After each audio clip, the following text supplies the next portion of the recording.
Chapter 1. The Strange Man's Arrival. The stranger came early in February, one wintry day, through a biting wind and a driving snow, the last snowfall of the year, over the down, walking from the Bramblehurst railway station and carrying a little black portmanteau in his thickly gloved hand. He was wrapped up from head to foot, and the brim of his soft felt hat hid every inch of his face but the shiny tip of his nose. The snow had piled itself against his shoulders and chest, and added a white crest to the burden he carried.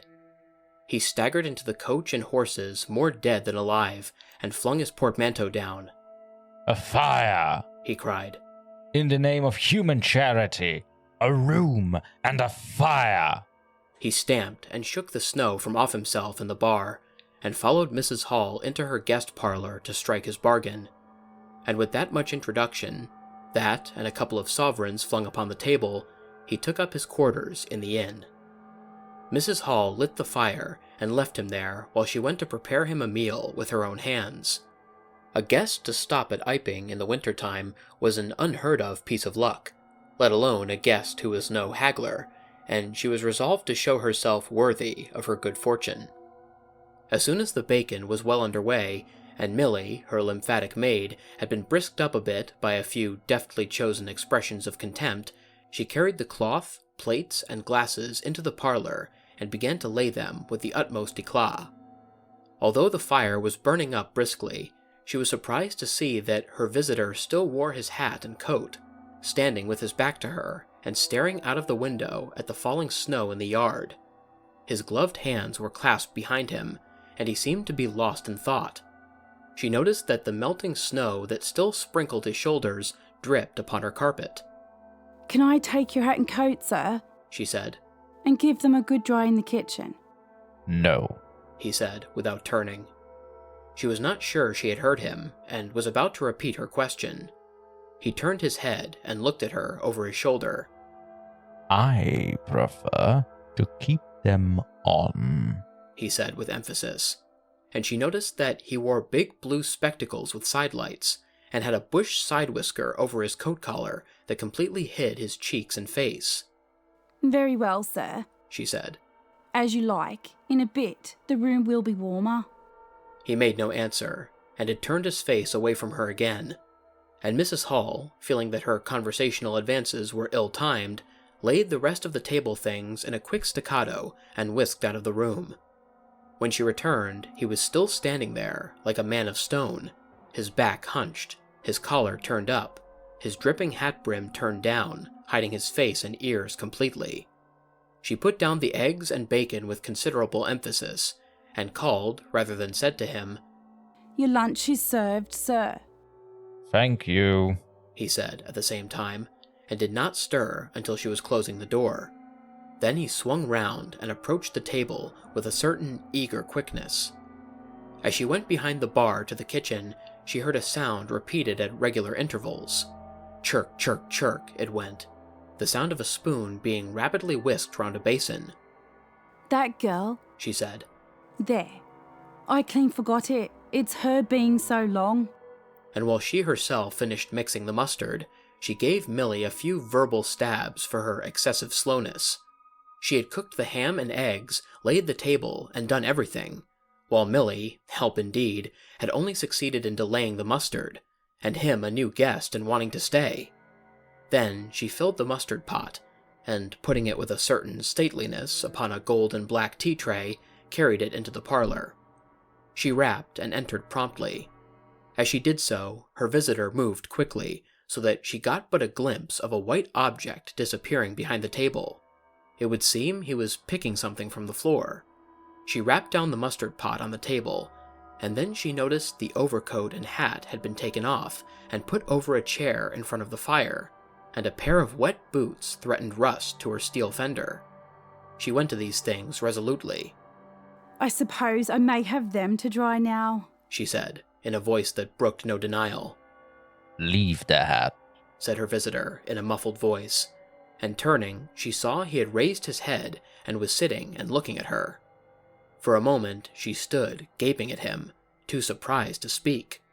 He held a white cloth, it was a serviette he had brought with him, over the lower part of his face, so that his mouth and jaws were completely hidden, and that was the reason of his muffled voice.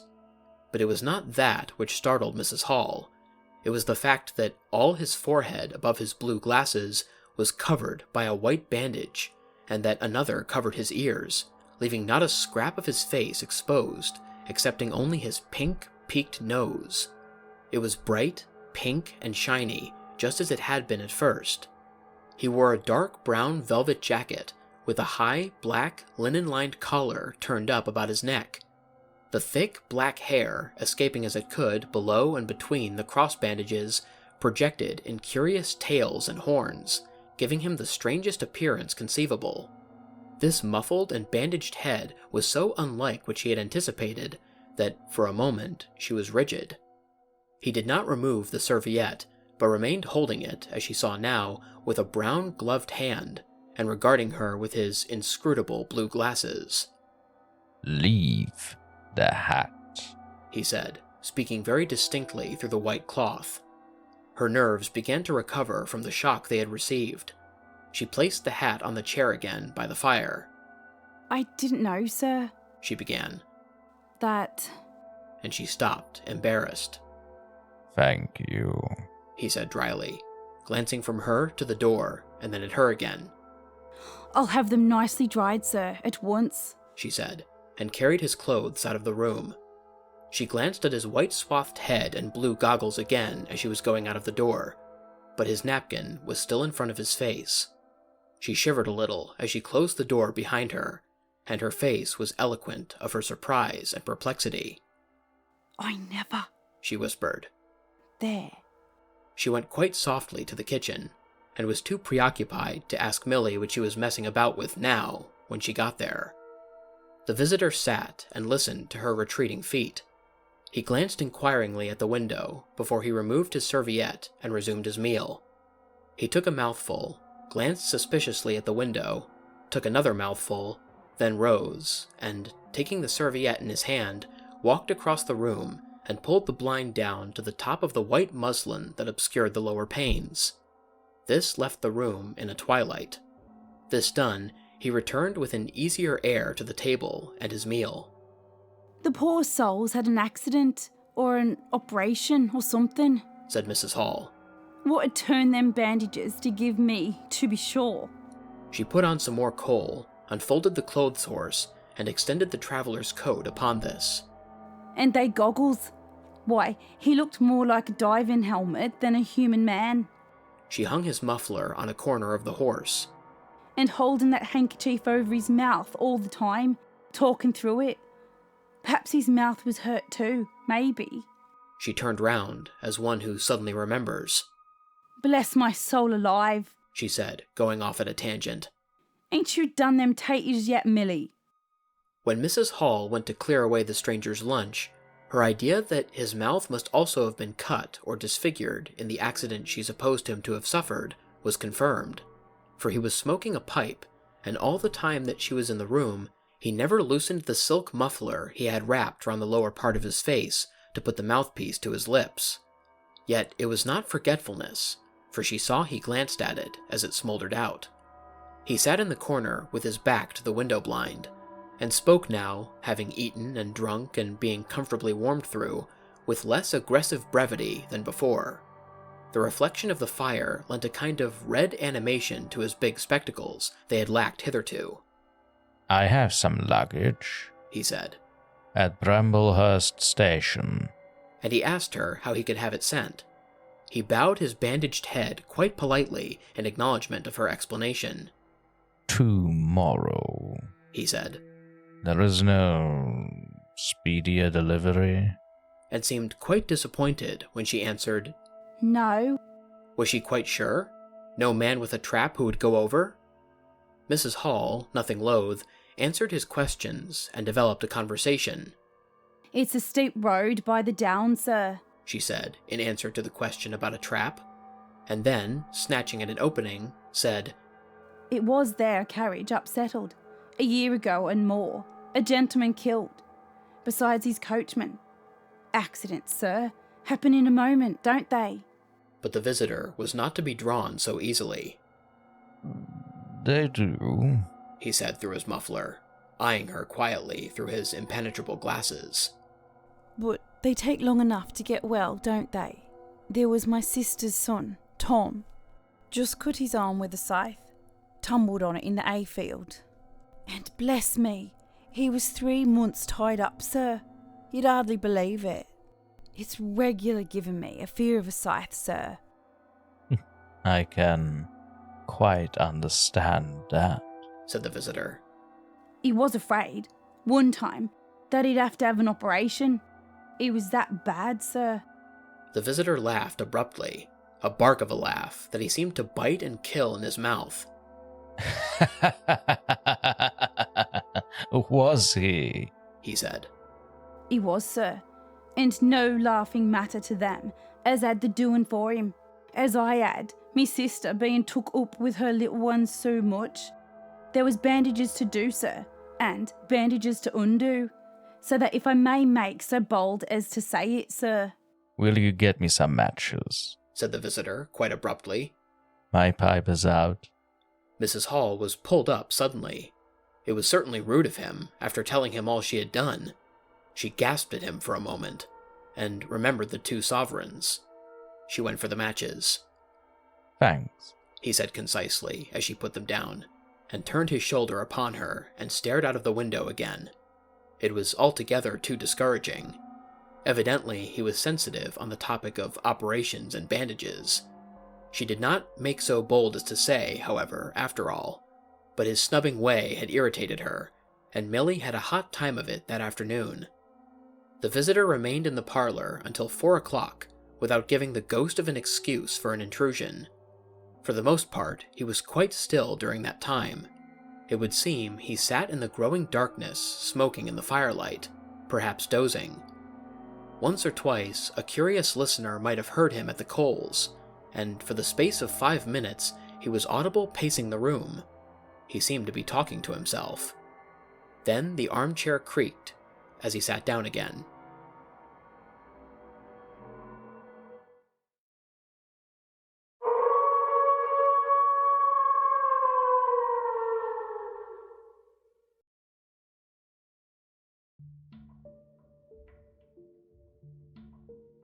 Chapter 2. Mr. Teddy Henfrey's First Impressions. At 4 o'clock, when it was fairly dark and Mrs. Hall was screwing up her courage to go in and ask her visitor if he would take some tea, Teddy Henfrey, the clock jobber, came into the bar. "My sakes, Miss Hall," said he. "but this is terrible weather for thin boots." The snow outside was falling faster. Mrs. Hall agreed, and then noticed he had his bag with him. Now you're here, Mr. Teddy, said she. I'd be glad if you'd give the old clock in the parlour a bit of a look. 'Tis going, and it strikes well and hearty, but the hour hand won't do nothing but point at 6. And leading the way, she went across to the parlour door, and rapped, and entered. Her visitor, she saw as she opened the door, was seated in the armchair before the fire, dozing, it would seem, with his bandaged head drooping on one side. The only light in the room was the red glow from the fire, which lit his eyes like adverse railway signals, but left his downcast face in darkness, and the scanty vestiges of the day that came in through the open door. Everything was ruddy, shadowy, and indistinct to her, the more so since she had just been lighting the bar lamp, and her eyes were dazzled. But for a second, it seemed to her that the man she looked at had an enormous mouth wide open, a vast and incredible mouth that swallowed the whole of the lower portion of his face. It was the sensation of a moment, the white-bound head, the monstrous goggle eyes, and this huge yawn below it. Then he stirred, started up in his chair, put up his hand. She opened the door wide so that the room was lighter, and she saw him more clearly, with the muffler held up to his face, just as she had seen him hold the serviette before. The shadows, she fancied, had tricked her. Would you mind, sir? This man's a-coming to look at the clock, sir, she said, recovering from her momentary shock.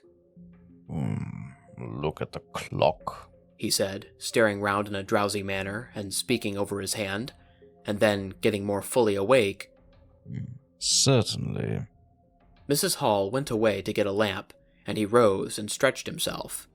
Then came the light, and Mr. Teddy Henfrey, entering, was confronted by this bandaged person. He was, he says, taken aback. "Good afternoon," said the stranger, regarding him, as Mr. Henfrey says, with a vivid sense of the dark spectacles, like a lobster. I hope Said Mr. Henfrey. that it is no intrusion. "Oh, none whatever. Said the stranger. Though I understand He said, turning to Mrs. Hall. that this room is really to be mine for my own private use." I thought, sir, Said Mrs. Hall. you'd prefer the clock? "Certainly, Said the stranger. certainly, but as a rule I like to be alone and undisturbed. But I'm really glad to have the clock seen to." He said, seeing a certain hesitation in Mr. Henfrey's manner. "Very glad." Mr. Henfrey had intended to apologize and withdraw, but this anticipation reassured him. The stranger turned round with his back to the fireplace and put his hands behind his back. "And presently, He said, when the clock mending is over, I think I should like to have some tea, but not till the clock mending is over." Mrs. Hall was about to leave the room. She made no conversational advances this time, because she did not want to be snubbed in front of Mr. Henfrey, when her visitor asked her if she had made any arrangements about his boxes at Bramblehurst. She told him she had mentioned the matter to the postman, and that the carrier could bring them over on the morrow. "You are certain that is the earliest?" He said. She was certain, with a marked coldness. "I should explain. He added. What I was really too cold and fatigued to do before, that I am an experimental investigator." Indeed, sir. Said Mrs. Hall, much impressed. "And my baggage contains apparatus and appliances." Very useful things. Indeed they are, sir. Said Mrs. Hall. "And I'm very naturally anxious to get on with my inquiries. Of course, sir. My reason for coming to Iping," He proceeded, with a certain deliberation of manner, "was a desire for solitude. I do not wish to be disturbed in my work. In addition to my work, an accident I thought as much. said Mrs. Hall to herself. necessitates a certain retirement. My eyes are sometimes so weak and painful that I have to shut myself up in the dark for hours together, lock myself up. Sometimes, now and then. Not at present, certainly. At such times, the slightest disturbance, the entry of a stranger into the room, is a source of excruciating annoyance to me. It is well these things should be understood." Certainly, sir. Said Mrs. Hall. And if I might make so bold to ask, "That, I think, is all." Said the stranger, with that quietly irresistible air of finality he could assume at will. Mrs. Hall reserved her question and sympathy for a better occasion. After Mrs. Hall had left the room, he remained standing in front of the fire, glaring, so Mr. Henfrey puts it, at the clock mending. Mr. Henfrey not only took off the hands of the clock and the face, but extracted the works, and he tried to work in as slow and quiet and unassuming a manner as possible. He worked with the lamp close to him, and the green shade threw a brilliant light upon his hands and upon the frame and wheels, and left the rest of the room shadowy. When he looked up, colored patches swam in his eyes. Being constitutionally of a curious nature, he had removed the works, a quite unnecessary proceeding, with the idea of delaying his departure, and perhaps falling into conversation with the stranger. But the stranger stood there, perfectly silent and still. So still, it got on Henfrey's nerves. He felt alone in the room and looked up, and there, gray and dim, was the bandaged head and huge blue lenses staring fixedly, with a mist of green spots drifting in front of them. It was so uncanny to Henfrey that, for a minute, they remained staring blankly at one another. Then Henfrey looked down again. Very uncomfortable position. One would like to say something. Should he remark that the weather was very cold for that time of year? He looked up as if to take aim with that introductory shot. The weather. He began. Why don't you finish and go? Said the rigid figure, evidently in a state of painfully suppressed rage. All you've got to do is to fix the hour hand on the axle. You're simply humbugging. Certainly, sir. One moment more, I overlooked. And Mr. Henfrey finished and went. But he went feeling excessively annoyed. Damn it! Said Mr. Henfrey to himself, trudging down the village through the thawing snow. Man must do a clock at times, surely. And again. Can't a man look at you? Ugly. And yet again. Seemingly not. If the police was wanting you, you couldn't be more robbed and bandaged.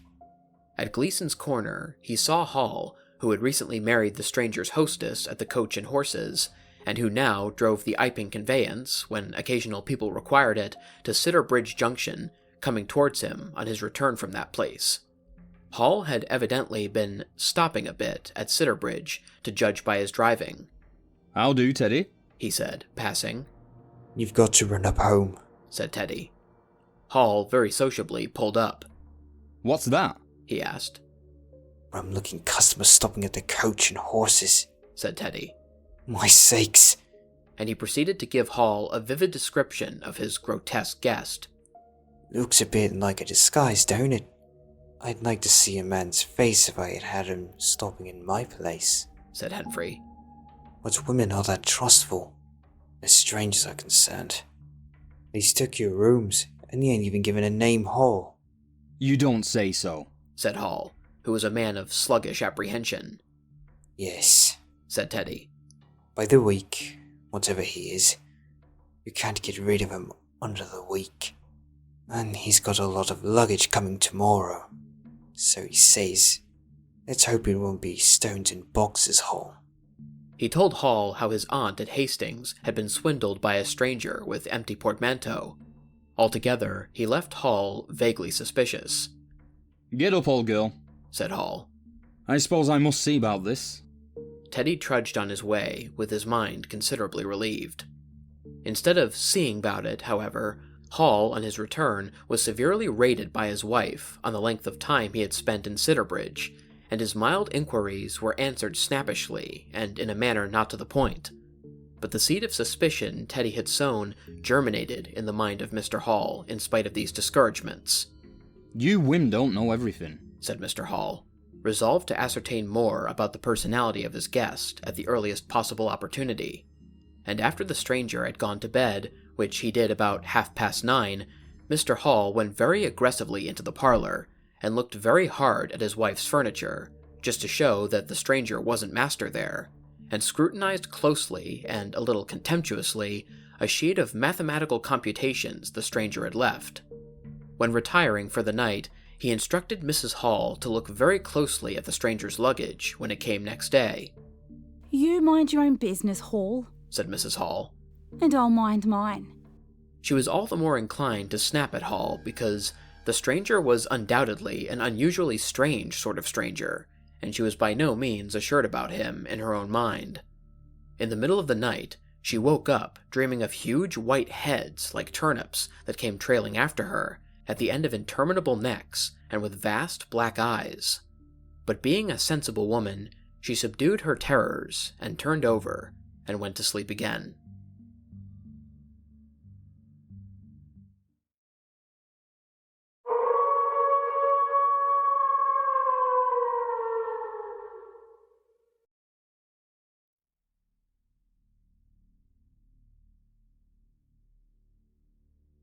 Chapter 3.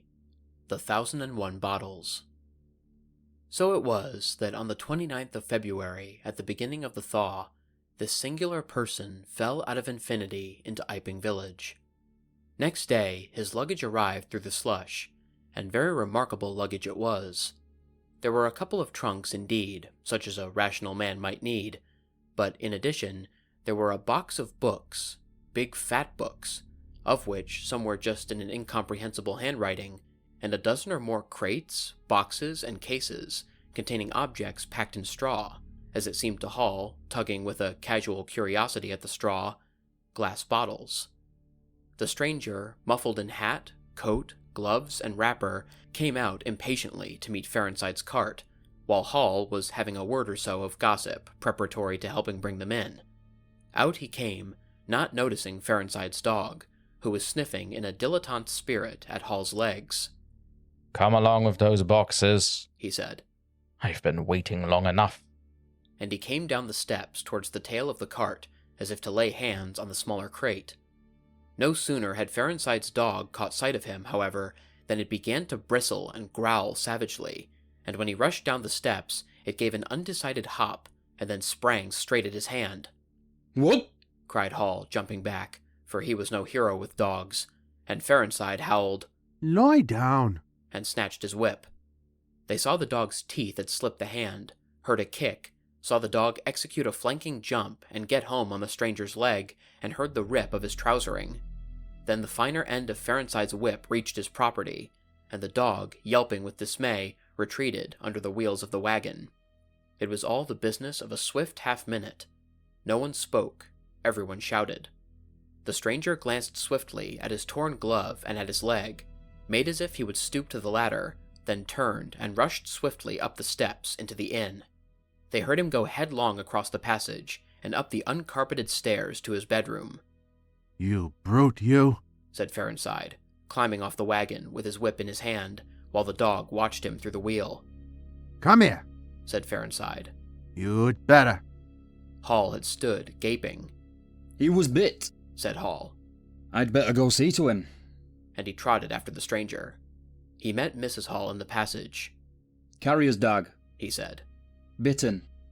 He went straight upstairs, and, the stranger's door being ajar, he pushed it open, and was entering without any ceremony, being of a naturally sympathetic turn of mind. The blind was down, and the room dim. He caught a glimpse of a most singular thing, what seemed a handless arm waving towards him, and a face of 3 huge, indeterminate spots on white, very like the face of a pale pansy.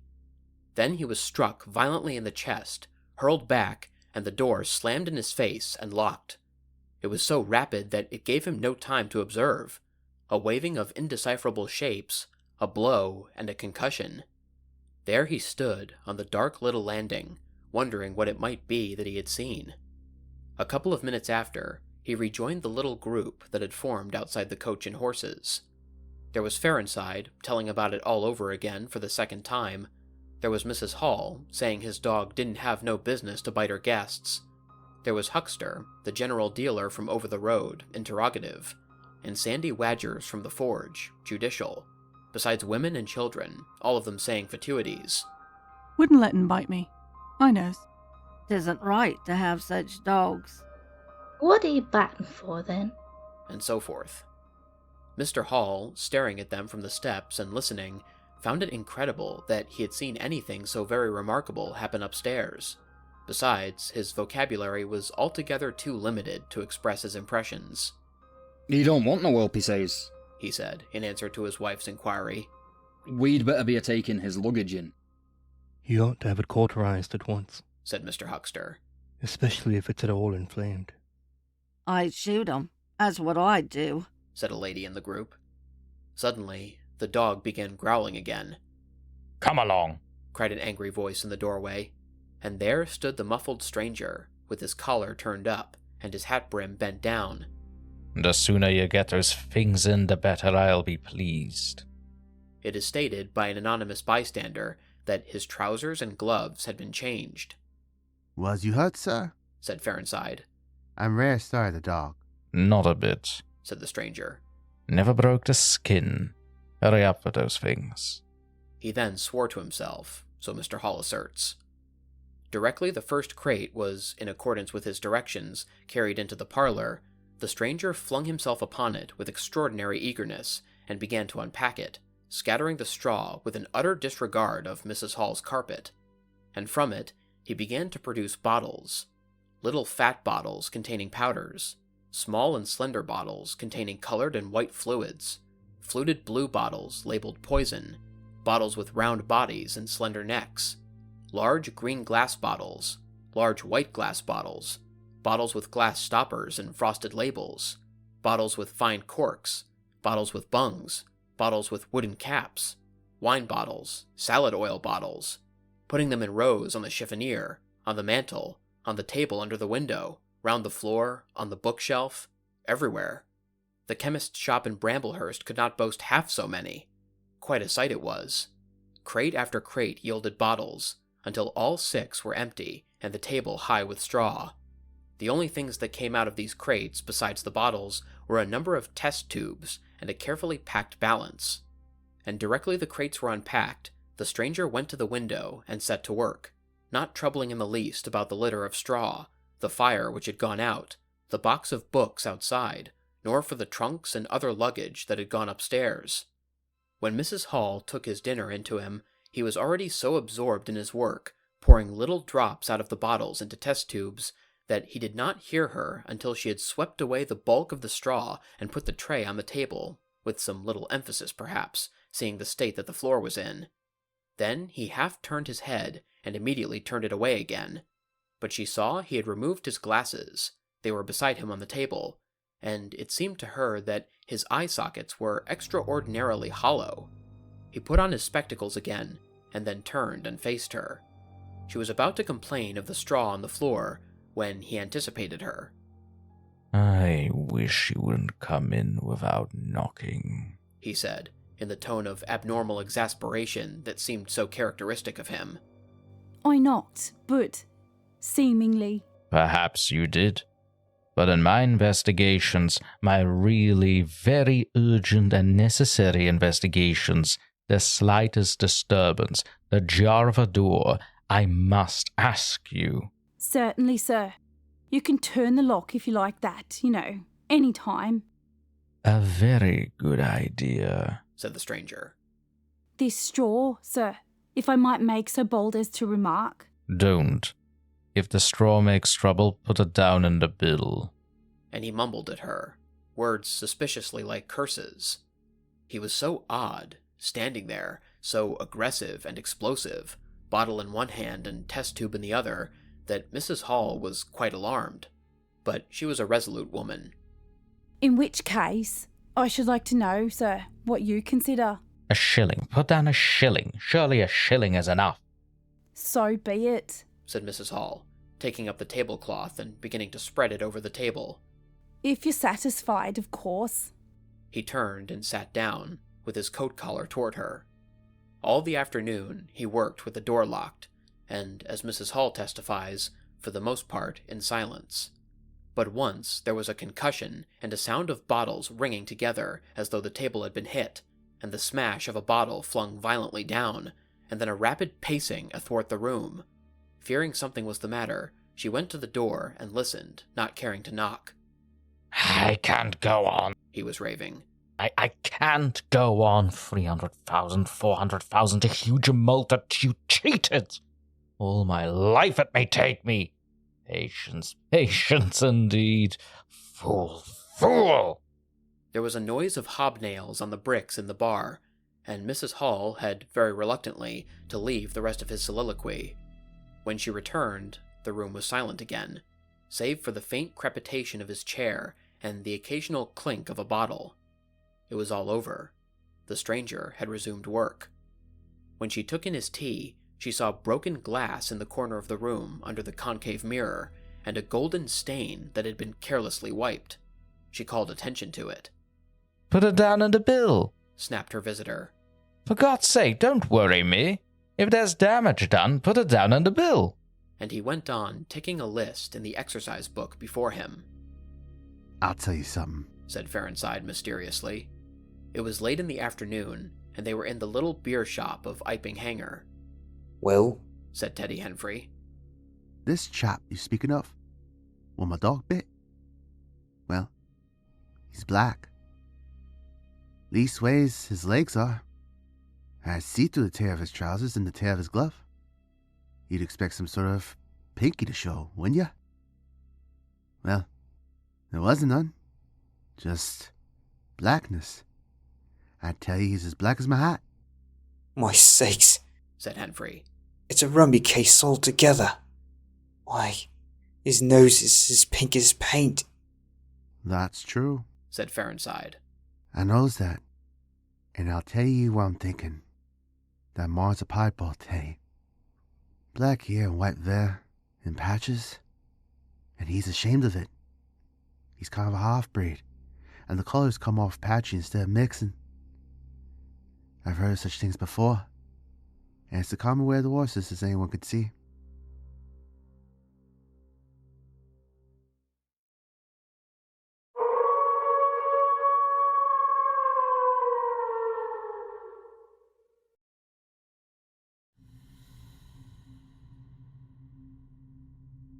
Chapter 4. Mr. Cuss interviews the stranger. I have told the circumstances of the stranger's arrival in Iping with a certain fullness of detail, in order that the curious impression he created may be understood by the reader. But excepting 2 odd incidents, the circumstances of his stay until the extraordinary day of the club festival may be passed over very cursorily. There were a number of skirmishes with Mrs. Hall on matters of domestic discipline, but in every case, until late April, when the first signs of penury began, he overrode her by the easy expedient of an extra payment. Hall did not like him, and whenever he dared, he talked of the advisability of getting rid of him, but he showed his dislike chiefly by concealing it ostentatiously, and avoiding his visitor as much as possible. Wait till the summer, said Mrs. Hall sagely. when the Arctics are beginning to come. Then we'll see. He may be a bit overbearing, but Bill settled punctual is Bill settled punctual. Whatever you'd like to say. The stranger did not go to church, and indeed made no difference between Sunday and the irreligious days, even in costume.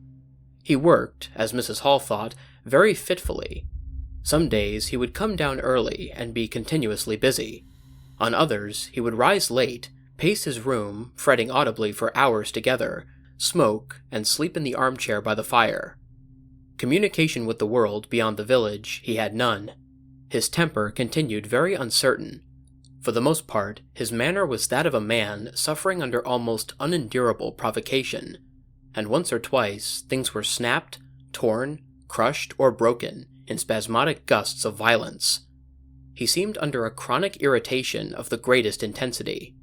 His habit of talking to himself in a low voice grew steadily upon him, but though Mrs. Hall listened conscientiously, she could make neither head nor tail of what she heard.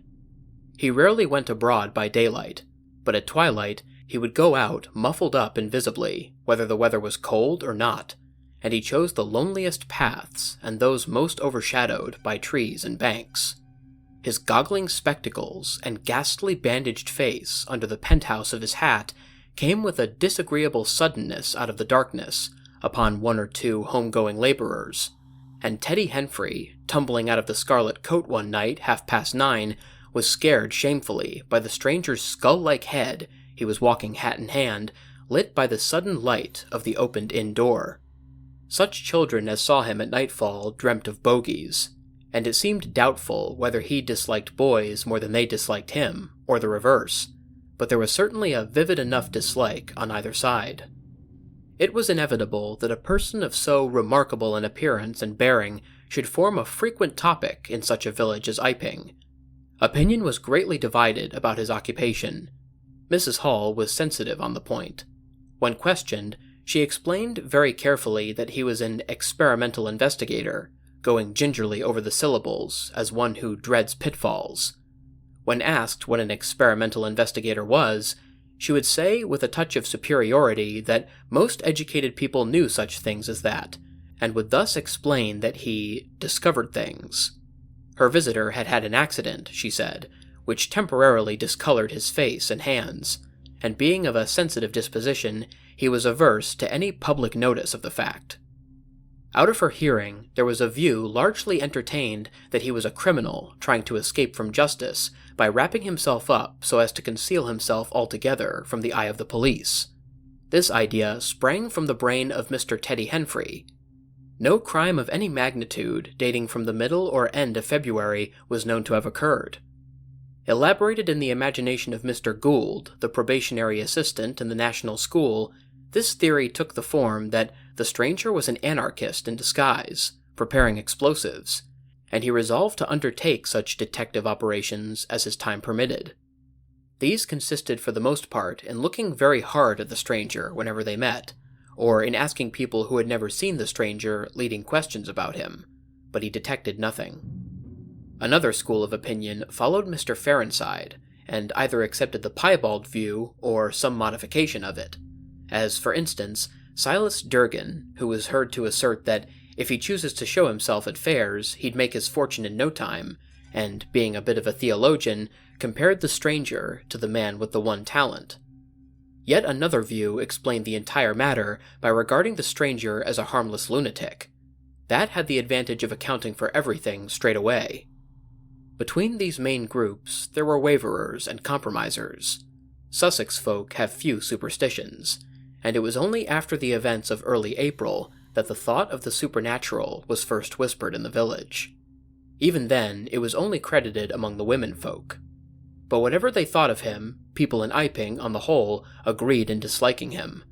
His irritability, though it might have been comprehensible to an urban brain worker, was an amazing thing to these quiet Sussex villagers. The frantic gesticulations they surprised now and then, the headlong pace after nightfall that swept him upon them round quiet corners, the inhuman bludgeoning of all tentative advances of curiosity, the taste for twilight that led to the closing of doors, the pulling down of blinds, the extinction of candles and lamps. Who could agree with such goings-on? They drew aside as he passed down the village, and when he had gone by, young humorists would up with coat collars and down with hat brims, and go pacing nervously after him in imitation of his occult bearing. There was a popular song at that time called The Bogeyman. Miss Stachel sang it at the schoolroom concert in aid of the church lamps, and thereafter, whenever one or two of the villagers were gathered together and the stranger appeared, a bar or so of this tune, more or less sharp or flat, was whistled in the midst of them. Also, belated little children would call "Bogeyman" after him, and make off, tremulously elated. Cuss, the general practitioner, was devoured by curiosity. The bandages excited his professional interest. The report of the 1,001 bottles aroused his jealous regard. All through April and May, he coveted an opportunity of talking to the stranger, and at last, towards Whitsuntide, he could stand it no longer, but hit upon the subscription list for a village nurse as an excuse. He was surprised to find that Mr. Hall did not know his guest's name. "He give her a name," said Mrs. Hall, an assertion which was quite unfounded. "but I didn't rightly hear it." She thought it seemed so silly not to know the man's name. Cuss rapped at the parlor door and entered. There was a fairly audible imprecation from within. "Pardon my intrusion," said Cuss, and then the door closed and cut Mrs. Hall off from the rest of the conversation. She could hear the murmur of voices for the next 10 minutes, then a cry of surprise, a stirring of feet, a chair flung aside, a bark of laughter, quick steps to the door, and Cuss appeared, his face white, his eyes staring over his shoulder. He left the door open behind him, and without looking at her, strode across the hall and went down the steps, and she heard his feet hurrying along the road. He carried his hat in his hand. She stood behind the door, looking at the open door of the parlor. Then she heard the stranger laughing quietly, and then his footsteps came across the room. She could not see his face where she stood. The parlor door slammed, and the place was silent again. Cuss went straight up the village to Bunting, the vicar. "Am I mad?" Cuss began abruptly as he entered the shabby little study. "Do I look like an insane person to you?" "What's happened?" said the vicar, putting the ammonite on the loose sheets of his forthcoming sermon. "That chap at the inn." "Well?" "Give me something to drink," said Cuss, and he sat down. When his nerves had been steadied by a glass of cheap sherry, the only drink the good vicar had available, he told him of the interview he had just had. "Went in," he gasped, "and began to demand a subscription to that nurse fund. He'd stuck his hands in his pockets as I came in, and he sat down lumpily in his chair.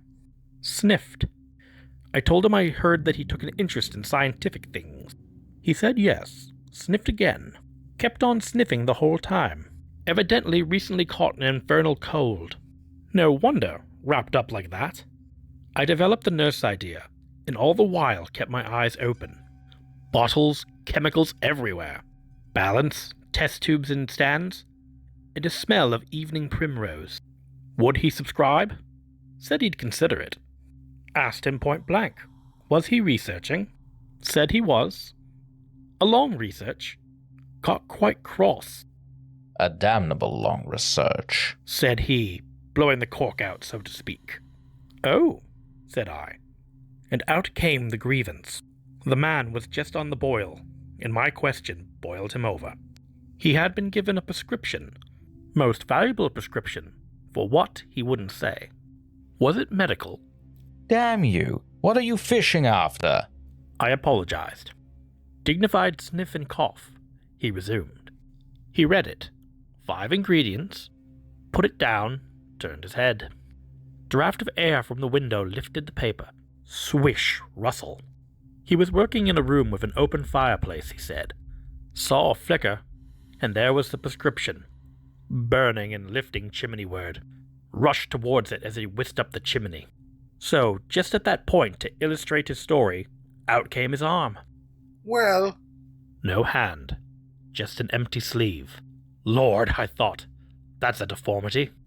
Got a cork arm, I suppose, and has taken it off. Then I thought, there's something odd in that. What the devil keeps that sleeve up and open? If there's nothing in it. There was nothing in it, I tell you. Nothing down it, right down to the joint. I could see it right down to the elbow, and there was a glimmer of light shining for a tear in the cloth. Good God, I said. Then he stopped, stared at me with those black goggles of his, and then at his sleeve. Well? That's all. He never said a word, just glared, and put his sleeve back in his pocket quickly. I was saying, said he. There was the prescription burning, wasn't I? Interrogative cough. How the devil, said I, can you move an empty sleeve like that? Empty sleeve? Yes, said I. An empty sleeve. It's an empty sleeve, is it? You saw it was an empty sleeve. He stood up right away. I stood up too. He came towards me in 3 very slow steps, and stood quite close. Sniffed venomously. I didn't flinch, though I'm hanged if that bandaged knob of his and those blinkers aren't enough to unnerve anyone. Coming quietly up to you. You said it was an empty sleeve? He said. Certainly, I said. At staring and saying nothing, a barefaced man, unspectacled, starts scratch. Then, very quietly, he pulled his sleeve out of his pocket again, and raised his arm towards me, as though he would show it to me again. He did it, very, very slowly. I looked at it. Seemed an age. Well, said I, clearing my throat, there's nothing in it. Had to say something. I was beginning to feel frightened. I could see right down it. He extended it straight towards me. Slowly, slowly, just like that, until the cuff was 6 inches from my face. Queer thing to see an empty sleeve come at you like that. And then... Well? Something exactly like a finger and thumb, it felt, nipped my nose. Bunting began to laugh. There wasn't anything there, said Cuss, his voice running up into a shriek at the there. It's all very well for you to laugh, but I was so startled I hit his cuff hard, and turned around, and cut out of the room. I left him. Cuss stopped. There was no mistaking the sincerity of his panic. He turned round in a helpless way, and took a second glass of the excellent Vicar's very inferior sherry. When I hit his cuff, said Cuss, I tell you, it felt exactly like hitting an arm. And there wasn't an arm. There wasn't a ghost of an arm. Mr. Bunting thought it over. He looked suspiciously at Cuss. It's a most remarkable story, he said. He looked very wise and grave indeed. It's really, said Mr. Bunting, with judicial emphasis, a most remarkable story.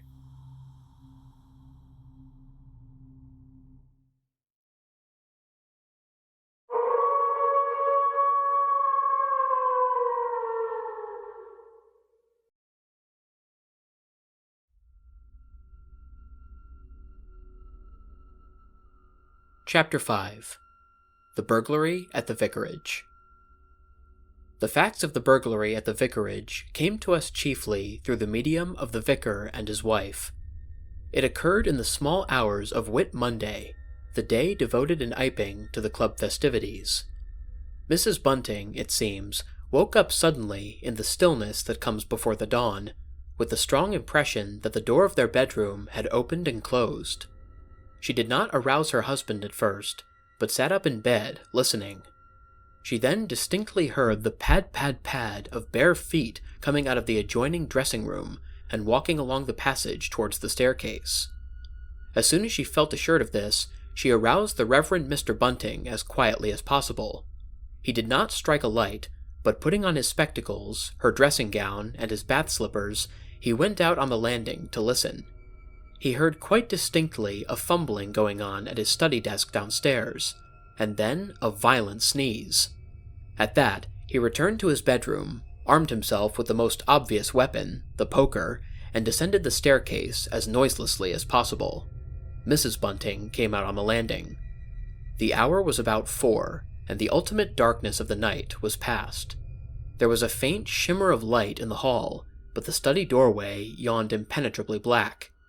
Everything was still, except the faint creaking of the stairs under Mr. Bunting's tread and the slight movements in the study. Then something snapped, the drawer was opened, and there was a rustle of papers. Then came an imprecation, and a match was struck, and the study was flooded with yellow light. Mr. Bunting was now in the hall, and through the crack of the door he could see the desk and the open drawer and a candle burning on the desk. But the robber he could not see. He stood there in the hall, undecided what to do, and Mrs. Bunting, her face white and intent, crept slowly downstairs after him. One thing kept Mr. Bunting's courage, the persuasion that this burglar was a resident in the village. They heard the chink of money, and realized that the robber had found the housekeeping reserve of gold, £2.10 in half-sovereigns altogether. At that sound, Mr. Bunting was nerved to abrupt action. Gripping the poker firmly, he rushed into the room, closely followed by Mrs. Bunting. "Surrender," cried Mr. Bunting fiercely, and then stooped amazed. Apparently, the room was perfectly empty. Yet their conviction that they had, that very moment, heard somebody moving in the room had amounted to a certainty. For half a minute, perhaps, they stood gaping. Then Mrs. Bunting went across the room and looked behind the screen, while Mr. Bunting, by a kindred impulse, peered under the desk. Then Mrs. Bunting turned back the window curtains, and Mr. Bunting looked up the chimney and probed it with the poker. Then Mrs. Bunting scrutinized the wastepaper basket, and Mr. Bunting opened the lid of the coal scuttle. Then they came to a stop, and stood with eyes interrogating each other. "I could have sworn," said Mr. Bunting. "The candle," said Mr. Bunting. "Who lit the candle?" "The drawer," said Mrs. Bunting. "And the money is gone." She went hastily to the doorway. "Of all the strange occurrences." There was a violent sneeze in the passage. They rushed out, and as they did so, the kitchen door slammed. "Bring the candle," said Mr. Bunting, and led the way. They both heard a sound of bolts being hastily shot back.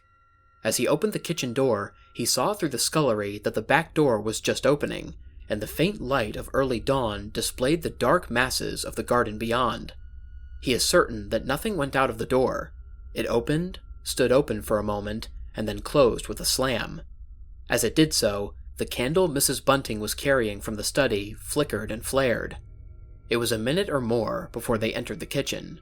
The place was empty. They refastened the back door, examined the kitchen, pantry, and scullery thoroughly, and at last went down into the cellar. There was not a soul to be found in the house, search as they would. Daylight found the vicar and his wife, a quaintly costumed little couple, still marveling about on their own ground floor by the unnecessary light of a guttering candle.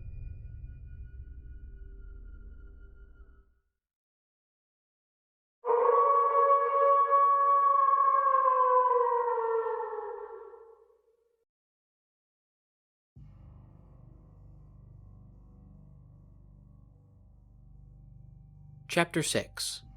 The Furniture That Went Mad. Now it happened that in the early hours of Whit Monday, before Millie was hunted out for the day, Mr. Hall and Mrs. Hall both rose and went noiselessly down into the cellar. Their business there was of a private nature, and had something to do with the specific gravity of their beer. They had hardly entered the cellar when Mrs. Hall found she had forgotten to bring down a bottle of sarsaparilla from their joint room. As she was the expert and principal operator in this affair, Hall very properly went upstairs for it. On the landing, he was surprised to see that the stranger's door was ajar. He went on into his own room and found the bottle as he had been directed, but returning with the bottle, he noticed that the bolts of the front door had been shot back, that the door was, in fact, simply on the latch, and with a flash of inspiration, he connected this with the stranger's room upstairs and the suggestions of Mr. Teddy Henfrey. He distinctly remembered holding the candle while Mrs. Hall shot these bolts overnight. At the sight, he stopped, gaping, then, with the bottle still in his hand, went upstairs again. He rapped at the stranger's door. There was no answer. He rapped again, then pushed the door wide open and entered. It was as he expected. The bed, the room also, was empty. And what was stranger, even to his heavy intelligence, on the bedroom chair and along the rail of the bed were scattered the garments, the only garments, so far as he knew, and the bandages of their guest. His big slouch hat, even, was cocked jauntily over the bedpost. As Hall stood there, he heard his wife's voice coming out of the depth of the cellar, with that rapid telescoping of the syllables and interrogative cocking up of the final words to a high note, by which the West Sussex villager is wont to indicate a brisk impatience. George, you guard what I want. At that, he turned and hurried down to her. Janny, he said over the rail of the cellar steps. 'Tis the truth what Henfrey says. He's not in his room, he ain't, and the front door's unbolted. At first, Mrs. Hall did not understand, and as soon as she did, she resolved to see the empty room for herself. Hall, still holding the bottle, went first.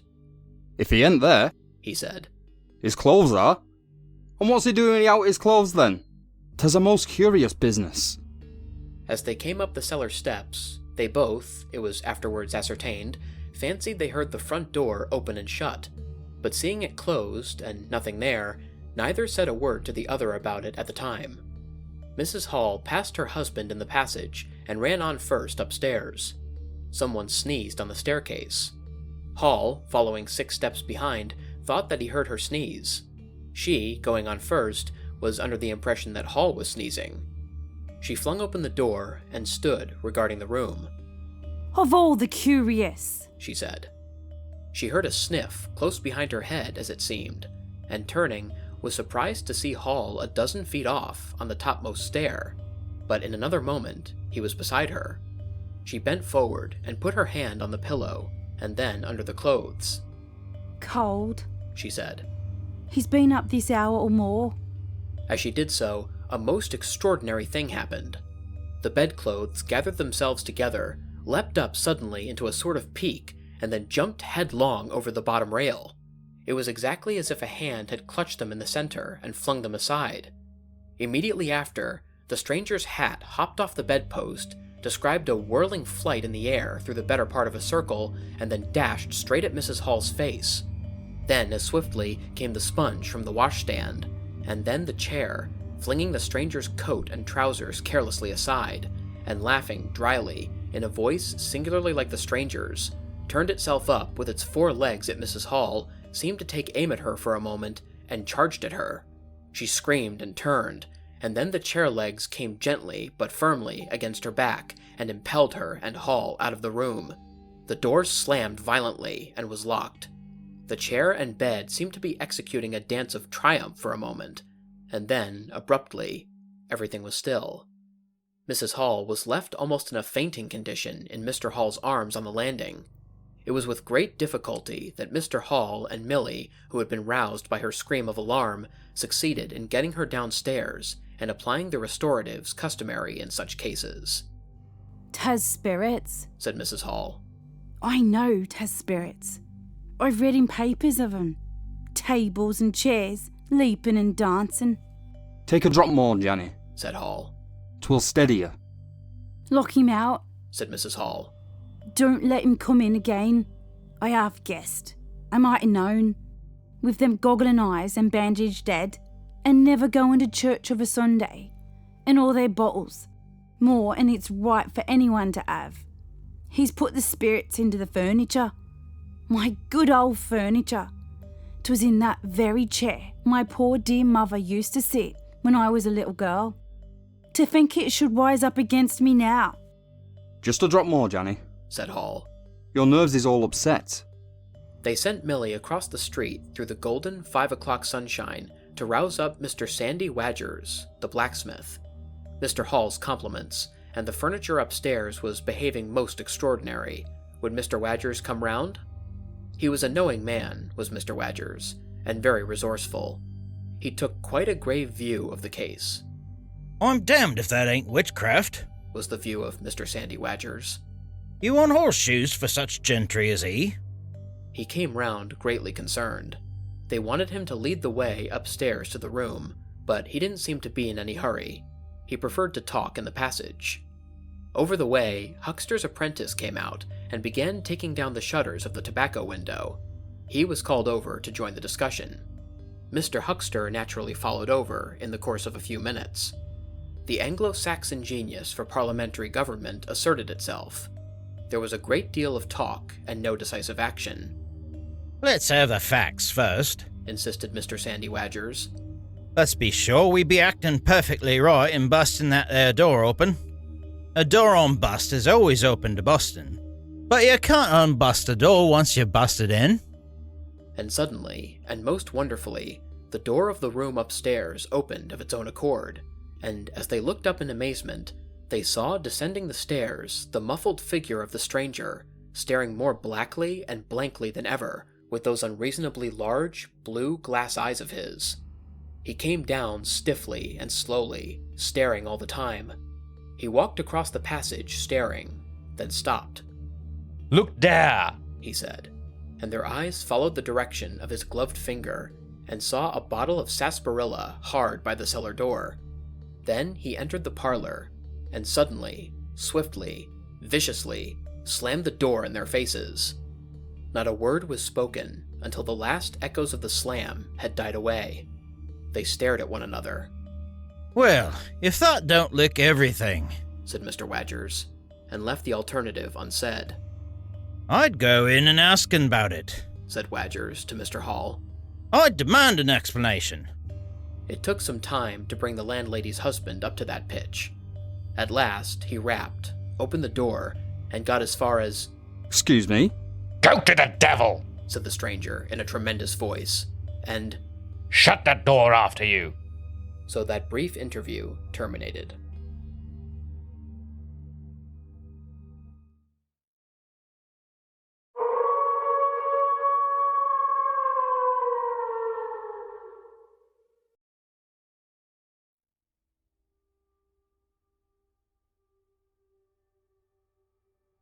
Chapter 7. The Unveiling of the Stranger. The stranger went into the little parlor of the Coach and Horses about 5:30 in the morning, and there he remained until near midday, the blinds down, the door shut, and none, after Hall's repulse, venturing near him. All that time he must have fasted. Thrice he rang his bell, the third time furiously and continuously, but no one answered him. Him and his go to the devil indeed, said Mrs. Hall. Presently came an imperfect rumor of the burglary at the Vicarage, and two were put together. Hall, assisted by Wadgers, went off to find Mr. Shuckleforth, the magistrate, and take his advice. No one ventured upstairs. How the stranger occupied himself is unknown. Now and then he would stride violently up and down, and twice came an outburst of curses, a tearing of paper, and a violent smashing of bottles. The little group of scared but curious people increased. Mrs. Huckster came over. Some gay young fellows resplendent in black ready-made jackets and peak paper ties, for it was Whit Monday, joined the group with confused interrogations. Young Archie Harker distinguished himself by going up the yard and trying to peep under the window blinds. He could see nothing, but gave reason for supposing that he did, and others of the Iping youth presently joined him. It was the finest of all possible Whit Mondays, and down the village street stood a row of nearly a dozen booths, a shooting gallery, and on the grass by the forge were 3 yellow and chocolate wagons and some picturesque strangers of both sexes putting up a coconut shy.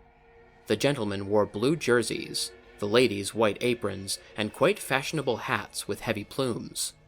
Wodger, of the Purple Fawn, and Mr. Jaggers, the cobbler, who also sold old second-hand ordinary bicycles, were stretching a string of Union Jacks and Royal Ensigns, which had originally celebrated the first Victorian Jubilee, across the road.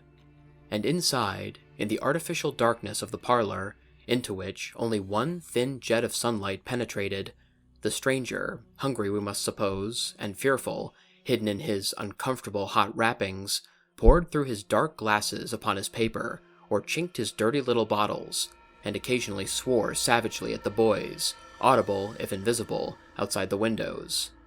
In the corner by the fireplace lay the fragments of half a dozen smashed bottles, and a pungent twang of chlorine tainted the air. So much we know from what was heard at the time, and from what was subsequently seen in the room.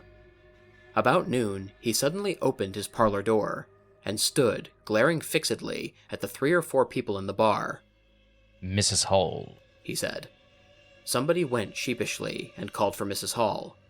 Mrs. Hall appeared after an interval, a little short of breath, but all the fiercer for that. Hall was still out. She had deliberated over this scene, and she came holding a little tray with an unsettled bill upon it. "Is it your bill you're wanting, sir?" she said. why wasn't my breakfast laid? Why haven't you prepared my meals and answered my bell? Do you think I live without eating?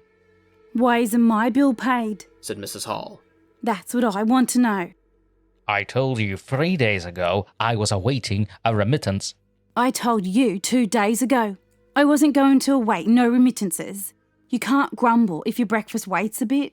If my bill's been waiting 5 days, can you?" The stranger swore briefly but vividly. No. From the bar. "And I'd thank you kindly, sir, if you'd keep your swearing to yourself, sir," said Mrs. Hall. The stranger stood, looking more like an angry diving helmet than ever. It was universally felt in the bar that Mrs. Hall had the better of him. His next words showed as much. Look here, my good woman, he began. "Don't good woman me," said Mrs. Hall. I've told you my remittance hasn't come. "Remittance indeed," said Mrs. Hall. Still, I dare say, in my pocket. "You told me 3 days ago that you hadn't anything but a sovereign's worth of silver upon you." Well, I found some more. Hello, from the bar. "I wonder where you found it," said Mrs. Hall. That seemed to annoy the stranger very much. He stamped his foot. What do you mean? he said.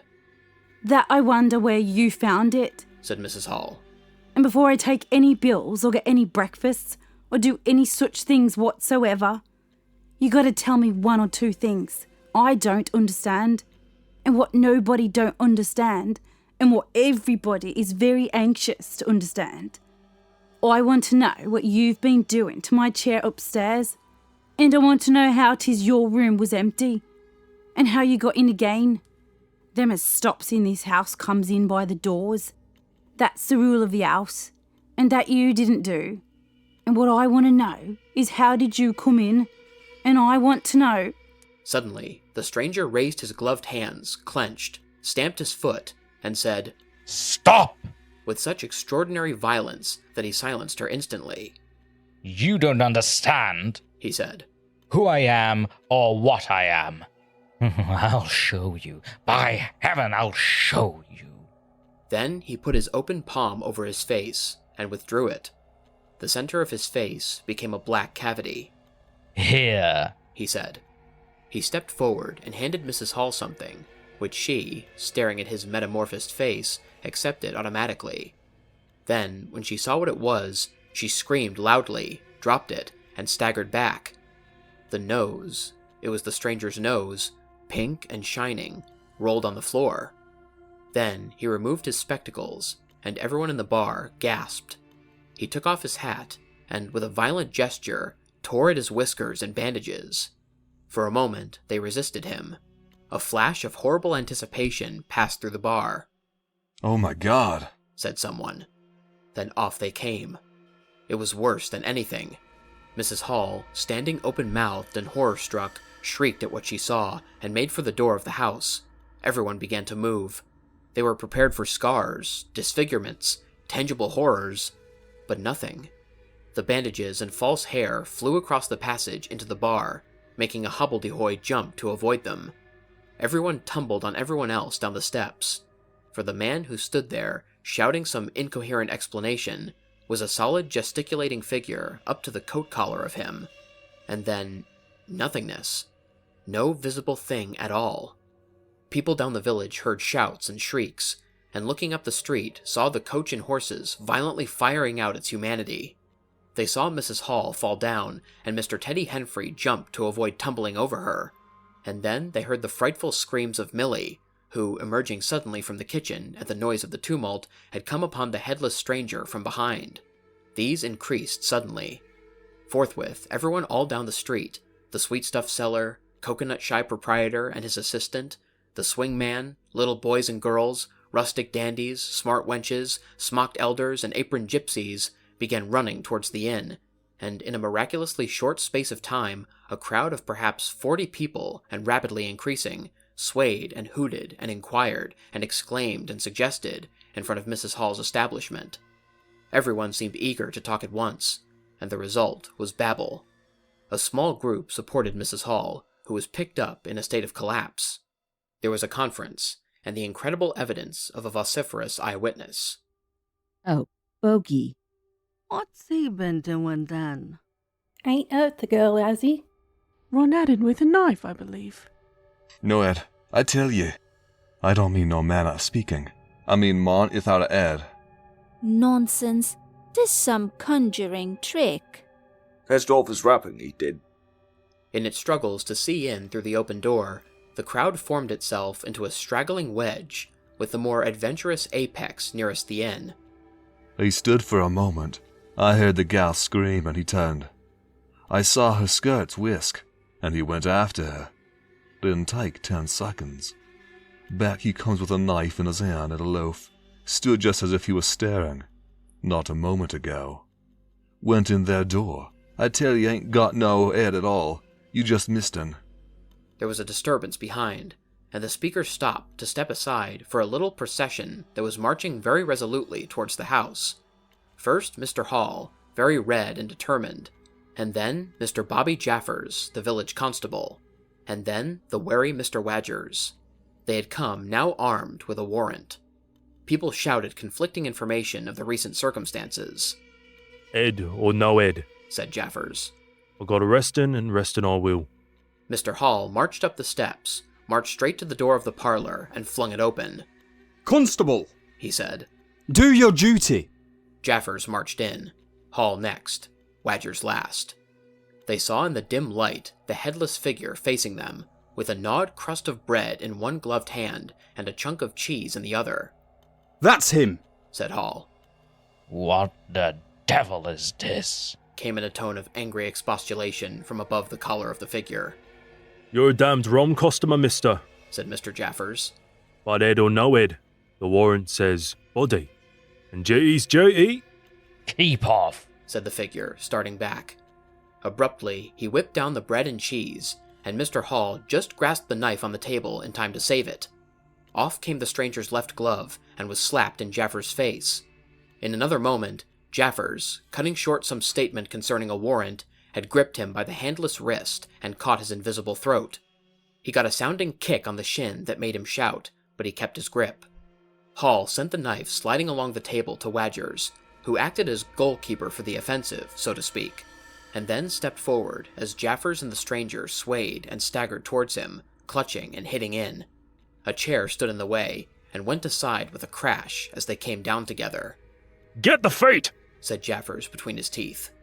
Mr. Hall, endeavoring to act on instructions, received a sounding kick in the ribs that disposed of him for a moment, and Mr. Wadgers, seeing the decapitated stranger had rolled over and got the upper side of Jaffers, retreated towards the door, knife in hand, and so collided with Mr. Huckster and the Sitterbridge carter coming to the rescue of law and order. At the same moment, down came 3 or 4 bottles from the chiffonier and shot a web of pungency into the air of the room. "I'll surrender!" cried the stranger, though he had Jaffers down, and in another moment he stood up, panting, a strange figure, headless and handless, for he had pulled off his right glove now as well as his left. "It's no good," he said, as if sobbing for breath.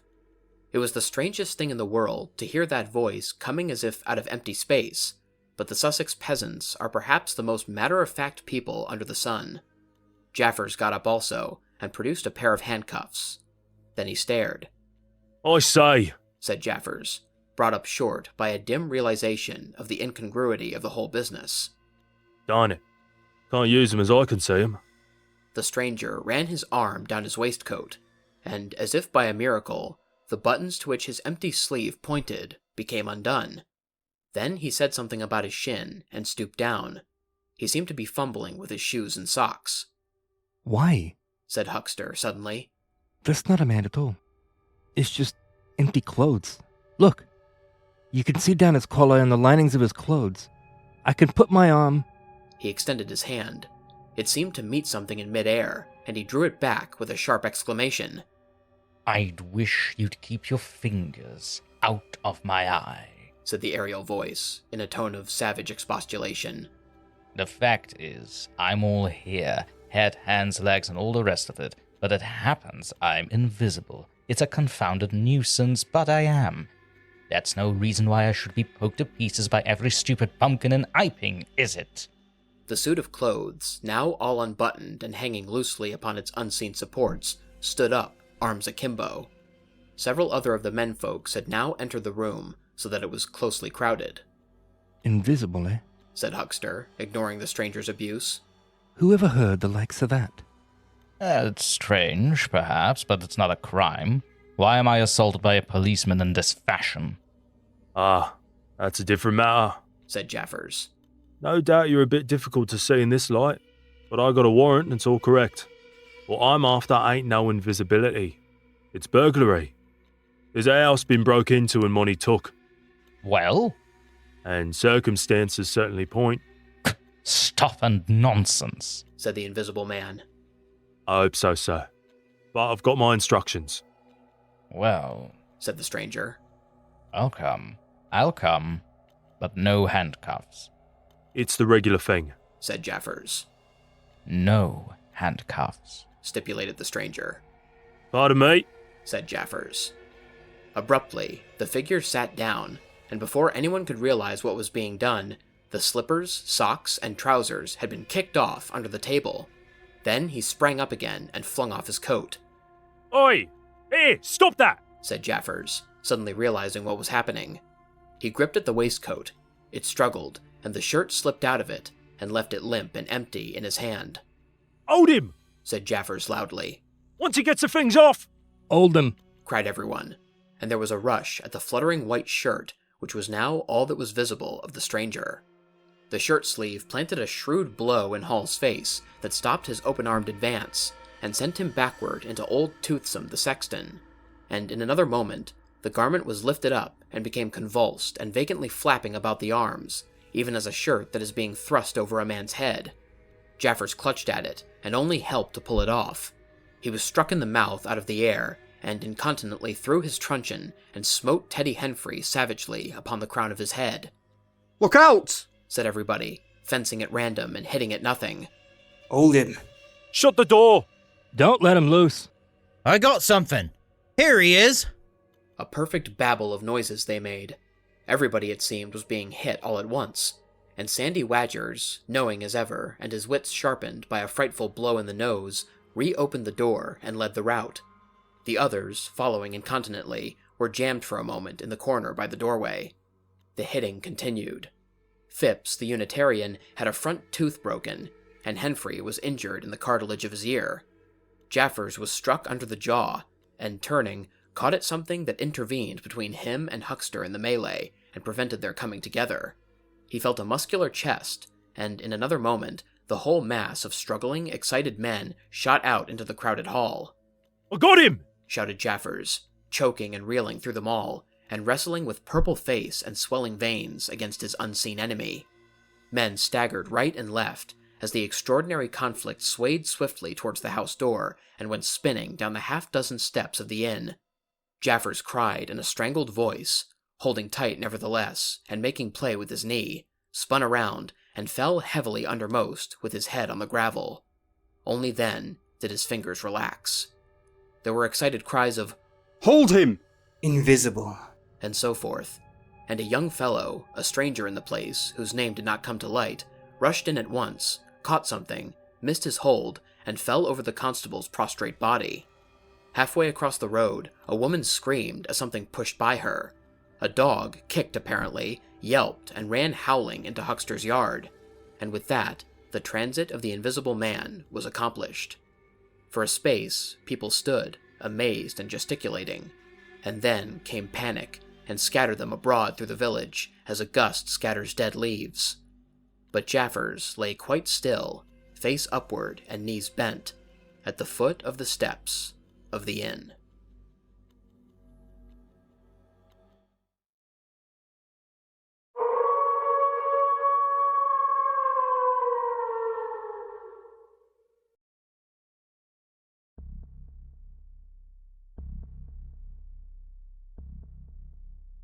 Chapter 8. In Transit. The 8th chapter is exceedingly brief, and relates that Gibbons, the amateur naturalist of the district, while lying out on the spacious open downs without a soul within a couple of miles of him, as he thought, and almost dozing, heard close to him the sound as of a man coughing, sneezing, and then swearing savagely to himself, and looking, beheld nothing. Yet the voice was indisputable.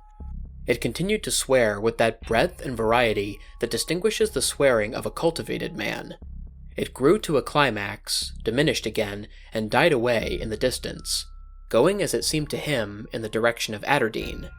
It lifted to a spasmodic sneeze, and ended. Gibbons had heard nothing of the morning's occurrences, but the phenomenon was so striking and disturbing that his philosophical tranquillity vanished. He got up hastily, and hurried down the steepness of the hill towards the village, as fast as he could go.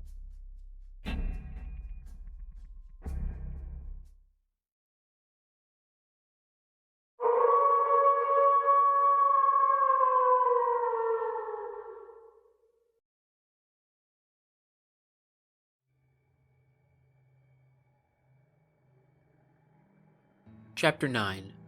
Mr. Thomas Marvel. You must picture Mr. Thomas Marvel as a person of copious, flexible visage, a nose of cylindrical protrusion, a liquorish, ample, fluctuating mouth, and a beard of bristling eccentricity.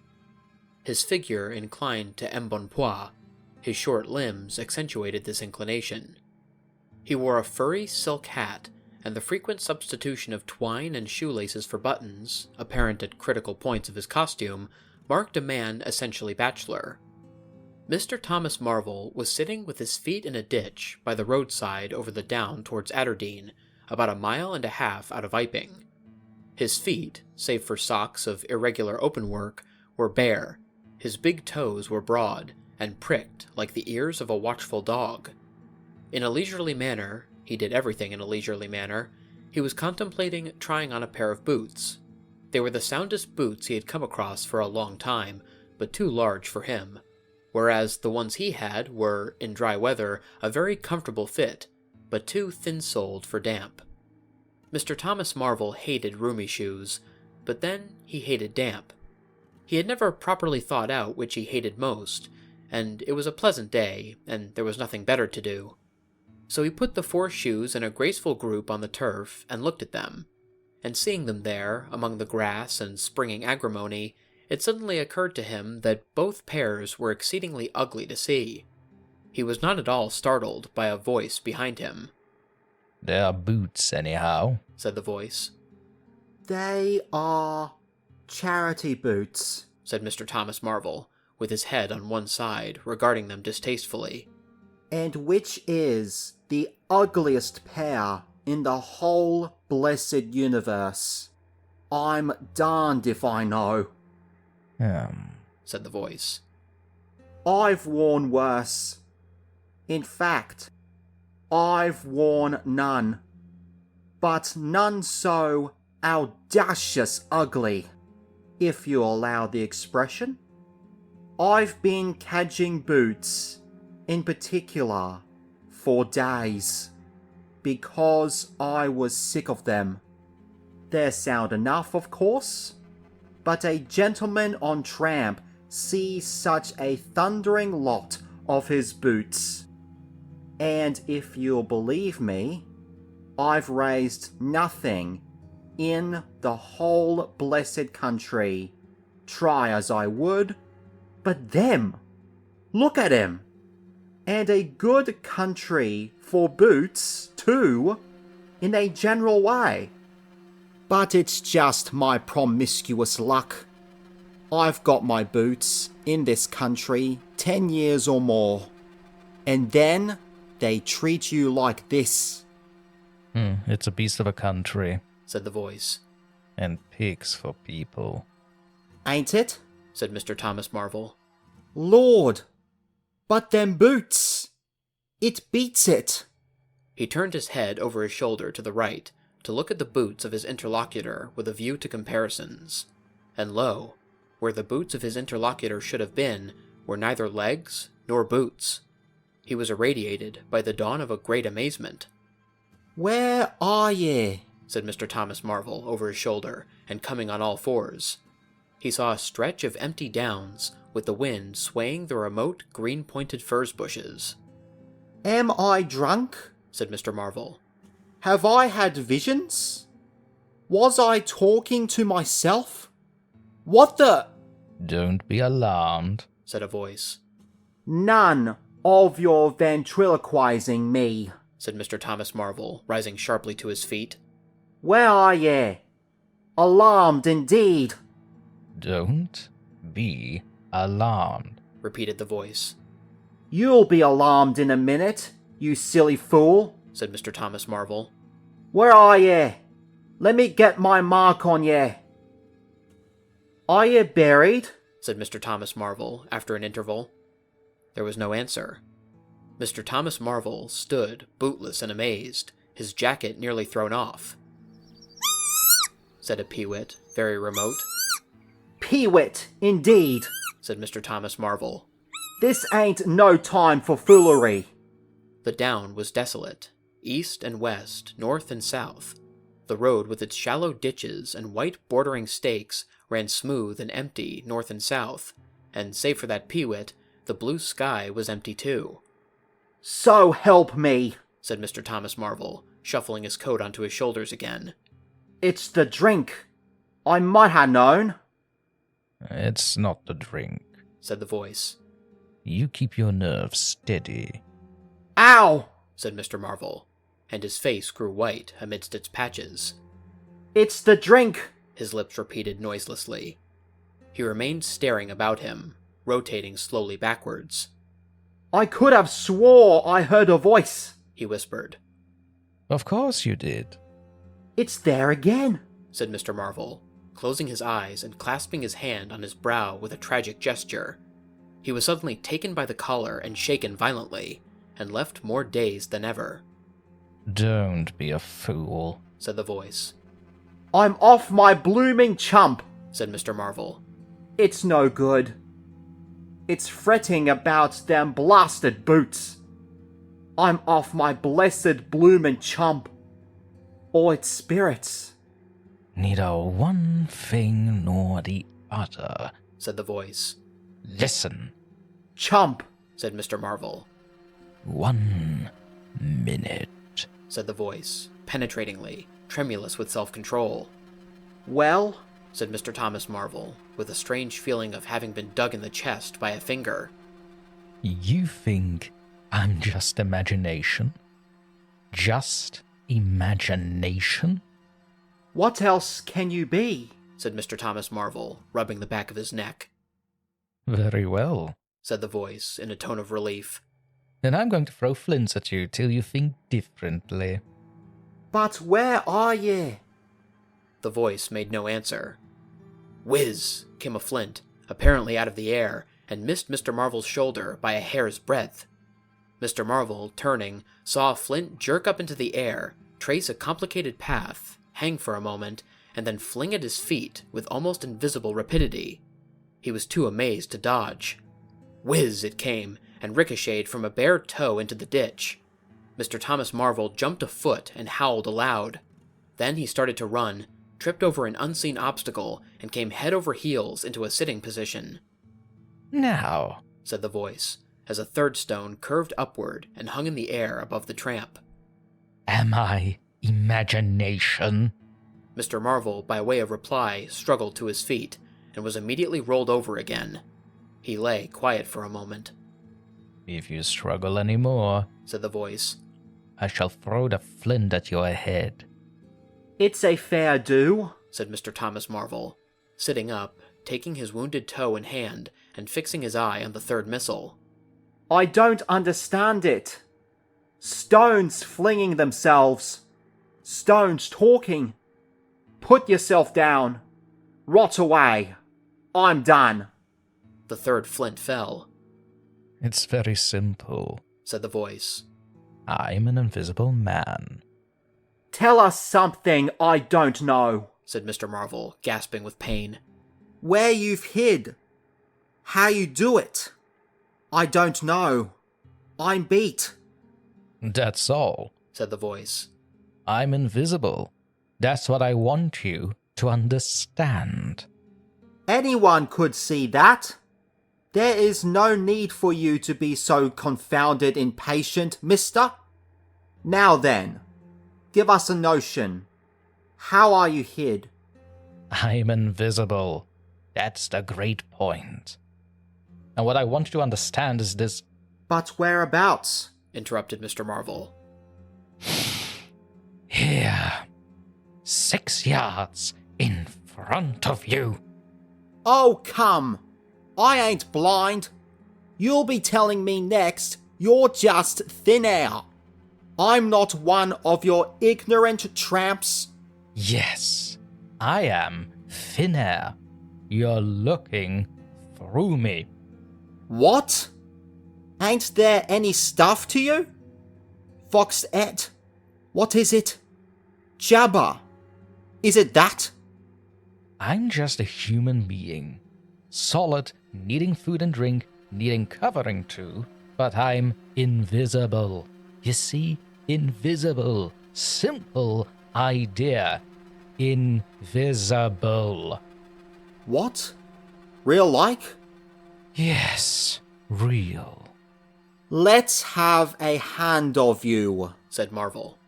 "If you are real, it won't be so darn out of the way like... Then, Lord," he said, "how you made me jump, gripping me like that." He felt the hand that had closed round his wrist with his disengaged fingers, and his fingers went timorously up the arm, patted a muscular chest, and explored a bearded face. Marvel's face was astonishment. "I'm dashed," he said. "If this don't beat cockfighting. Most remarkable. And there I can see a rabbit clean through you. 1/2 a mile away. Not a bit of you visible. Except..." He scrutinized the apparently empty space keenly. "You haven't been eating bread or cheese?" he asked, holding the invisible arm. You're quite right. And it's not quite assimilated into the system." "Ah," said Mr. Marvel. "Sort of ghostly, though." "Of course, all this isn't half so wonderful as you think." "It's quite wonderful enough for my modest wants," said Mr. Thomas Marvel. "How's you manage it? How the deuce is it done?" "It's a long story. And besides..." "I tell you, the whole business fairly beats me," said Mr. Marvel. "What I want to say at present is this. I need help. I have come to that. I came upon you suddenly. I was wandering, mad with rage, naked, impotent. I could have murdered, and I saw you. Lord, said Mr. Marvel.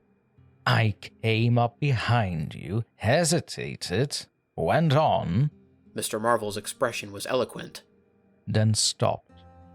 Here, I said, is an outcast like myself. This is the man for me. So I turned back and came to you, and... Lord, said Mr. Marvel. But I'm all in a tizzy. May I ask, how is it? And what you may be requiring in the way of help. Invisible.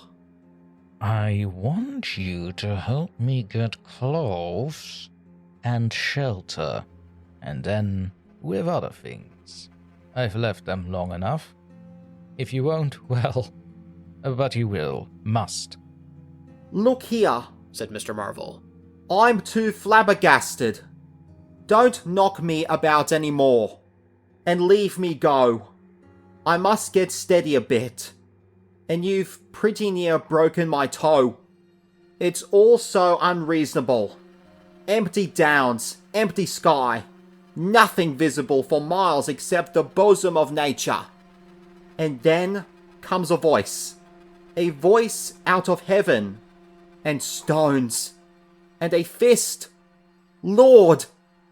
Pull yourself together, said the voice, or you have to do the job I've chosen for you. Mr. Marvel blew out his cheeks, and his eyes were round. I've chosen you, said the voice. You are the only man except some of those fools down there who knows there is such a thing as an invisible man. You have to be my helper. Help me, and I will do great things for you. An invisible man is a man of power. He stopped for a moment to sneeze violently. Achha! But if you betray me, he said, if you fail to do as I direct you... He paused and tapped Mr. Marvel's shoulder smartly. Mr. Marvel gave a yelp of terror at the touch. I don't want to betray you, said Mr. Marvel, edging away from the direction of the fingers. Don't you go a-thinking that, whatever you do, all I want to do is to help you. Just tell me what I got to do. Lord, whatever you want done, that I'm most willing to do.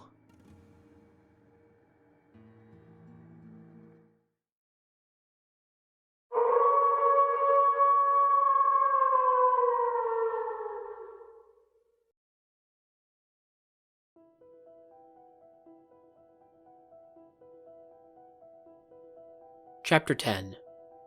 Mr. Marvel's Visit to Iping. After the first gusty panic had spent itself, Iping became argumentative. Skepticism suddenly reared its head. Rather nervous skepticism, not at all assured of its back, but skepticism nevertheless. It is so much easier not to believe in an invisible man, and those who had actually seen him dissolve into air or felt the strength of his arm could be counted on the fingers of 2 hands. And of these witnesses, Mr. Wadgers was presently missing, having retired impregnably behind the bolts and bars of his own house, and Jaffers was lying stunned in the parlor of the Coach and Horses. Great and strange ideas transcending experience often have less effect upon men and women than smaller, more tangible considerations. Iping was gay with bunting, and everybody was in gala dress. Whit Monday had been looked forward to for a month or more. By the afternoon, even those who believed in the unseen were beginning to resume their little amusements in a tentative fashion, on the supposition that he had quite gone away, and with the skeptics, he was already a jest. But people, skeptics and believers alike, were remarkably sociable all that day.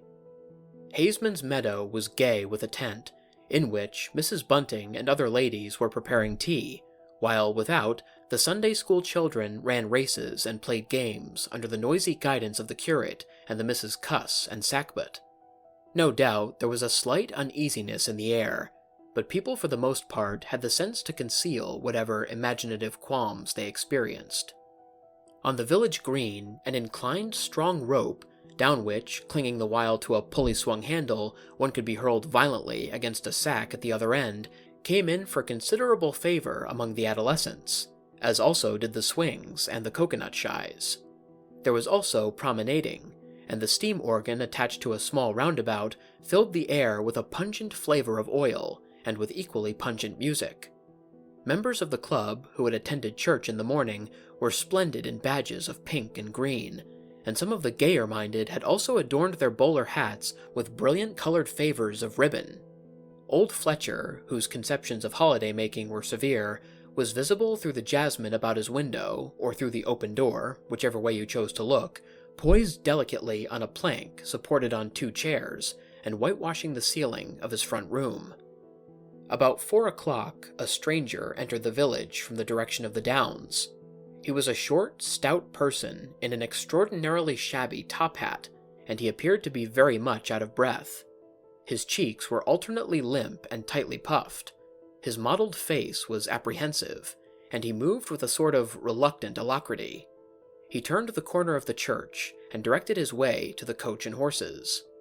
Among others, old Fletcher remembers seeing him, and indeed the old gentleman was so struck by his peculiar agitation that he inadvertently allowed a quantity of whitewash to run down the brush into the sleeve of his coat while regarding him.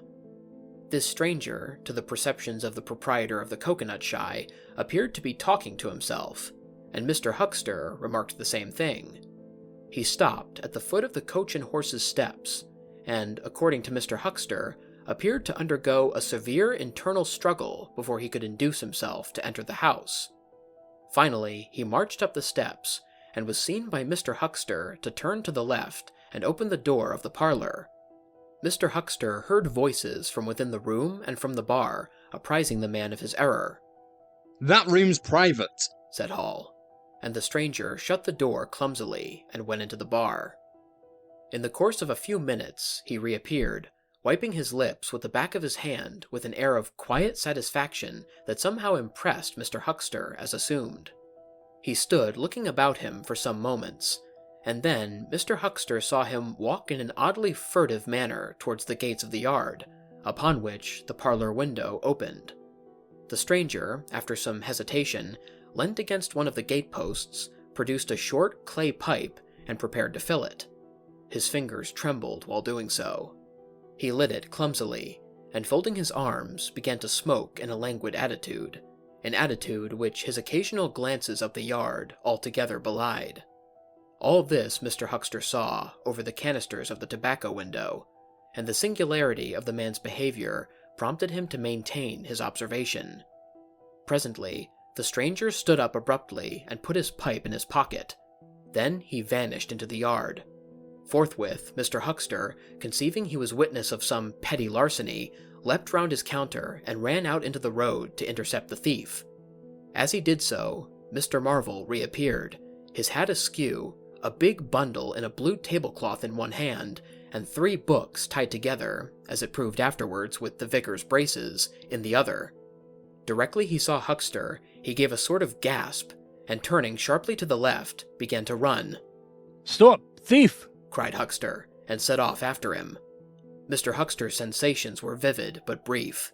He saw the man just before him and spurting briskly for the church corner and the hill road. He saw the village flags and festivities beyond, and a face or so turned towards him. He bawled, "Stop!" again. He had hardly gone 10 strides before his shin was caught in some mysterious fashion, and he was no longer running, but flying with inconceivable rapidity through the air. He saw the ground suddenly close to his face. The world seemed to splash into a million whirling specks of light, and subsequent proceedings interested him no more.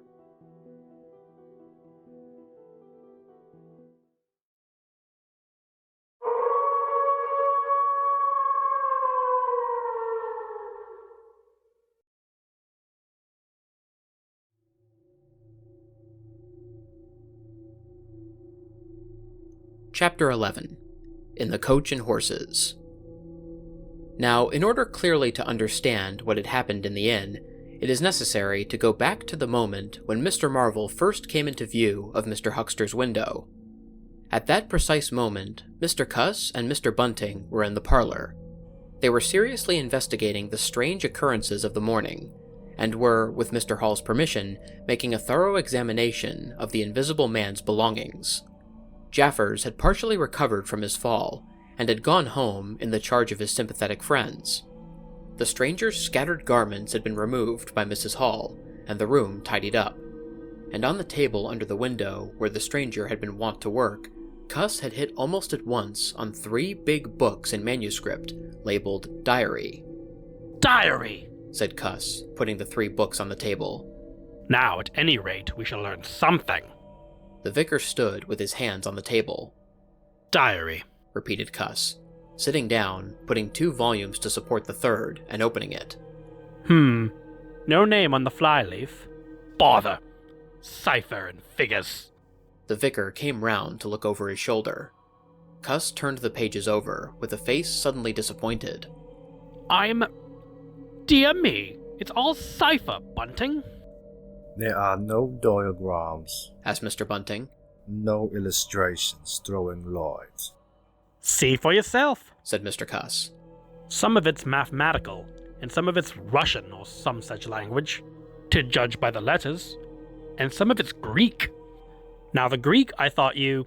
Of course, said Mr. Bunting, taking out and wiping his spectacles, and feeling suddenly very uncomfortable, for he had no Greek left in his mind worth talking about. Yes, the Greek, of course, may furnish a clue. I'll find you a place. I'd rather glance through the volumes first, said Mr. Bunting, still wiping. A general impression first, Cuss, and then we can go looking for clues.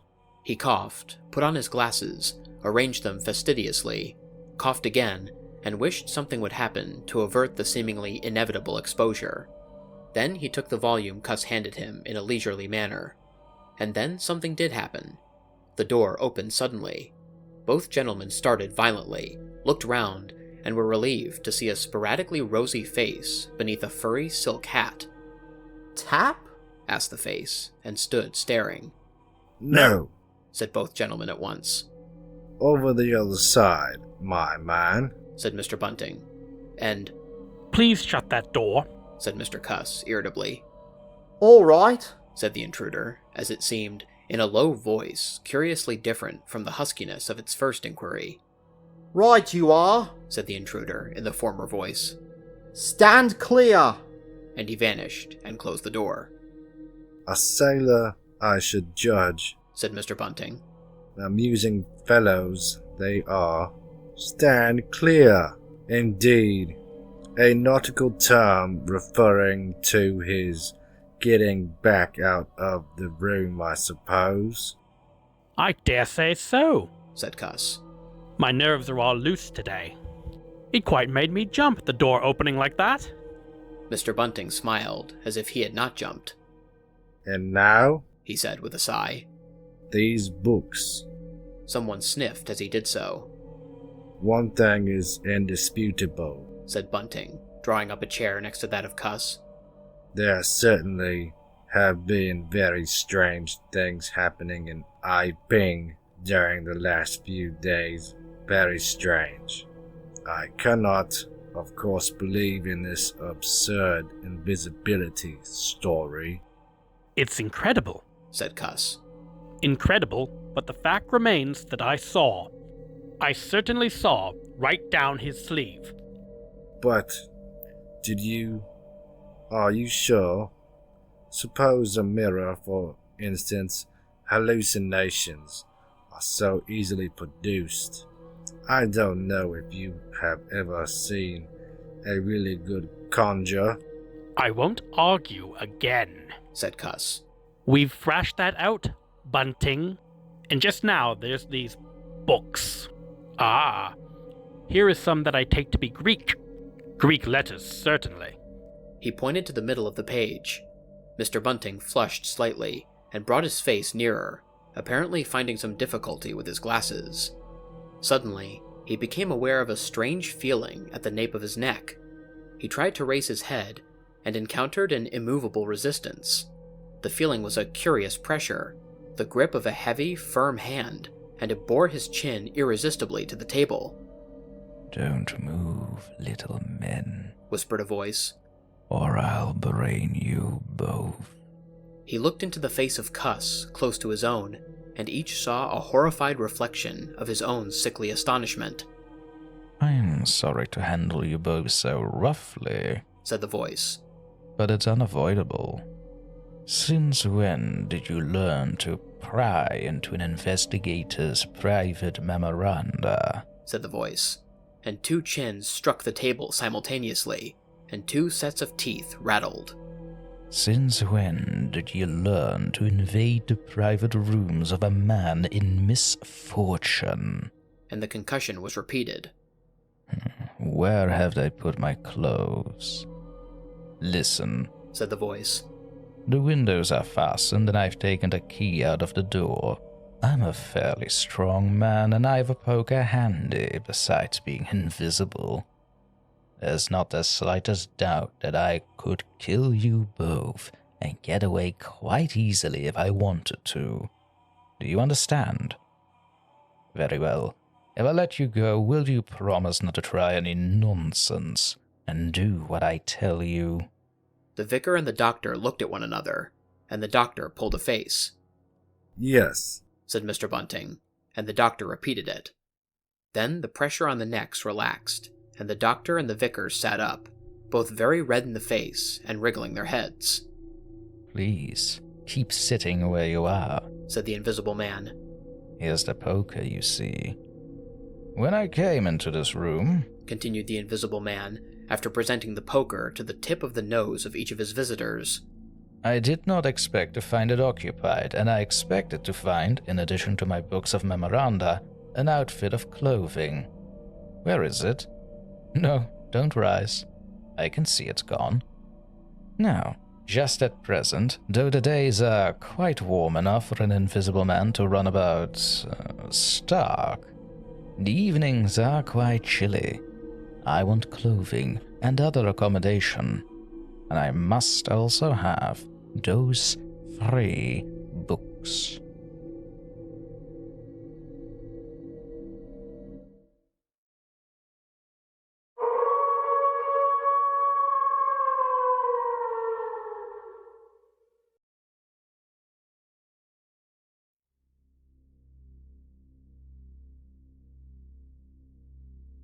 Chapter 12.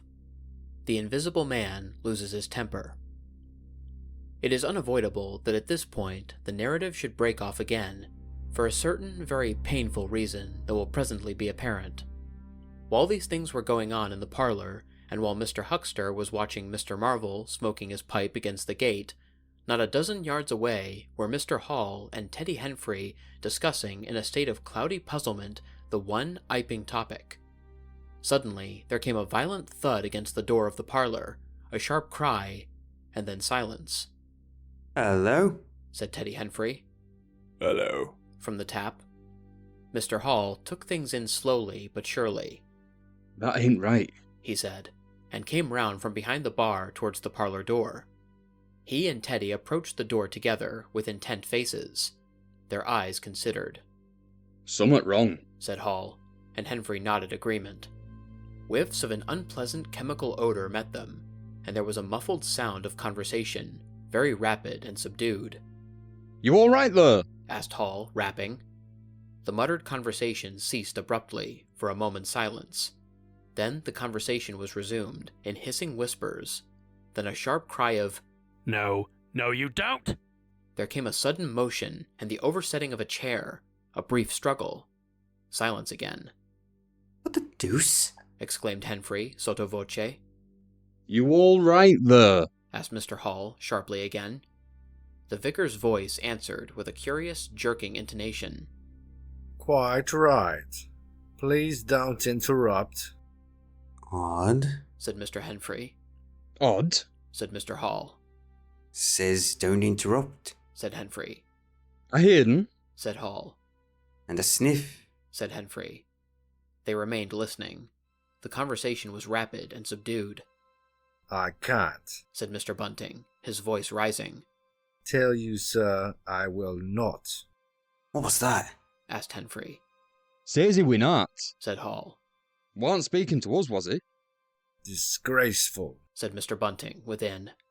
Disgraceful, said Mr. Henfrey. I heard it. Distinct. Who's that speaking now? asked Henfrey. Mr. Cuss, I suppose, said Hall. Can you hear anything? Silence. The sounds within indistinct and perplexing. Sounds like throwing a tablecloth about, said Hall. Mrs. Hall appeared behind the bar. Hall made gestures of silence and invitation. This aroused Mrs. Hall's wifely opposition. What you listening there for, Hall? She asked. Ain't you nothing better to do? Busy day like this. Hall tried to convey everything by grimaces and dumb show, but Mrs. Hall was obdurate. She raised her voice, so Hall and Henfrey, rather crestfallen, tiptoed back to the bar, gesticulating to explain to her. At first, she refused to see anything in what they had heard at all. Then she insisted on Hall keeping silence, while Henfrey told her his story. She was inclined to think the whole business nonsense. Perhaps they were just moving the furniture about. I heard him say disgraceful, that I did, said Hall. I heard that, Miss Hall, said Henfrey. Like as not, began Mrs. Hall. Shh, said Mr. Teddy Henfrey. Didn't I hear the window? What window? asked Mrs. Hall. Parlour window, said Henfrey. Everyone stood, listening intently. Mrs. Hall's eyes, directed straight before her, saw without seeing the brilliant oblong of the inn door, the road white and vivid, and Huckster's shop front blistering in the June sun. Abruptly, Huckster's door opened, and Huckster appeared, eyes staring with excitement, arms gesticulating. Yup, cried Huckster. Stop, thief! And he ran obliquely across the oblong towards the yard gates and vanished. Simultaneously came a tumult from the parlor, and a sound of windows being closed. Hall, Henfrey, and the human contents of the tap rushed out at once, pell-mell, into the street. They saw someone whisk round the corner towards the road, and Mr. Huckster executing a complicated leap in the air that ended on his face and shoulder. Down the street, people were standing astonished or running towards them. Mr. Huckster was stunned. Henfrey stopped to discover this, but Hall and the two laborers from the tap rushed at once to the corner, shouting incoherent things, and saw Mr. Marvel vanishing by the corner of the church wall. They appeared to have jumped to the impossible conclusion that this was the invisible man suddenly become visible, and set off at once along the lane in pursuit.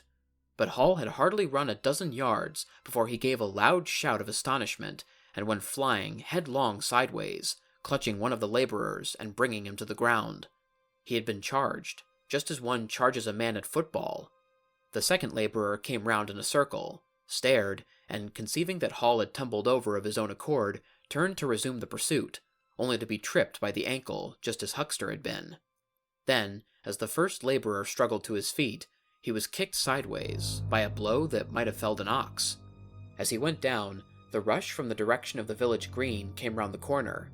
The first to appear was the proprietor of the Coconut Shy, a burly man in a blue jersey. He was astonished to see the lane empty, save for 3 men sprawling absurdly on the ground. And then something happened to his rearmost foot, and he went headlong and rolled sideways, just in time to graze the feet of his brother and partner, following headlong. The two were then kicked, knelt on, fallen over, and cursed by quite a number of over-hasty people. Now, when Hall and Henfrey and the laborers ran out of the house, Mrs. Hall, who had been disciplined by years of experience, remained in the bar next the till. And suddenly, the parlor door was opened, and Mr. Cuss appeared, and without glancing at her, rushed at once down the steps toward the corner. "Hold him!" he cried. "Don't let him drop that parcel!" He knew nothing of the existence of Marvel, for the invisible man had handed over the books and bundle in the yard. The face of Mr. Cuss was angry and resolute, but his costume was defective, a sort of limp white kilt that could only have passed muster in Greece. "Hold him!" he bawled. "He's got my trousers, and every stitch of the vicar's clothes. Tend to him in a minute," he cried to Henfrey as he passed the prostrate Huckster, and coming round the corner to join the tumult, was promptly knocked off his feet into an indecorous sprawl. Somebody in full flight trod heavily on his finger. He yelled, struggled to regain his feet, was knocked against and thrown on all fours again, and became aware that he was involved not in a capture, but a rout. Everyone was running back to the village. He rose again and was hit severely behind the ear. He staggered and set off back to the coach and horses forthwith, leaping over the deserted huckster, who was now sitting up, on his way. Behind him, as he was halfway up the inn steps, he heard a sudden yell of rage, rising sharply out of the confusion of cries, and a sounding smack in someone's face. He recognized the voice as that of the Invisible Man, and the note was that of a man suddenly infuriated by a painful blow. In another moment, Mr. Cuss was back in the parlor. "He's coming back, Bunting," he said, rushing in. "Save yourself!" Mr. Bunting was standing in the window, engaged in an attempt to clothe himself in a hearthrug and a West Surrey Gazette. "Who's coming?" he said, so startled that his costume narrowly escaped disintegration. "Invisible Man," said Cuss, and rushed onto the window. "We'd better clear out from here. He's fighting mad! Mad!" In another moment, he was out in the yard. "Good heavens," said Mr. Bunting, hesitating between two horrible alternatives. He heard a frightful struggle in the passage of the inn, and his decision was made.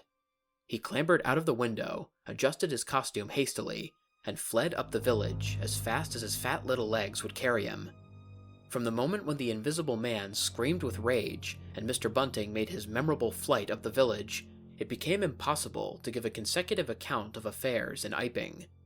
Possibly, the Invisible Man's original intention was simply to cover Marvel's retreat with the clothes and books, but his temper, at no time very good, seems to have gone completely at some chance blow, and forthwith he was set to smiting and overthrowing for the mere satisfaction of hurting.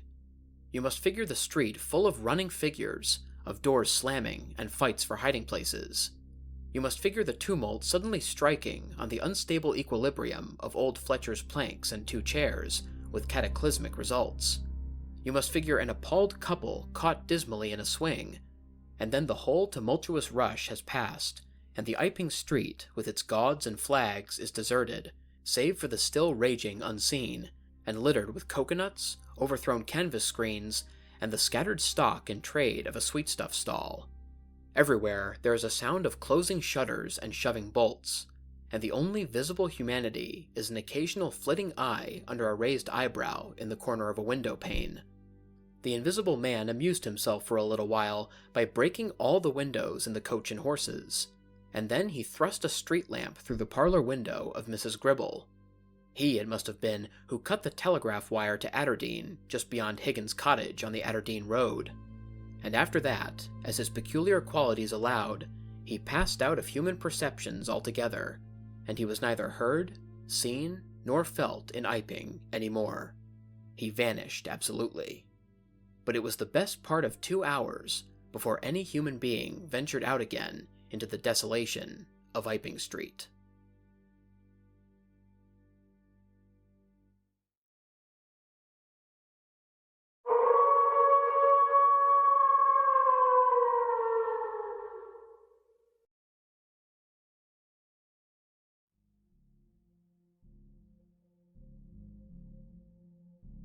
Chapter 13. Mr. Marvel discusses his resignation. When the dusk was gathering, and Iping was just beginning to peep timorously forth again upon the shattered wreckage of its bank holiday, a short, thick-set man in a shabby silk hat was marching painfully through the twilight behind the beech woods on the road to Bramblehurst. He carried 3 books bound together by some sort of ornamental elastic ligature, and a bundle wrapped in a blue tablecloth. His rubicund face expressed consternation and fatigue. He appeared to be in a spasmodic sort of hurry. He was accompanied by a voice other than his own, and ever and again he winced under the touch of unseen hands. "If you give me the slip again," said the voice. "If you attempt to give me the slip again." "Lord," said Mr. Marvel. "that shoulder's a mass of bruises as it is." "On my honor," said the voice. I will kill you. I didn't try to give you the slip, said Marvel, in a voice that was not far remote from tears. I swear I didn't. I didn't know the blessed turning. That was all. How the devil was I to know the blessed turning? As it is, I've been knocked about. You'll get knocked about a great deal more if you don't mind, said the voice, and Mr. Marvel abruptly became silent. He blew out his cheeks, and his eyes were eloquent of despair. It's bad enough to let these floundering yokels explode my little secret without your cutting off with my books. It's lucky for some of them they cut and ran when they did. Here I am. No one knew I was invisible, and now what am I to do? What am I to do? Asked Marvel, sotto voce. It's all about. It'll be in the papers. Everybody will be looking for me. Everyone on their guard. The voice broke off into vivid curses and ceased. The despair of Mr. Marvel's face deepened, and his pace slackened. Go on, said the voice. Mr. Marvel's face assumed a grayish tint between the ruddier patches. Don't drop those books, stupid, said the voice sharply, overtaking him. The fact is, said the voice, I shall have to make use of you. You're a poor tool, but I must. I'm a miserable tool, said Marvel. You are, said the voice. I'm the worst possible tool you could have, said Marvel. I'm not strong, he said, after a discouraging silence. I'm not over-strong, he repeated. No. And my heart's weak. That little business, I pulled it through, of course. But bless you, I could have dropped. Well? I haven't the nerve and strength for the sort of thing you want. I'll stimulate you. I wish you wouldn't. I wouldn't like to mess up your plans, you know. But I might, out of sheer funk and misery. You'd better not, said the voice with quiet emphasis. I wish I was dead, said Marvel. It ain't justice, he said. You must admit, it seems to me I've a perfect right. Get on, said the voice. Mr. Marvel mended his pace, and for a time they went in silence again. It's devilish hard, said Mr. Marvel. This was quite ineffectual. He tried another tack. What do I make by it? He began again, in a tone of unendurable wrong. Oh, shut up, said the voice, with a sudden amazing vigor. I'll see to you all right. You do what you're told. You'll do it all right. You're a fool and all that, but you'll do... I tell you, sir, I'm not the man for it. Respectfully, but it is so... If you don't shut up, I shall twist your wrist again, said the invisible man. I want to think. Presently, 2 oblongs of yellow light appeared through the trees, and the square tower of a church loomed through the gloaming. I shall keep my hand on your shoulder, said the voice. All through the village. Go straight through, and try no foolery. It'll be worse for you if you do. I know that, sighed Mr. Marvel. I know all that. The unhappy-looking figure in the obsolete silk hat passed up the streets of the little village with his burdens, and vanished into the gathering darkness beyond the lights of the windows.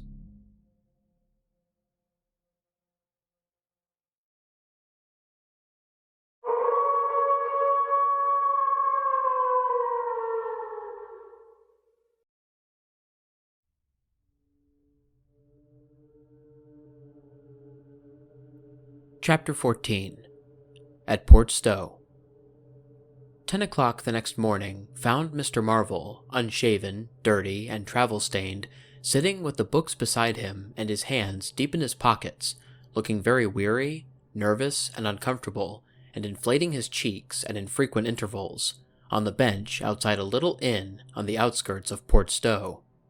Beside him were the books, but now they were tied with string. The bundle had been abandoned in the pine woods beyond Bramblehurst, in accordance with a change in the plans of the Invisible Man.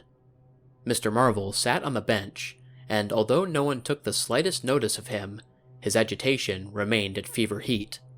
His hands would go ever and again to his various pockets with a curious, nervous fumbling.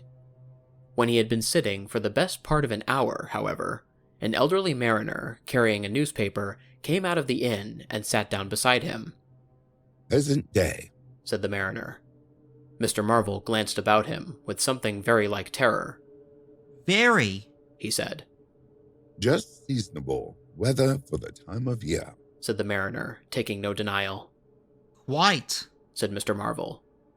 The mariner produced a toothpick, and, saving his regard, was engrossed thereby for some minutes.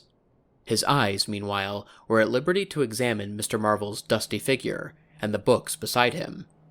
As he had approached Mr. Marvel, he had heard a sound like the dropping of coins into a pocket. He was struck by the contrast of Mr. Marvel's appearance with this suggestion of opulence. Thence, his mind wandered back again to a topic that had taken a curiously firm hold of his imagination. "Books," he said suddenly, noisily finishing with the toothpick. Mr. Marvel started and looked at them. "Oh, yes," he said. "Yes, they're books." "There's some extraordinary things in books," said the mariner. "I believe you," said Mr. Marvel. "And some extraordinary things out of them," said the mariner. "True, likewise," said Mr. Marvel. He eyed his interlocutor, and then glanced about him. "There's some extraordinary things in newspapers, for example," said the mariner. "There are." "In this newspaper," said the mariner. "Ah," said Mr. Marvel. "There's the story," said the mariner, fixing Mr. Marvel with an eye that was firm and deliberate. "There's a story about an invisible man, for instance." Mr. Marvel pulled his mouth askew and scratched his cheek and felt his ears glowing. "What will they be writing next?" he asked faintly. "Austria or America?" "Neither," said the mariner. "Here." "Lord!" said Mr. Marvel, starting. "When I say here," said the mariner, to Mr. Marvel's intense relief, "I don't of course mean here in this place. I mean hereabouts." "An invisible man," said Mr. Marvel. "And what's he been up to?" "Everything," said the mariner, controlling Marvel with his eye, and then amplifying. "Every blessed thing." "I ain't seen a paper these 4 days," said Marvel. "Iping's, the place he started at," said the mariner. "Indeed," said Mr. Marvel. "He started there, and where he came from, nobody don't seem to know. Here it is. Peculiar story from Iping. And it says in this paper that the evidence is extraordinary strong. Extraordinary." "Lord!" said Mr. Marvel. "Boldin, it's an extraordinary story. There is a clergyman and a medical gent witness. Saw him all night and proper, or leastways didn't see him.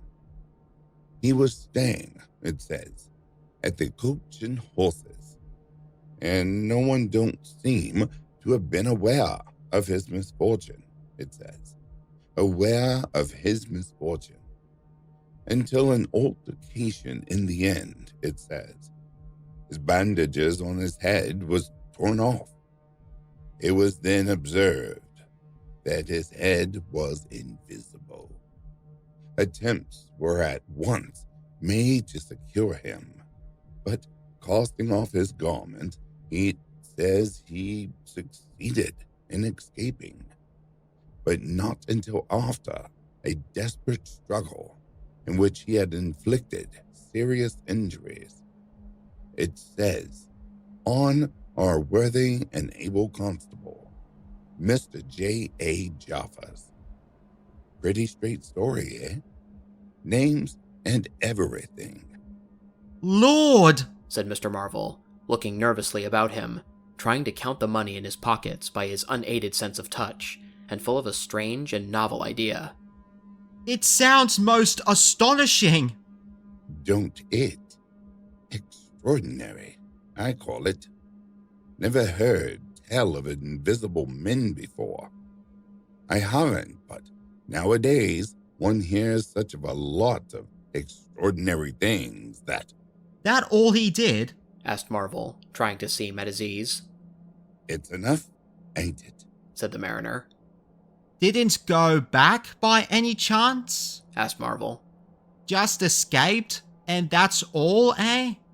All? Said the mariner. Why ain't it enough? Quite enough, said Marvel. I should think it was enough, said the mariner. I should think it was enough. He didn't have any pals.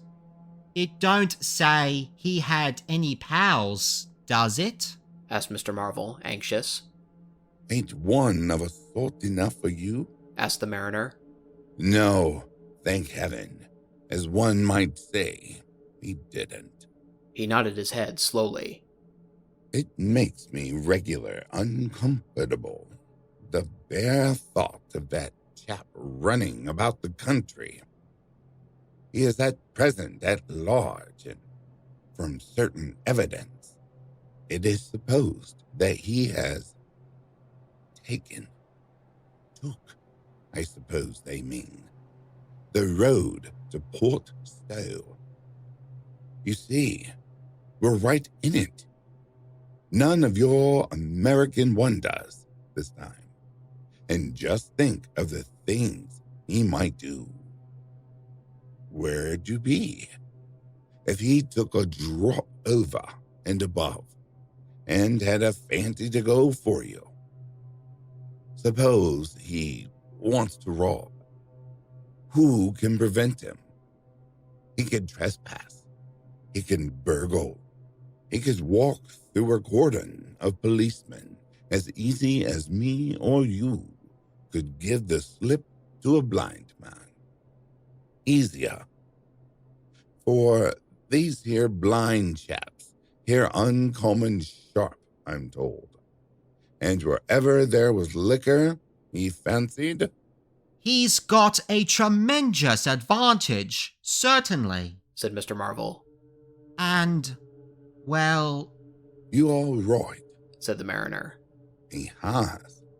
All this time, Mr. Marvel had been glancing about him intently, listening for faint footfalls, trying to detect imperceptible movements. He seemed on the point of some great resolution. He coughed behind his hand. He looked about him again, listened, bent towards the mariner, and lowered his voice. The fact of it is, I happen to know just a thing or two about this invisible man from private sources. Oh, said the mariner, interested. You? Yes, said Mr. Marvel. Me. Indeed, said the mariner. And may I ask? You'll be astonished, said Mr. Marvel behind his hand. It's tremendous. Indeed, said the mariner. The fact is, began Mr. Marvel eagerly in a confidential undertone. Suddenly, his expression changed marvelously. Ow! He said. He rose stiffly in his seat.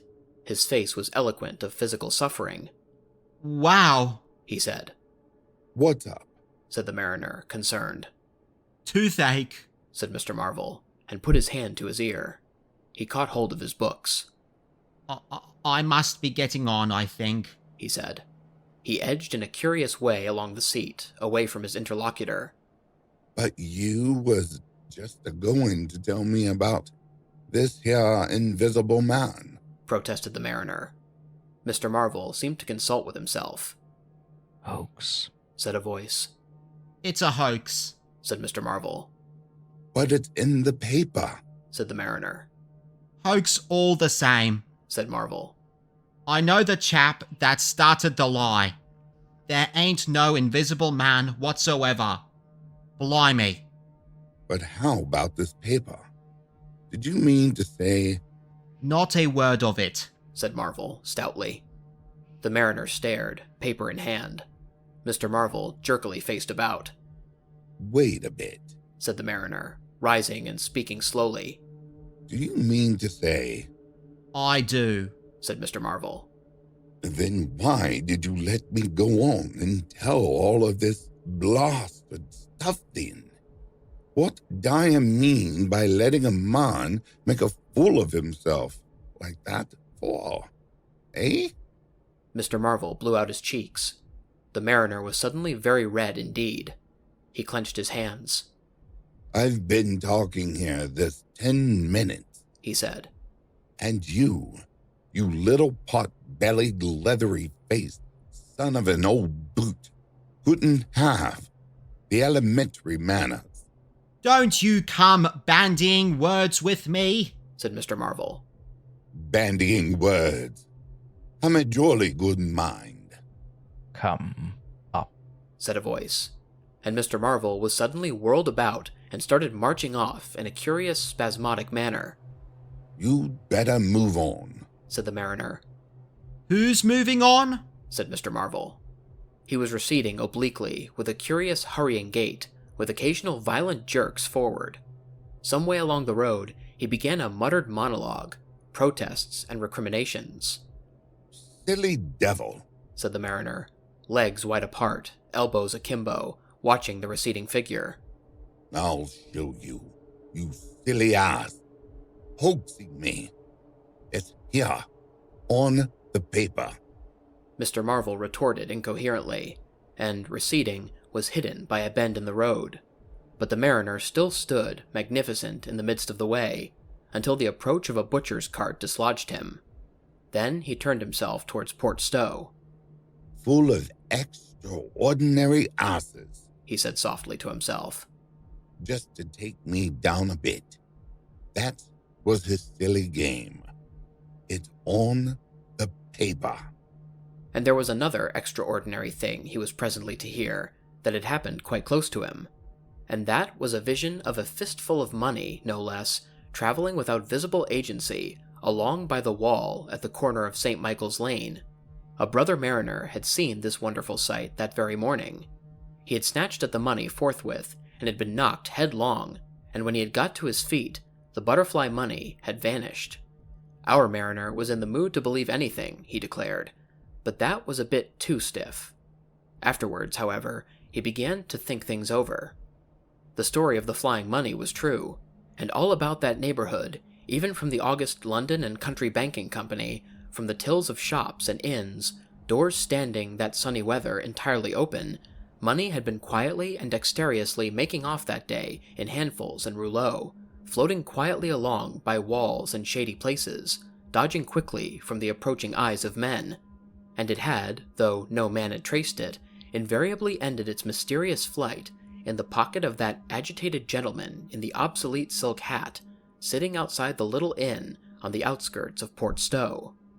It was 10 days after, and indeed only when the Burdock story was already old, that the mariner collated these facts, and began to understand how near he had been to the wonderful, invisible man.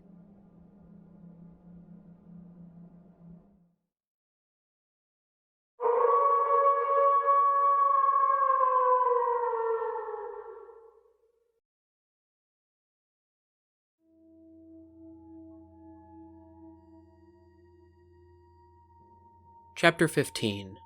The Man Who Was Running. In the early evening time, Dr. Kemp was sitting in his study in the belvedere on the hill overlooking Burdock. It was a pleasant little room, with 3 windows, north, west, and south, and bookshelves covered with books and scientific publications, and a broad writing table, and, under the north window, a microscope, glass slips, minute instruments, some cultures, and scattered bottles of reagents.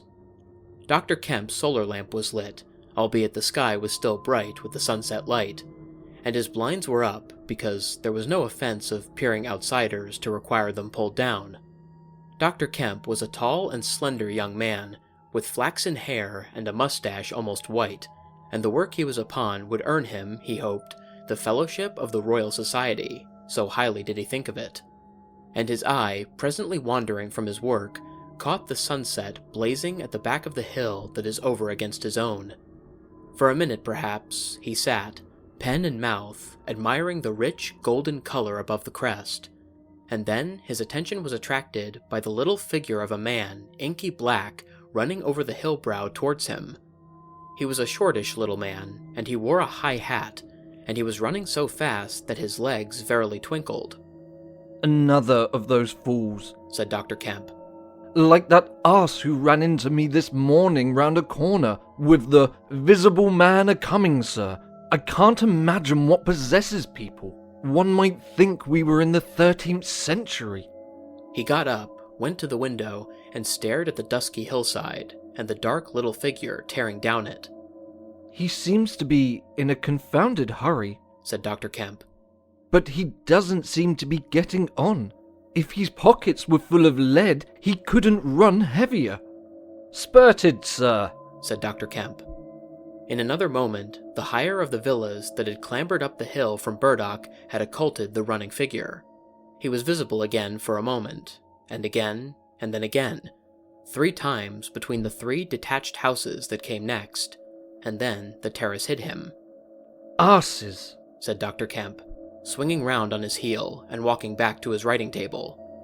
But those who saw the fugitive nearer and perceived the abject terror on his perspiring face, being themselves in the open roadway, did not share in the doctor's contempt. By the man pounded, and as he ran he chinked like a well-filled purse that is tossed to and fro. He looked neither to the right nor the left, but his dilated eyes stared straight downhill to where the lamps were being lit and the people were crowded in the street, and his ill-shaped mouth fell apart, and a glary foam lay on his lips, and his breath came hoarse and noisy. All he passed stopped, and began staring up the road and down, and interrogating one another with an inkling of discomfort for the reason of his haste.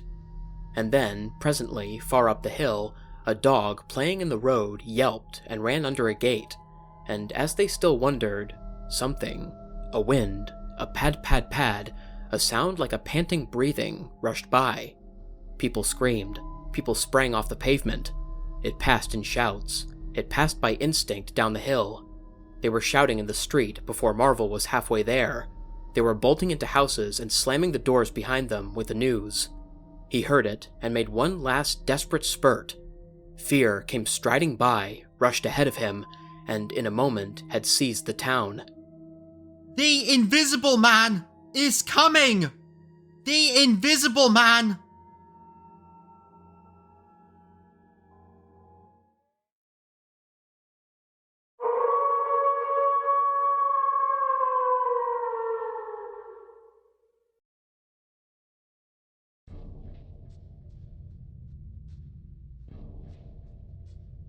Chapter 16. In the Jolly Cricketers. The Jolly Cricketers is just at the bottom of the hill where the tram lines begin. The barman leant his fat red arms on the counter and talked of horses with an anemic cabman, while a black-bearded man in grey snapped up biscuit and cheese, drank Burton, and conversed in American with a policeman off duty. "What's the shouting about?" said the anemic cabman, going off at a tangent, trying to see up the hill over the dirty yellow blind in the low window of the inn. Somebody ran by outside. "Fire, perhaps," said the barman. Footsteps approached, running heavily. The door was pushed open violently, and Marvel, weeping and disheveled, his hat gone, the neck of his coat torn open, rushed in, made a convulsive turn, and attempted to shut the door. It was held half open by a strap. "Coming!" he bawled, his voice shrieking with terror. "He's coming! The Invisible Man! After me! For God's sake! Help! Help! Help!" "Shut the doors," said the policeman. "Who's coming? What's the row?" He went to the door, released the strap, and it slammed. The American closed the other door. Let me go inside, said Marvel, staggering and weeping, but still clutching the books. Let me go inside! Lock me in! Somewhere! I tell you, he's after me! I give him the slip! He said he'd kill me, and he will! You're safe, said the man with the black beard. The door's shut. What's it all about? Let me go inside, said Marvel, and shrieked aloud as a blow suddenly made the fastened door shiver and was followed by a hurried rapping and a shouting outside. Hello? Cried the policeman. Who's there? Mr. Marvel began to make frantic dives at panels that looked like doors. He'll kill me! He's got a knife or something! For God's sake! Here you are, said the barman. Come in here. And he held up the flap of the bar. Mr. Marvel rushed behind the bar as the summons outside was repeated. Don't open the door! He screamed. Please, don't open the door! Where shall I hide? This invisible man, then? Asked the man with the black beard, with one hand behind him. I guess it's about time we saw him. The window of the inn was suddenly smashed in, and there was a screaming and running to and fro in the street. The policeman had been standing on the settee, staring out, craning to see who was at the door. He got down with raised eyebrows. It's that, he said. The barman stood in front of the bar parlor door, which was now locked on Mr. Marvel, stared at the smashed window, and came round to the two other men. Everything was suddenly quiet. I wish I had my truncheon, said the policeman, going irresolutely to the door. Once we open, in he comes. There's no stopping him. Don't you be in too much hurry about that door, said the anemic cabman anxiously. Draw the bolts, said the man with the black beard. And if he comes... He showed a revolver in his hand. That won't do, said the policeman. That's murder. I know what country I'm in, said the man with the beard. I'm gonna let him off his legs. Draw the bolts. Not with that blinking thing going off behind me, said the barman, craning over the blind. Very well, said the man with the black beard, and stooping down, revolver ready, drew them himself. Barman, cabman, and policeman faced about. Come in, said the bearded man in an undertone, standing back and facing the unbolted doors with his pistol behind him. No one came in. The door remained closed. 5 minutes afterwards, when a second cabman pushed his head in cautiously, they were still waiting, and an anxious face peered out of the bar parlor and supplied information. Are all the doors of the house shut? Asked Marvel. He's going round, prowling round. He's as artful as the devil. Good Lord, said the burly barman. There's the back. Just watch them doors. I say. He looked about him helplessly. The bar parlor door slammed, and they heard the key turn. There's the yard door and the private door. The yard door. He rushed out of the bar. In a minute, he reappeared with a carving knife in his hand. The yard door was open, he said, and his fat underlip dropped. He may be in the house now, said the first cabman. He's not in the kitchen, said the barman. There's 2 women there, and I've stabbed every inch of it with this little beef slicer. And they don't think he's come in. They haven't noticed. Have you fastened it? Asked the first cabman. I'm out of frocks, said the barman. The man with the beard replaced his revolver, and even as he did so, the flap of the bar was shut down and the bolt clicked. And then, with a tremendous thud, the catch of the door snapped and the bar parlor door burst open. They heard Marvel squeal like a caught leveret, and forthwith they were clambering over the bar to his rescue. The bearded man's revolver cracked, and the looking glass at the back of the parlor starred and came smashing and tinkling down. As the barman entered the room, he saw Marvel, curiously crumpled up and struggling against the door that led to the yard and kitchen. The door flew open while the barman hesitated, and Marvel was dragged into the kitchen. There was a scream and a clatter of pans. Marvel, head down and lugging back obstinately, was forced to the kitchen door, and the bolts were drawn. Then the policeman, who had been trying to pass the barman, rushed in, followed by one of the cabmen, gripped the wrist of the invisible hand that collared Marvel, was hit in the face, and went reeling back. The door opened, and Marvel made a frantic effort to obtain a lodgment behind it. Then the cabman collared something. "I got him," said the cabman. The barman's red hands came clawing at the unseen. "Here he is," said the barman. Mr. Marvel, released, suddenly dropped to the ground and made an attempt to crawl behind the legs of the fighting men. The struggle blundered round the edge of the door. The voice of the invisible man was heard for the first time, yelling out sharply as the policeman trod on his foot. Then he cried out passionately, and his fists flew round like flails. The cabman suddenly whooped and doubled up, kicked under the diaphragm. The door into the bar parlor from the kitchen slammed and covered Mr. Marvel's retreat. The men in the kitchen found themselves clutching at and struggling with empty air. "Where's he gone?" cried the man with the beard. "Out!" "This way," said the policeman, stepping into the yard and stopping. A piece of tile whizzed by his head and smashed among the crockery on the kitchen table. "I'll show him!" shouted the man with the black beard, and suddenly a steel barrel shone over the policeman's shoulder, and 5 bullets had followed one another into the twilight whence the missile had come. As he fired, the man with the beard moved his hand in a horizontal curve, so that his shots radiated out into the narrow yard like spokes from a wheel. A silence followed. 5 cartridges, said the man with the black beard. That's the best of all. 4 aces and a joker. Get a lantern, someone, and come and feel about for his body.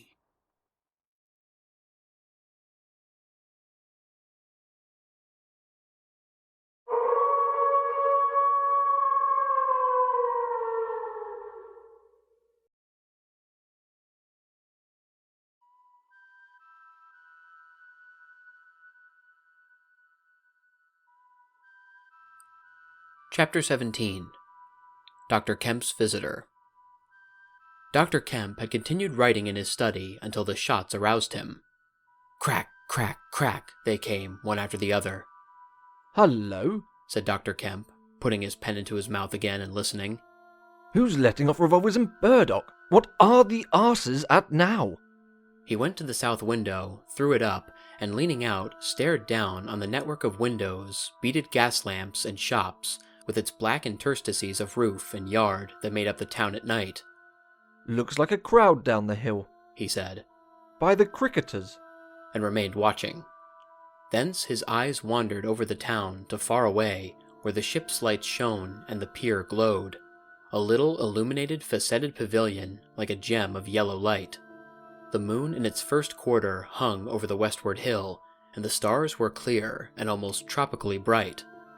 After 5 minutes, during which his mind had traveled into a remote speculation of social conditions of the future and lost itself at last over the time dimension, Dr. Kemp roused himself with a sigh, pulled down the window again, and returned to his writing desk. It must have been about an hour after this that the front doorbell rang. He had been writing slackly and with intervals of abstraction since the shots. He sat listening. He heard the servant answer the door, and waited for her feet on the staircase, but she did not come. "Wonder what that was," said Dr. Kemp. He tried to resume his work, failed, got up, went downstairs from his study to the landing, rang, and called over the balustrade to the housemaid as she appeared in the hall below. "Was that a letter?" he asked. "Only a runaway ring, sir," she answered. "I'm restless tonight," he said to himself. He went back to his study, and this time attacked his work resolutely. In a little while he was hard at work again, and the only sounds in the room were the ticking of the clock and the subdued shrillness of his quill, hurrying in the very center of the circle of light his lampshade threw on his table. It was 2 o'clock before Dr. Kemp had finished his work for the night. He rose, yawned, and went downstairs to bed. He had already removed his coat and vest when he noticed that he was thirsty. He took a candle and went down to the dining room in search of a siphon and whiskey. Dr. Kemp's scientific pursuits had made him a very observant man, and as he recrossed the hall, he noticed a dark spot on the linoleum near the mat at the foot of the stairs. He went on upstairs, and then it suddenly occurred to him to ask himself what the spot on the linoleum might be. Apparently some subconscious element was at work. At any rate, he turned with his burden, went back to the hall, put down the siphon and whiskey, and bending down, touched the spot. Without any great surprise, he found it had the stickiness and color of drying blood. He took up his burden again and returned upstairs, looking about him and trying to account for the blood spot. On the landing, he saw something and stopped astonished. The door handle of his own room was blood-stained. He looked at his own hand. It was quite clean, and then he remembered that the door of his room had been open when he came down from his study, and that consequently he had not touched the handle at all. He went straight into his room, his face quite calm, perhaps a trifle more resolute than usual. His glance, wandering inquisitively, fell on the bed. On the counterpane was a mess of blood, and the sheet had been torn. He had not noticed this before because he had walked straight to the dressing table. On the further side, the bedclothes were depressed, as if someone had been recently sitting there. Then he had an odd impression that he had heard a low voice say, "Good heavens, Kemp!" But Dr. Kemp was no believer in voices. He stood staring at the tumbled sheets. Was that really a voice? He looked about again, but noticed nothing further than the disordered and blood-stained bed. Then he distinctly heard a movement across the room, near the wash-hand stand. All men, however highly educated, retain some superstitious inklings. The feeling that is called eerie came upon him. He closed the door of the room, came forward to the dressing table, and put down his burdens. Suddenly, with a start, he perceived a coiled and blood-stained bandage of linen rag hanging in midair between him and the wash-hand stand. He stared at this in amazement. It was an empty bandage, a bandage properly tied but quite empty. He would have advanced to grasp it, but a touch arrested him, and a voice speaking quite close to him. "Kemp?" said the voice. "Huh?" said Kemp, with his mouth open. "Keep your nerve," said the voice. "I'm an invisible man." Kemp made no answer for a space, simply staring at the bandage. "Invisible man?" he said. "I am an invisible man," repeated the voice. The story he had been active to ridicule only that morning rushed through Kemp's brain. He does not appear to have been either very much frightened or very greatly surprised at the moment. Realization came later. "I thought it was a lie," he said. The thought uppermost in his mind was the reiterated arguments of the morning. "Have you a bandage on?" he asked. Yes, said the invisible man. "Oh," said Kemp, and then roused himself. "I say," he said, "this is nonsense. It's some trick." He stepped forward suddenly, and his hand, extended towards the bandage, met invisible fingers. He recoiled at the touch, and his color changed. "Keep steady, Kemp, for God's sake! I want help badly! Stop!" The hand gripped his arm. He struck at it. "Kemp!" cried the voice. "Kemp, keep steady!" And the grip tightened. A frantic desire to free himself took possession of Kemp. The hand of the bandaged arm gripped his shoulder, and he was suddenly tripped and flung backwards upon the bed. He opened his mouth to shout, and the corner of the sheet was thrust between his teeth. The invisible man had him down grimly, but his arms were free, and he struck and tried to kick savagely. "Listen to reason, will you?" said the invisible man, sticking to him in spite of a pounding in the ribs. "By heaven, you'll madden me in a minute! Lie still, you fool!" bawled the invisible man in Kemp's ear. Kemp struggled for another moment, and then lay still. "If you shout, I'll smash your face," said the invisible man, relieving his mouth. "I'm an invisible man. It's no foolishness and no magic. I really am an invisible man, and I want your help. I don't want to hurt you, but if you behave like a frantic rustic, I must. Don't you remember me, Kemp, Griffin of University College?" "Let me get up," said Kemp. "I'll stop where I am, and let me sit quiet for a minute." He sat up and felt his neck.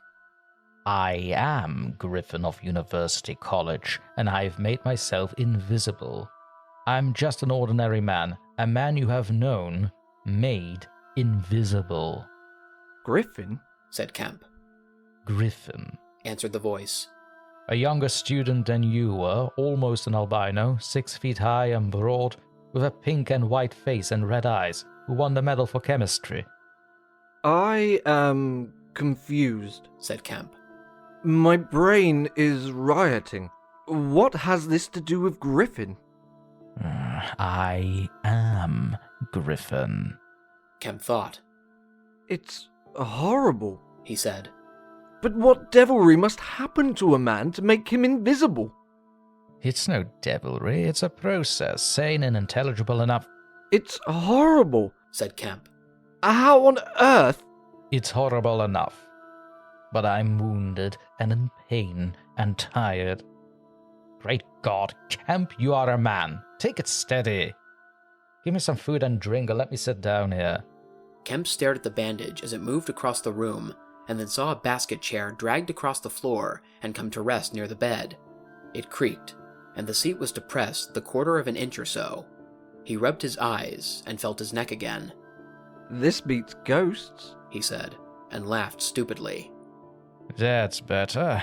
Thank heaven you're getting sensible. Or silly, said Kemp, and knuckled his eyes. Give me some whiskey. I'm near dead. It didn't feel so. Where are you? If I get up, shall I run into you? There. All right. Whiskey. Here.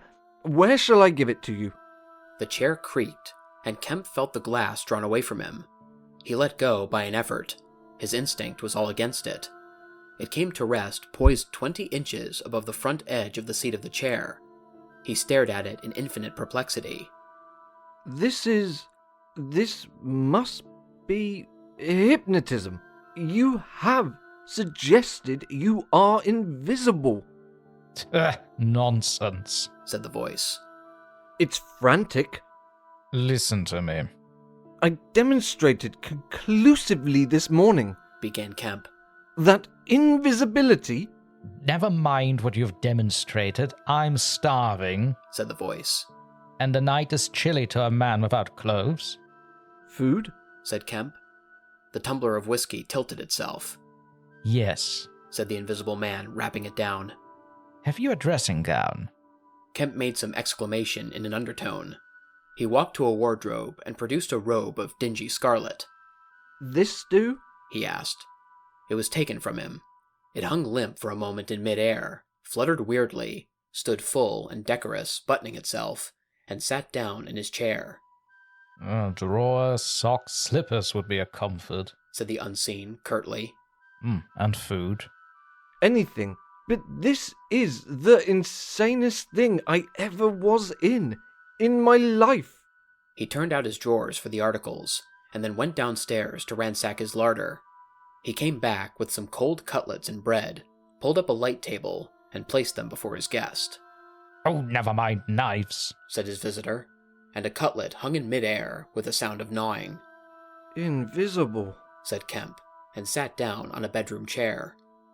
I always like to get something about me before I eat, said the invisible man, with a full mouth, eating greedily. Queer fancy.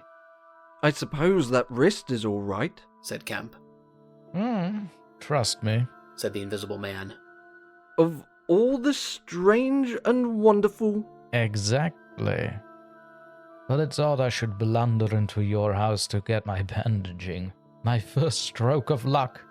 Anyhow, I meant to sleep in this house tonight. You must stand that. Oh, it's a filthy nuisance, my blood showing, isn't it? Quite a clot over there. Gets visible as it coagulates, I see. It's only the living tissue I've changed, and only for as long as I'm alive. I've been in the house for 3 hours. But how's it done? Began Kemp in a tone of exasperation. Confound it! The whole business! It's unreasonable from beginning to end. Quite reasonable, said the invisible man. Perfectly reasonable. He reached over and secured the whiskey bottle. Kemp stared at the devouring dressing gown. A ray of candlelight, penetrating a torn patch in the right shoulder, made a triangle of light under the left ribs. What were the shots? He asked. How did the shooting begin? Oh, there was a real fool of a man, a sort of confederate of mine, curse him, who tried to steal my money. Has done so. Is he invisible too? No. Well? Can't I have some more to eat before I tell you all that? I'm hungry, in pain, and you want me to tell stories? Kemp got up. You didn't do any shooting? He asked. Not me, said his visitor. Some fool I'd never seen fired at a random. A lot of them got scared. They all got scared at me. Cursed them. I say, I want more to eat than this, Kemp. I'll see what there is to eat downstairs, said Kemp. Not much, I'm afraid. After he had done eating, and he made a heavy meal, the invisible man demanded a cigar. He bit the end savagely before Kemp could find a knife, and cursed when the outer leaf loosened. It was strange to see him smoking. His mouth and throat, pharynx and nares became visible as a sort of whirling smoke cast. Oh, this blessed gift of smoking, he said, and puffed vigorously. I'm lucky to have fallen upon you, Kemp. You must help me. Fancy tumbling on you just now. I'm in a devilish scrape. I've been mad, I think.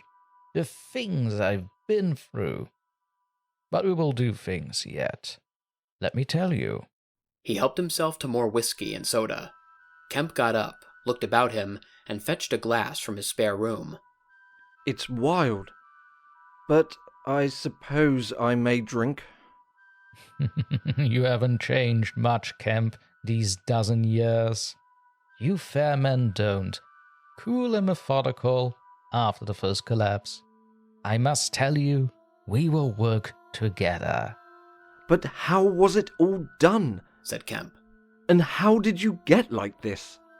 Oh, for God's sake, let me smoke in peace for a little while. And then I will begin to tell you. But the story was not told that night. The invisible man's wrist was growing painful. He was feverish, exhausted, and his mind came round to brood upon his chase down the hill and his struggle about the inn. He spoke in fragments of marvel. He smoked faster. His voice grew angry. Kemp tried to gather what he could. He was afraid of me. I could see that he was afraid of me, said the invisible man many times over. He meant to give me the slip. He was always casting about. What a fool I was. The cur! I should have him killed. Where did you get the money? Asked Kemp abruptly. The invisible man was silent for a space. I can't tell you tonight, he said. He groaned suddenly and leaned forward, supporting his invisible head on invisible hands. Kemp, he said. I've had no sleep for near 3 days, except a couple of doses of an hour or so. I must sleep soon. Well, I have my room. I have this room. But how can I sleep? If I sleep, he will get away. What does it matter? What's the shot wound? Asked Kemp abruptly. Nothing. Scratch and blood. Oh God, how I want sleep. Why not? The invisible man appeared to be regarding Kemp. Because I have a particular objection to being caught by my fellow men, he said slowly. Kemp started. Fool that I am, said the invisible man, striking the table smartly. I've put the idea into your head.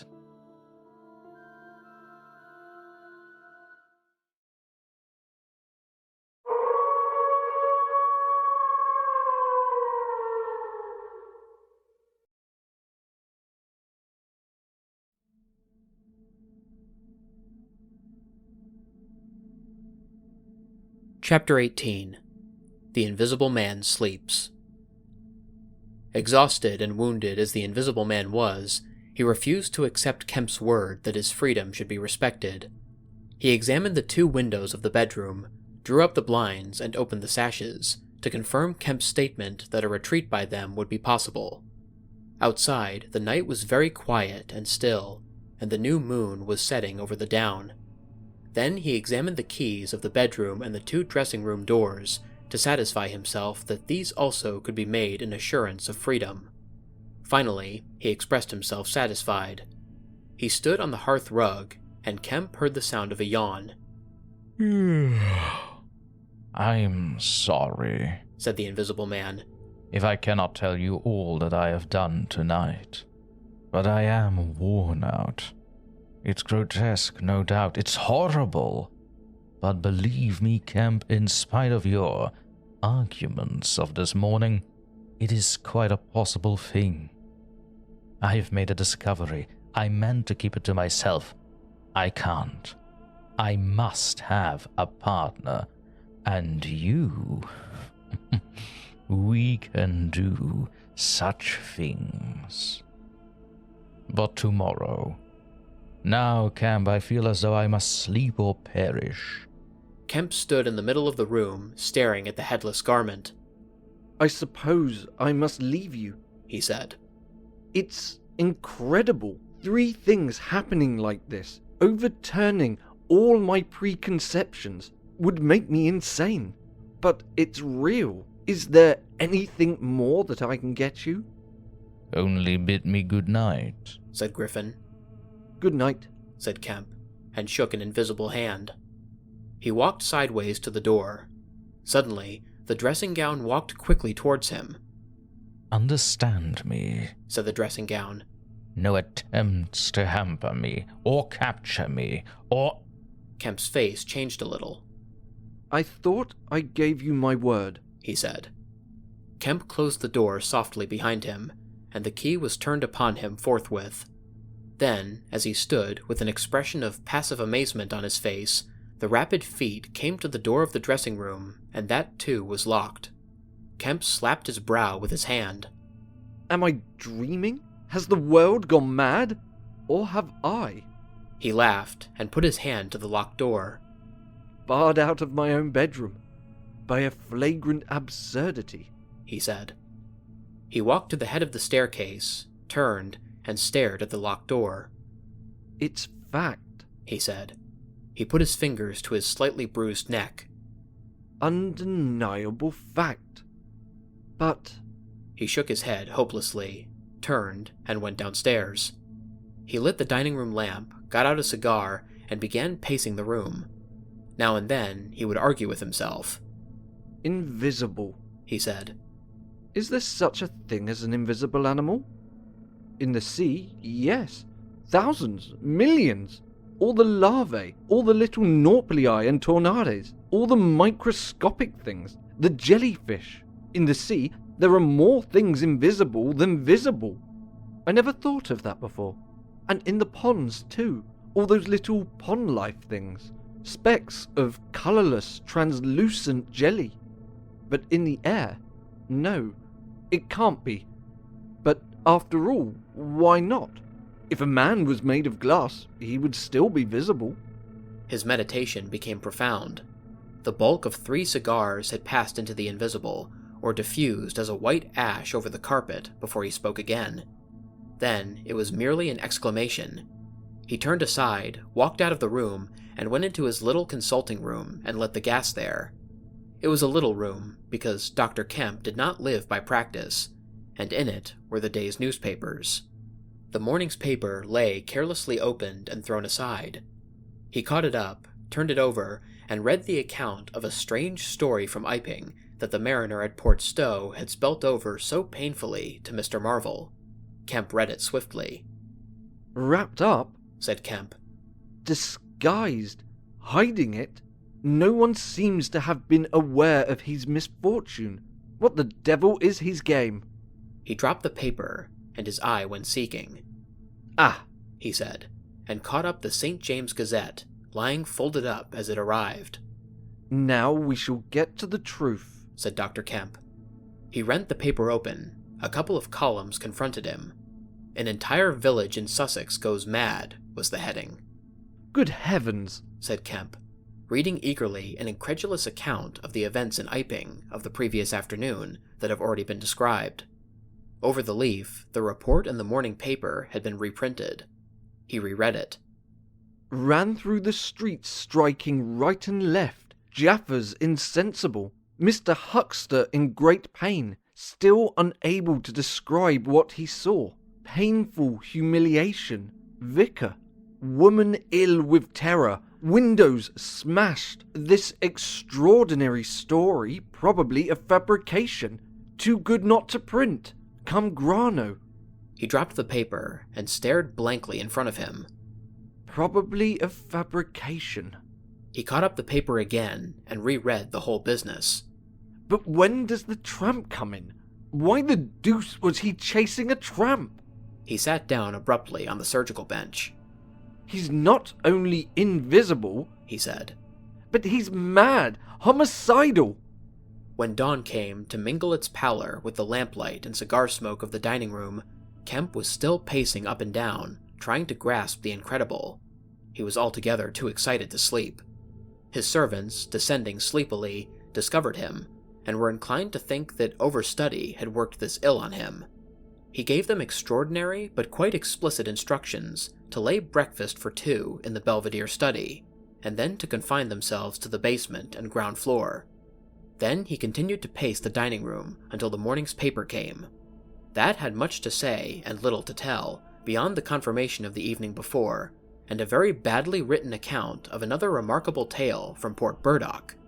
This gave Kemp the essence of the happenings at the Jolly Cricketers, and the name of Marvel.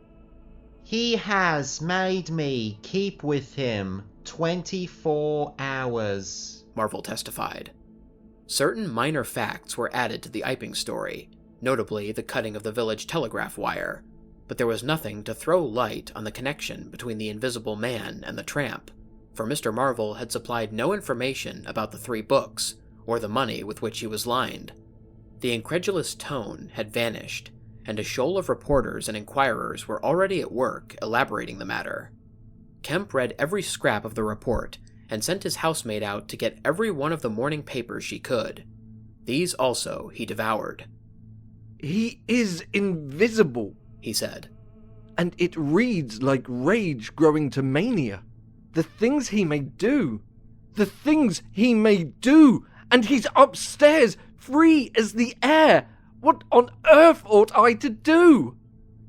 For instance, would it be a breach of faith if... No.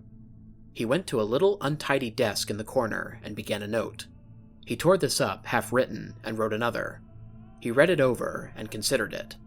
Then he took an envelope and addressed it to Colonel 80, Port Burdock. The Invisible Man awoke even as Kemp was doing this. He awoke in an evil temper, and Kemp, alert for every sound, heard his pattering feet rush suddenly across the bedroom overhead.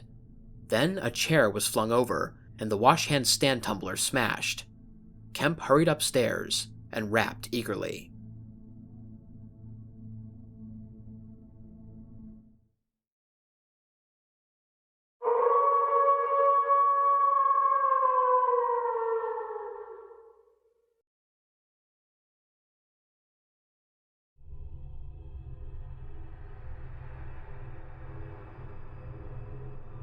Chapter 19. Certain First Principles. What's the matter? Asked Kemp when the Invisible Man admitted him. Nothing, was the answer. But confound it, the smash! A fit of temper, said the Invisible Man. Forgot his arm, and it's sore. You're rather liable to that sort of thing. I am. Kemp walked across the room and picked up the fragments of broken glass. All the facts are out about you, said Kemp, standing up with the glass in his hand. All that happened in Iping and down the hill, the world has become aware of its invisible citizen, but no one knows you are here. The Invisible Man swore. The secret's out. I gather it was a secret. I don't know what your plans are, but of course I'm anxious to help you. The Invisible Man sat down on the bed. There's breakfast upstairs, said Kemp, speaking as easily as possible, and he was delighted to find his strange guest rose willingly. Kemp led the way up the narrow staircase to the Belvedere. Before we can do anything else, said Kemp, I must understand a little bit more about this invisibility of yours. He had sat down after one nervous glance out of the window, with the air of a man who has talking to do. His doubts of the sanity of the entire business flashed and vanished again as he looked across to where Griffin sat at the breakfast table, a headless, handless dressing gown wiping unseen lips on a miraculously held serviette. It's simple enough, and credible enough, said Griffin, putting the serviette aside and leaning the invisible head on an invisible hand. No doubt, to you, but... Kemp laughed. Well, yes, to me it seemed wonderful at first, no doubt. But now, great God! But we will do great things yet. I came on the stuff first at Chesilstowe. Chesilstowe? I went there after I left London. You know, I dropped medicine and took up physics? No, well, I did. Light fascinated me. Ah. Optical density. The whole subject is a network of riddles, a network with solutions glimmering elusively through. And being but 22 and full of enthusiasm, I said, I will devote my life to this. This is worthwhile. You know what fools we are at 22. Fools then, or fools now? Said Kemp. As though knowing could be any satisfaction to a man. But I went to work, like a slave, and I had hardly worked and thought about the matter 6 months before light came through one of the meshes suddenly, blindingly. I found a general principle of pigments and refraction, a formula, a geometrical expression involving 4 dimensions. Fools, common men, even common mathematicians do not know anything of what some general expression may mean to the student of molecular physics. In the books that Tramp has hidden, there are marvels, miracles. But this was not a method, it was an idea that might lead to a method by which it would be possible, without changing any other property of matter, except in some instances colors, to lower the refractive index of a substance, solid or liquid, to that of air, so far as all practical purposes are concerned. Phew, said Kemp. That's odd, but I still don't see quite. I can understand that thereby you could spoil a valuable stone, but personal invisibility is a far cry. Precisely, said Griffin. But consider, visibility depends on the action of the visible bodies on light. Either a body absorbs light, or it reflects or refracts it, or does all these things. If it neither reflects nor refracts nor absorbs light, it cannot of itself be visible. You see an opaque red box, for instance, because the color absorbs some of the light and reflects the rest, all the red part of the light, to you. If it did not absorb any particular part of light, but reflected it all, then it would be a shining white box, silver. A diamond box would neither absorb much of the light nor reflect much of the general surface. But just here and there where the surfaces were favorable, the light would be reflected and refracted, so that you would get a brilliant appearance of flashing reflections and translucencies, a sort of skeleton of light. A glass box would not be so brilliant, nor so clearly visible as a diamond box, because there would be less refraction and reflection. See that? From certain points of view, you would see quite clearly through it.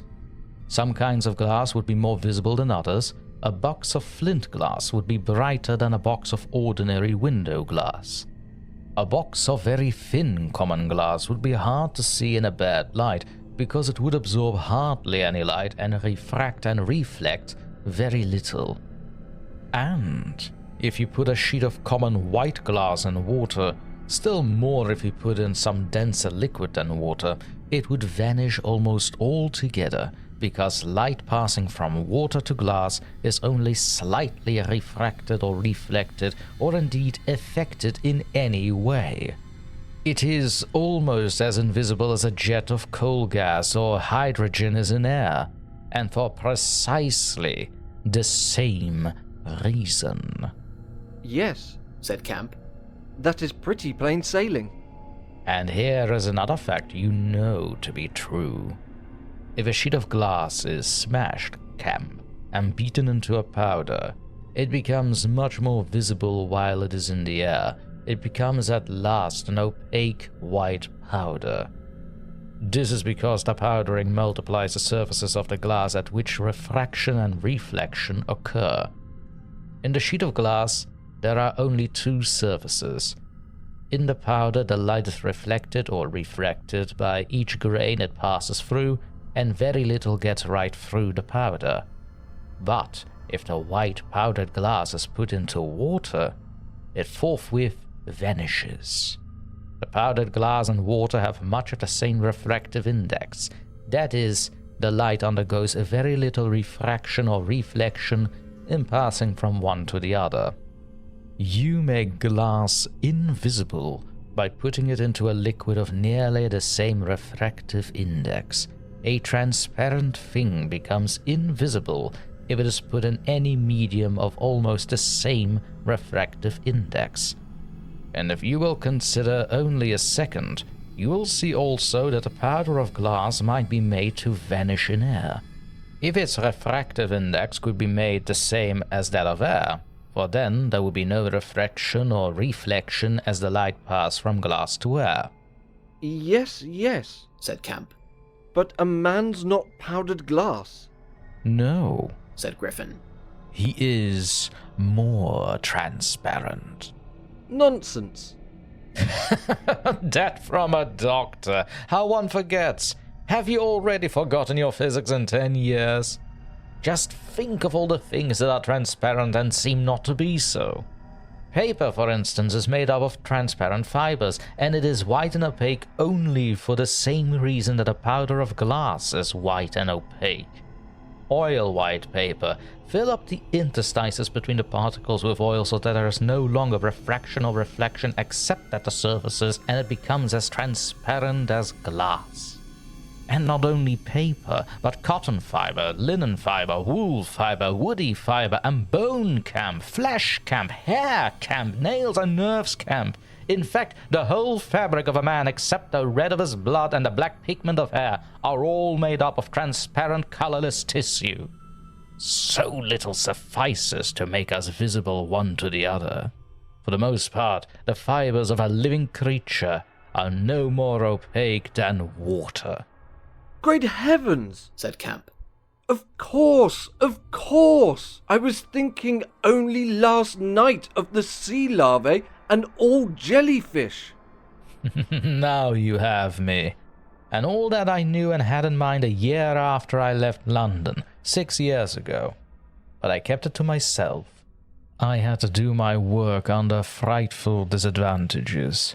Oliver, my professor, was a scientific bounder, a journalist by instinct, a thief of ideas. He was always prying.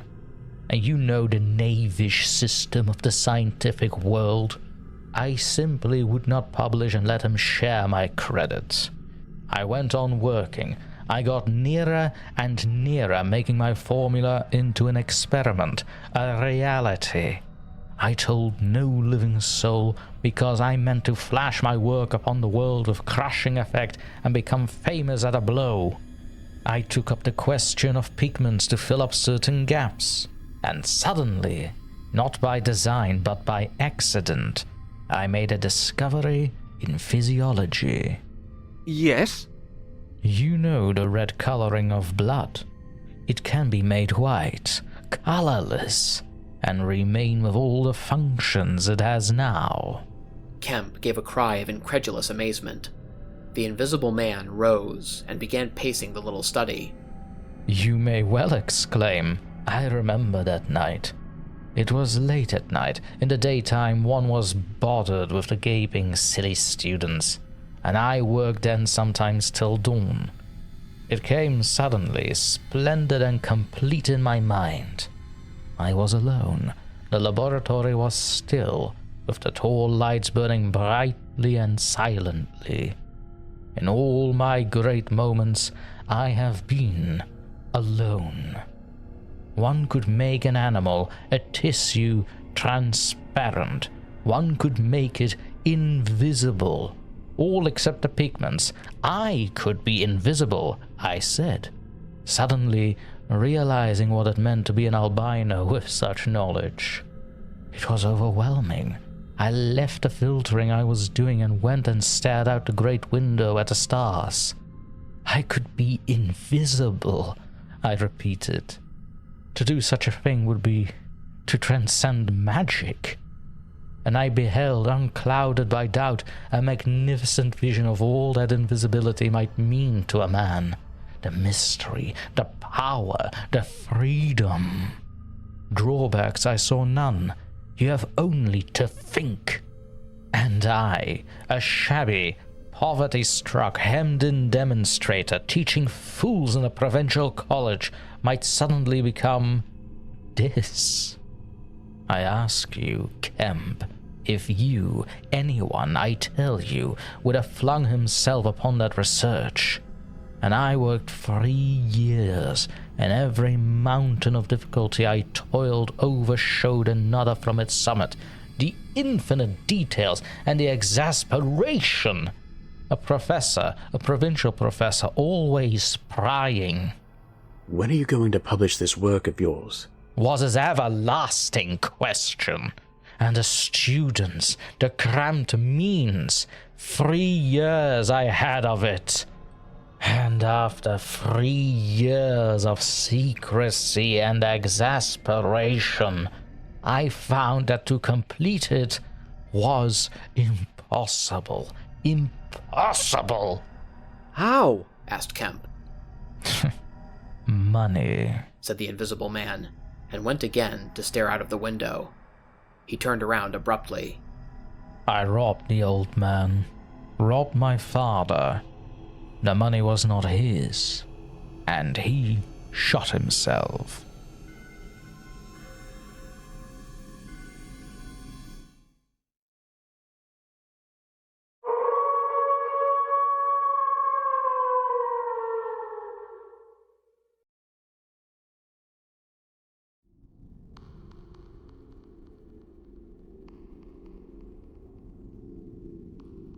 Chapter 20.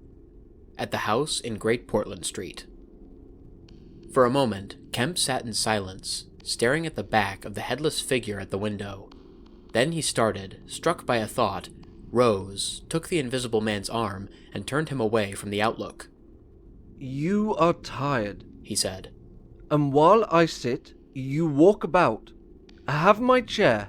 He placed himself between Griffin and the nearest window. For a space, Griffin sat silent, and then he resumed abruptly. I had left the Chiseltoe cottage already, he said, when that happened. It was last December. I had taken a room in London, a large unfurnished room with a big ill-managed lodging house in a slum near Great Portland Street. The room was soon full of the appliances I had bought with his money.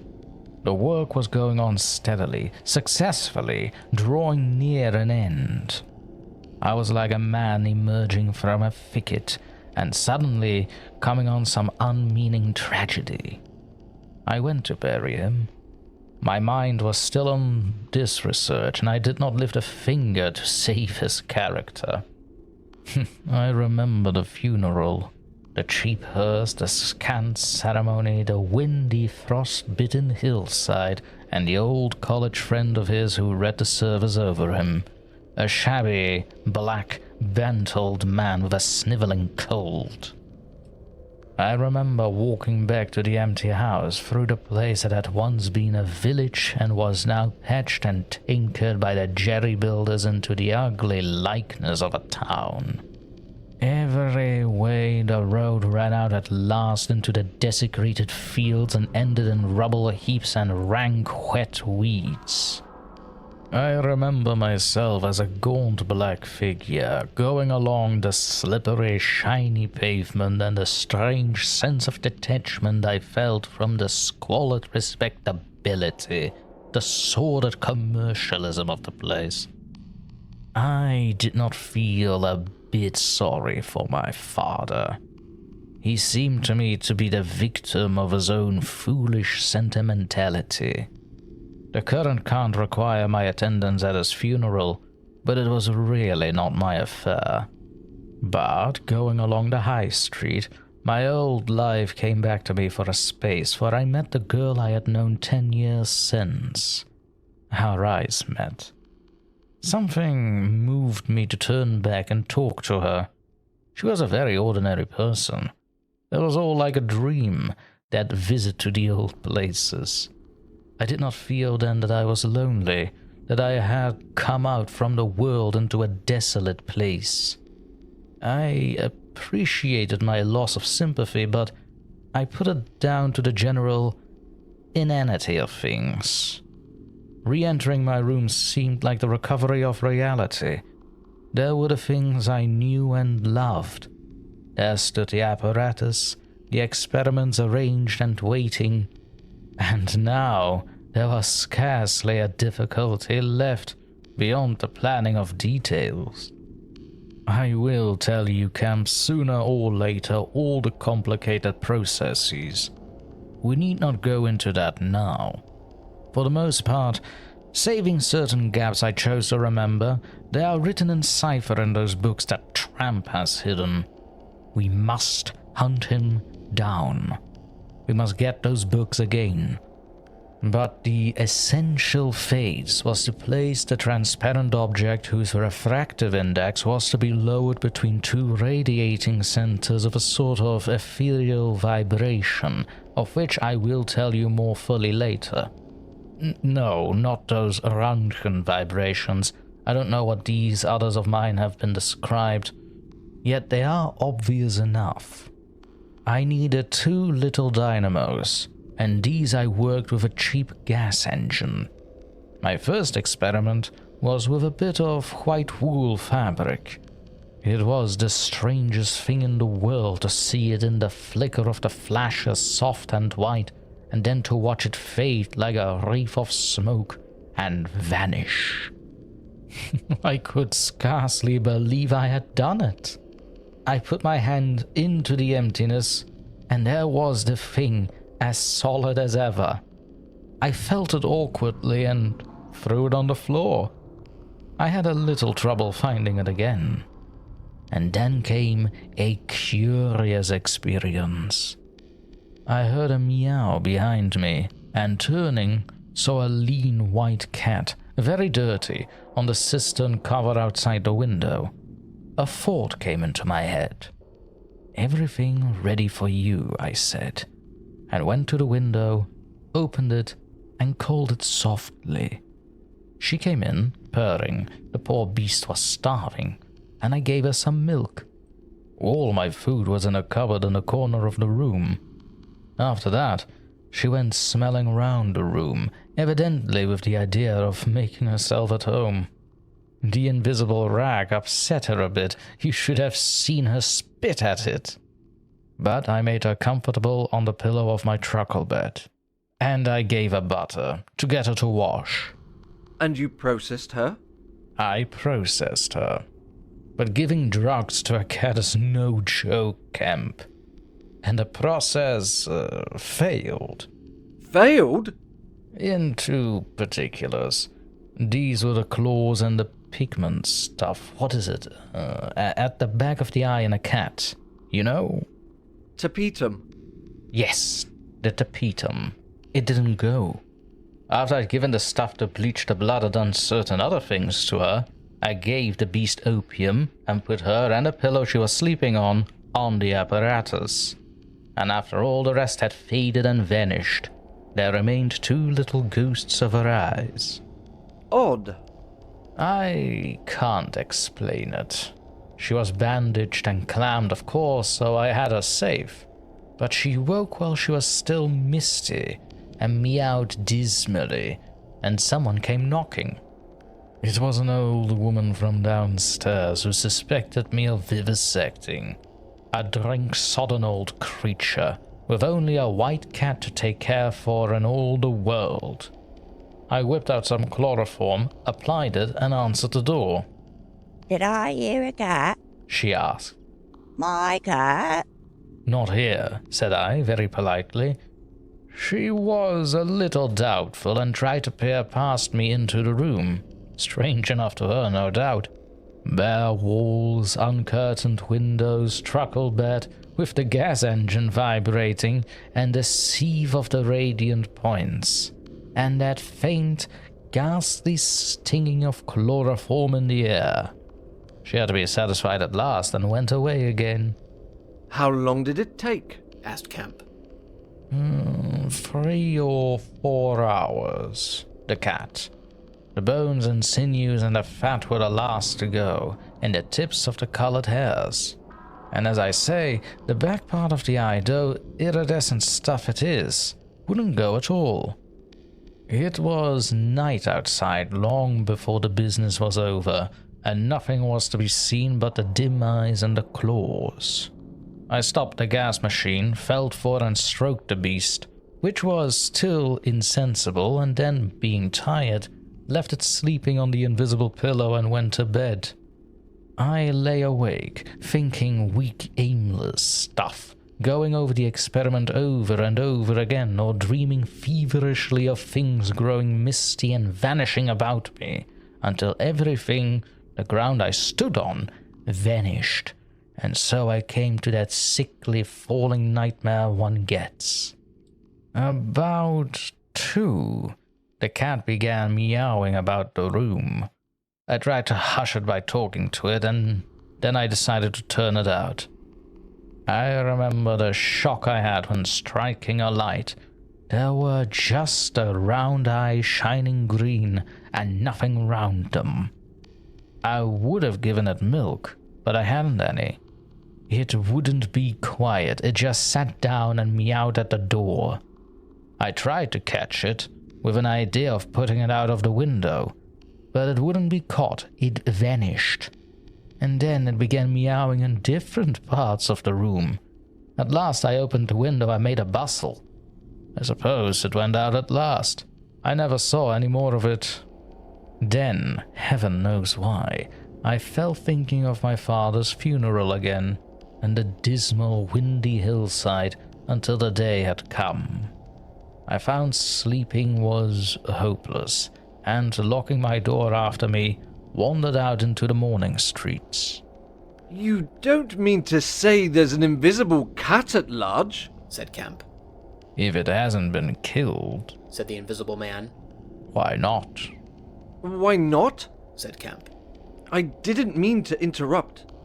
It has very probably been killed, said the invisible man. It was alive 4 days after, I know, and down a grating in Great Titchfield Street, because I saw a crowd round the place trying to see whence the meowing came. He was silent for the best part of a minute. Then he resumed abruptly. I remember that morning before the change very vividly. I must have gone up Great Portland Street. I remember the barracks in Albany Street and the horse soldiers coming out, and at last I found the summit of Primrose Hill. It was a sunny day in January, one of those sunny, frosty days that came before the snow this year. My weary brain tried to formulate a position, to plot out a plan of action. I was surprised to find, now that my prize was within my grasp, how inconclusive its attainment seemed. As a matter of fact, I was worked out. The intense stress of nearly 4 years' continuous work left me incapable of any strength of feeling. I was apathetic, and I tried in vain to recover the enthusiasm of my first inquiries, the passion of discovery that had enabled me to compass even the downfall of my father's grey hairs. Nothing seemed to matter. I saw pretty clearly this was a transient mood, due to overwork and want of sleep, and that either by drugs or rest it would be possible to recover my energies. All I could think clearly was that the thing had to be carried through. The fixed ideas still ruled me, and soon, for the money I had was almost exhausted. I looked about me at the hillside with children playing and girls watching them, and tried to think of all the fantastic advantages an invisible man would have in this world.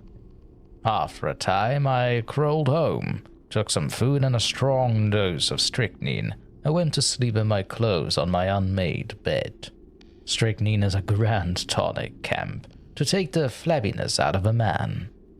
It's the devil, said Kemp.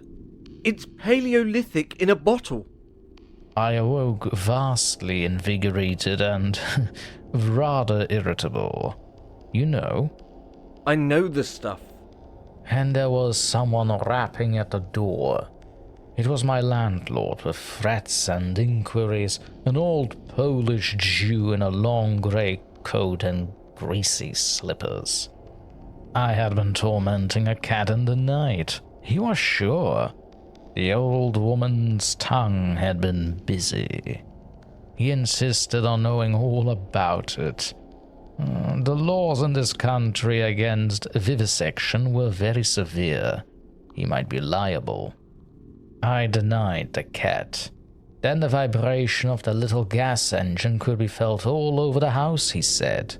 That was true, certainly. He edged around me into the room, peering about over his German silver spectacles, and a sudden dread came into my mind that he might carry away something of my secret. I tried to keep between him and the concentrating apparatus I had arranged, and that only made him more curious. What was I doing? Why was I always alone and secretive? Was it legal? Was it dangerous? I paid nothing but the usual rent. His had always been a most respectable house in a disreputable neighborhood. Suddenly, my temper gave way. I told him to get out. He began to protest, to jabber of his right of entry. In a moment, I had him by the collar. Something ripped and he went spinning out into his own passage. I slammed and locked the door and sat down quivering. He made a fuss outside, which I disregarded, and after a time he went away. But this brought matters to a crisis. I did not know what he would do, nor even what he had the power to do. To move to fresh apartments would have meant delay. Altogether, I had barely £20 left in the world, for the most part in a bank, and I could not afford that. Vanish! It was irresistible. Then there would be an inquiry, the sacking of my room. At the thought of the possibility of my work being exposed or interrupted at its very climax, I became very angry and active. I hurried out with my 3 books of notes, my checkbook, the tramp has them now, and directed them to the nearest post office to a house of call for letters and parcels in Great Portland Street. I tried to go out noiselessly. Coming in, I found my landlord going quietly upstairs. He had heard the door close, I suppose. You would have laughed to see him jump aside on the landing as I came tearing after him. He glared at me as I went by him, and I made the house quiver with the slamming of my door. I heard him come shuffling up to my floor, hesitate, and go down. I set to work upon my preparations forthwith. It was all done that evening and night. While I was still sitting under the sickly, drowsy influence of the drugs that decolorize blood, there came a repeated knocking at the door. It ceased. Footsteps went away and returned, and the knocking was resumed. There was an attempt to push something under the door, a blue paper. Then, in a fit of irritation, I rose and went and flung the door wide open. "Now then," said I. It was my landlord, with a notice of ejectment or something.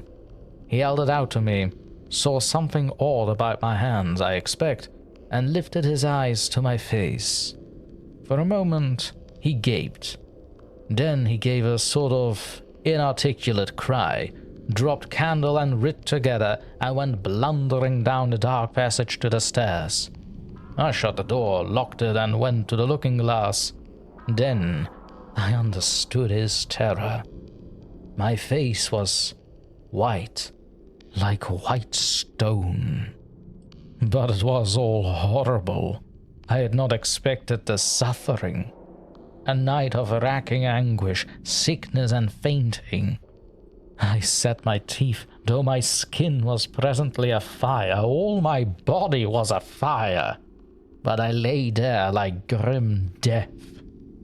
I understood now how it was the cat had howled until I chloroformed it. Lucky it was I lived alone and untended in my room. There were times I sobbed and groaned and talked, but I stuck to it. I became insensible and woke languid in the darkness. The pain had passed. I thought I was killing myself, and I did not care. I shall never forget that dawn and the strange horror of seeing that my hands had become like clouded glass, and watching them grow clearer and thinner as the day went by, until at last I could see the sickly disorder of my room through them, though I closed my transparent eyelids. My limbs became glassy, the bones and arteries faded, vanished, and the little white nerves went last. I gritted my teeth and stayed there to the end. At last, only the dead tips of the fingernails remained, pallid and white, and a brown stain of some acid upon my fingers. I struggled up. At first I was as incapable as a swathed infant, stepping with limbs I could not see. I was weak and very hungry. I went and stared at nothing in my shaving glass, at nothing save for an attenuated pigment still remained behind the retina of my eyes, fainter than mist. I had to hang on to the table and press my forehead against the glass. It was only by a frantic effort of will that I dragged myself back to the apparatus and completed the process. I slept during the forenoon, pulling the sheet over my eyes to shut out the light, and about midday I was awakened again by a knocking. My strength had returned. I sat up and listened and heard a whispering. I sprang to my feet and as noiselessly as possible began to detach the connections of my apparatus and to distribute it about the room so as to destroy the suggestions of its arrangement. Presently the knocking was renewed and voices called, first my landlord's and then two others. To gain time I answered them. The invisible rag and pillow came to hand, and I opened the window and pitched them out onto the cistern cover. As the window opened, a heavy crash came at the door. Someone had charged it with the idea of smashing the lock, but the stout bolts I had screwed up some days before stopped him. That startled me, made me angry. I began to tremble and do things hurriedly. I tossed together some loose paper, straw, packing paper, and so forth in the middle of the room and turned on the gas. Heavy blows began to rain upon the door. I could not find the matches. I beat my hands on the wall with rage. I turned down the gas again, stepped out of the window on the cistern cover, very softly lowered the sash, and sat down, secure and invisible, but quivering with anger, to watch events. They split a panel, I saw, and in another moment they had broken away the staples of the bolts and stood in the open doorway. It was the old landlord and his two stepsons, sturdy young men of 3 or 24. Behind them fluttered the old hag of a woman from downstairs. You may imagine their astonishment to find the room empty. One of the younger men rushed to the window at once, flung it open, and stared out. His staring eyes and thick-lipped, bearded face came a foot from my face. I was half of mind to hit his silly countenance, but I arrested my doubled fist. He stared right through me. So did the others as they joined him. The old man went and peered under the bed, and then they all made a rush for the cupboard. They had to argue about it at length in Yiddish and Cockney English. They concluded I had not answered them, that their imagination had deceived them. A feeling of extraordinary elation took the place of my anger as I sat outside the window and watched these 4 people. For the old lady came in, glancing suspiciously about like a cat, trying to understand the riddle of my behavior. The old man, so far as I could understand his patois, agreed with the old lady that I was a vivisectionist. The sons protested in garbled English that I was an electrician and appealed to the dynamos and radiators. They were all nervous about my arrival, although I found subsequently that they had bolted the front door. The old lady peered into the cupboard and under the bed, and one of the young men pushed the register and stared up the chimney.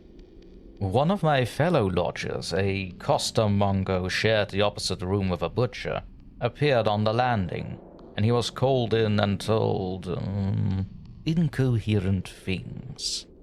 It occurred to me that the radiators, if they fell into the hands of some acute, well-educated person, would give me away too much, and watching my opportunity, I came into the room and tilted one of the little dynamos off its fellow on which it was standing, and smashed both apparatus. Then, while they were trying to explain the smash, I dodged out of the room and went softly downstairs. I went into one of the sitting rooms and waited until they came down, still speculating and argumentative, all a little disappointed at finding no horrors, and all a little puzzled how they stood legally towards me. Then I slipped up again with a box of matches, fired my heap of paper and rubbish, putting the chairs and bedding thereby, let the gas to the affair by means of an India rubber tube, and waving a farewell to the room, left it for the last time. You fired the house? Exclaimed Kemp. Fired the house. It was the only way to cover my trail, and no doubt it was insured. I slipped the bolts of the front door quietly and went out into the street. I was invisible, and I was only just beginning to realize the extraordinary advantage my invisibility gave me. My head was already teeming with plans of all the wild and wonderful things I had now impunity to do.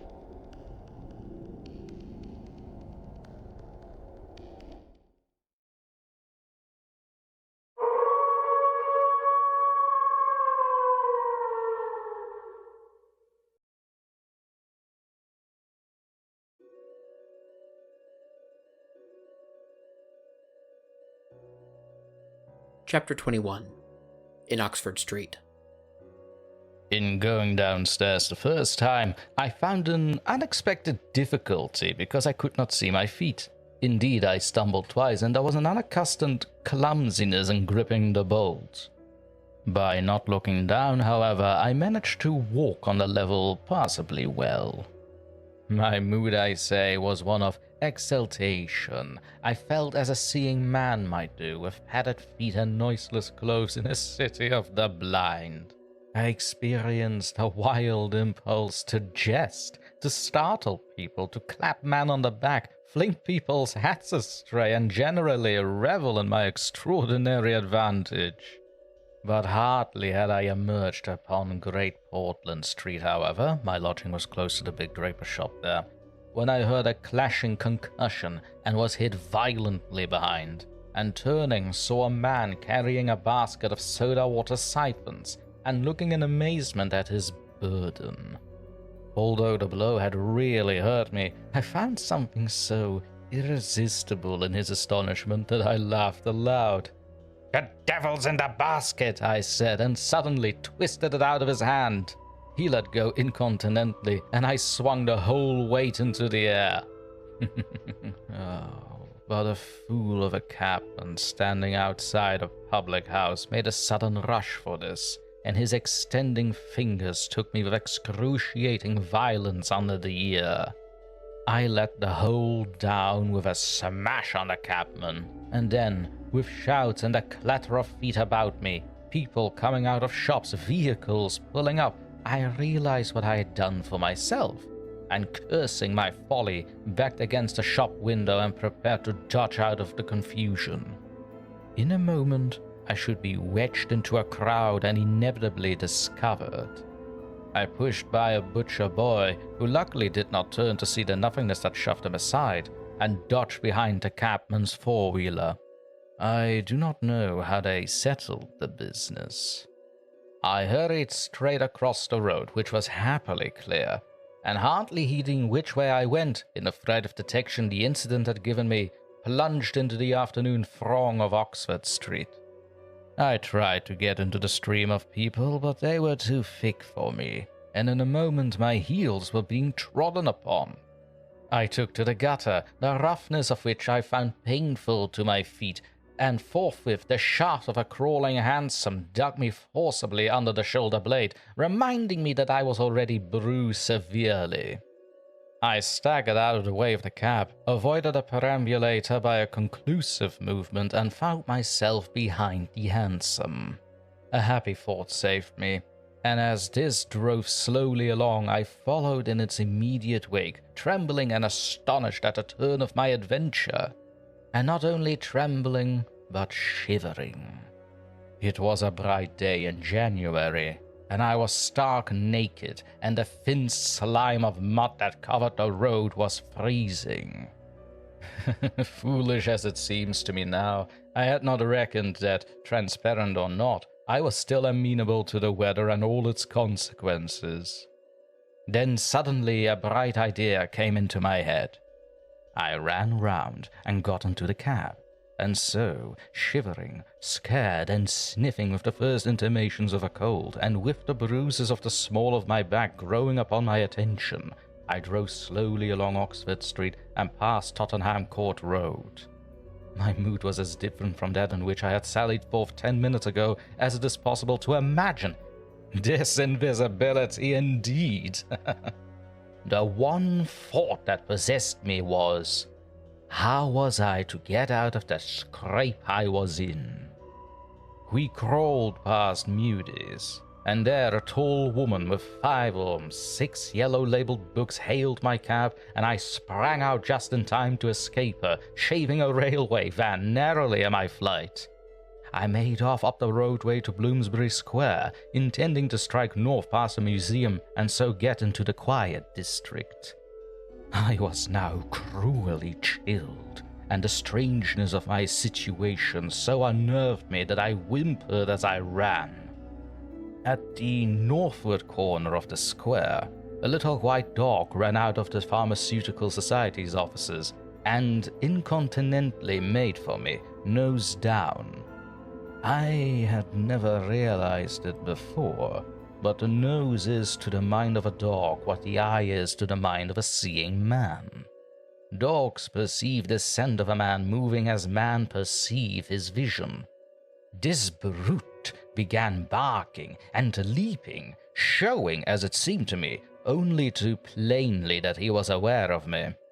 I crossed Great Russell Street, glancing over my shoulder as I did so, and went some way along Montague Street before I realized what I was running towards.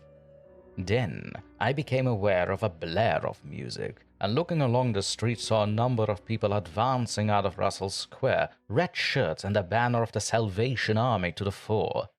Such a crowd, chanting on the roadway and scoffing on the pavement, I could not hope to penetrate, and dreading to go back and farther from home again, and deciding on the spur of the moment, I ran up the white steps of a house facing the museum railings, and stood there until the crowd should have passed. Happily the dog stopped at the noise of the band too, hesitated, and turned tail, running back to Bloomsbury Square again. On came the band, bawling with unconscious irony some hymn about when shall we see his face, and it seemed an interminable time to me before the tide of the crowd washed along the pavement by me. Thud, thud, thud came the drum with a vibrating resonance, and for the moment I did not notice two urchins stopping by the railings by me. See 'em? Said one.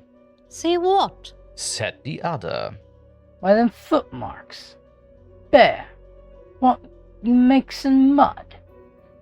I looked down and saw the youngsters had stopped and were gaping at the muddy footmarks I left behind me up the newly whitened steps. The passing people elbowed and jostled them, but their confounded intelligence was arrested. Thud, thud, thud. When, thud, shall we see, thud, his face, thud, thud. There's a pair of men going up them steps, or I don't know nothing, said one. He ain't never come down again. His foot was a-bleeding. The thick of the crowd had already passed. Looky there, Ted, quoth the younger of the detectives, with the sharpness of surprise in his voice, and pointed straight to my feet.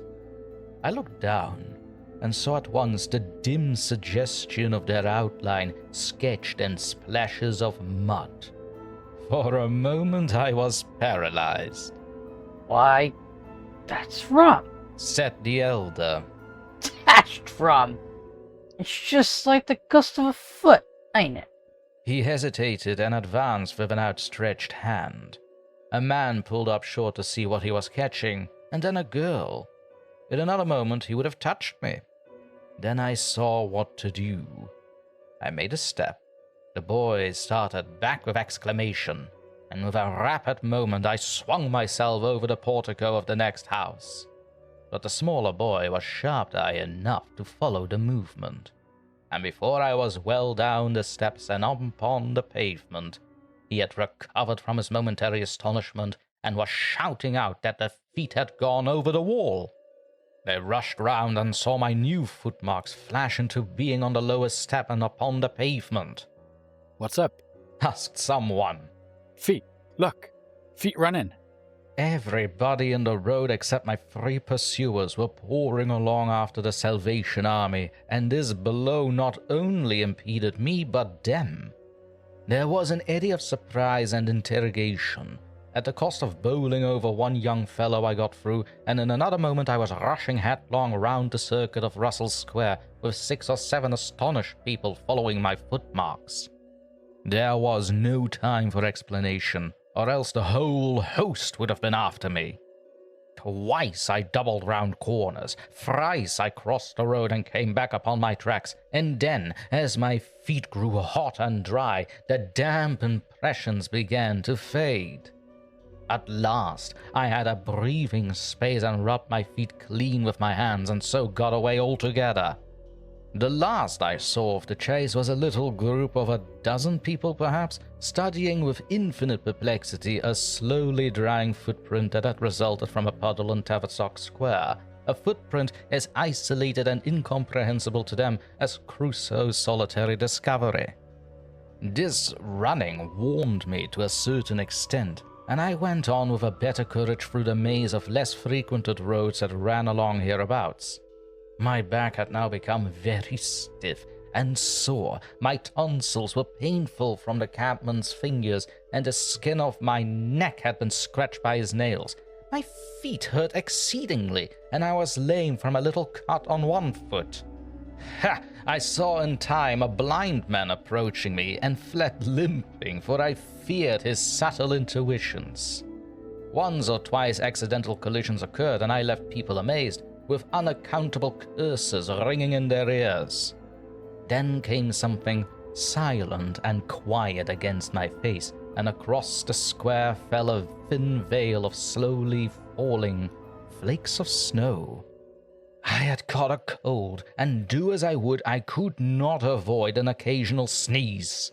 And every dog that came in sight with its pointing nose and curious sniffing was a terror to me.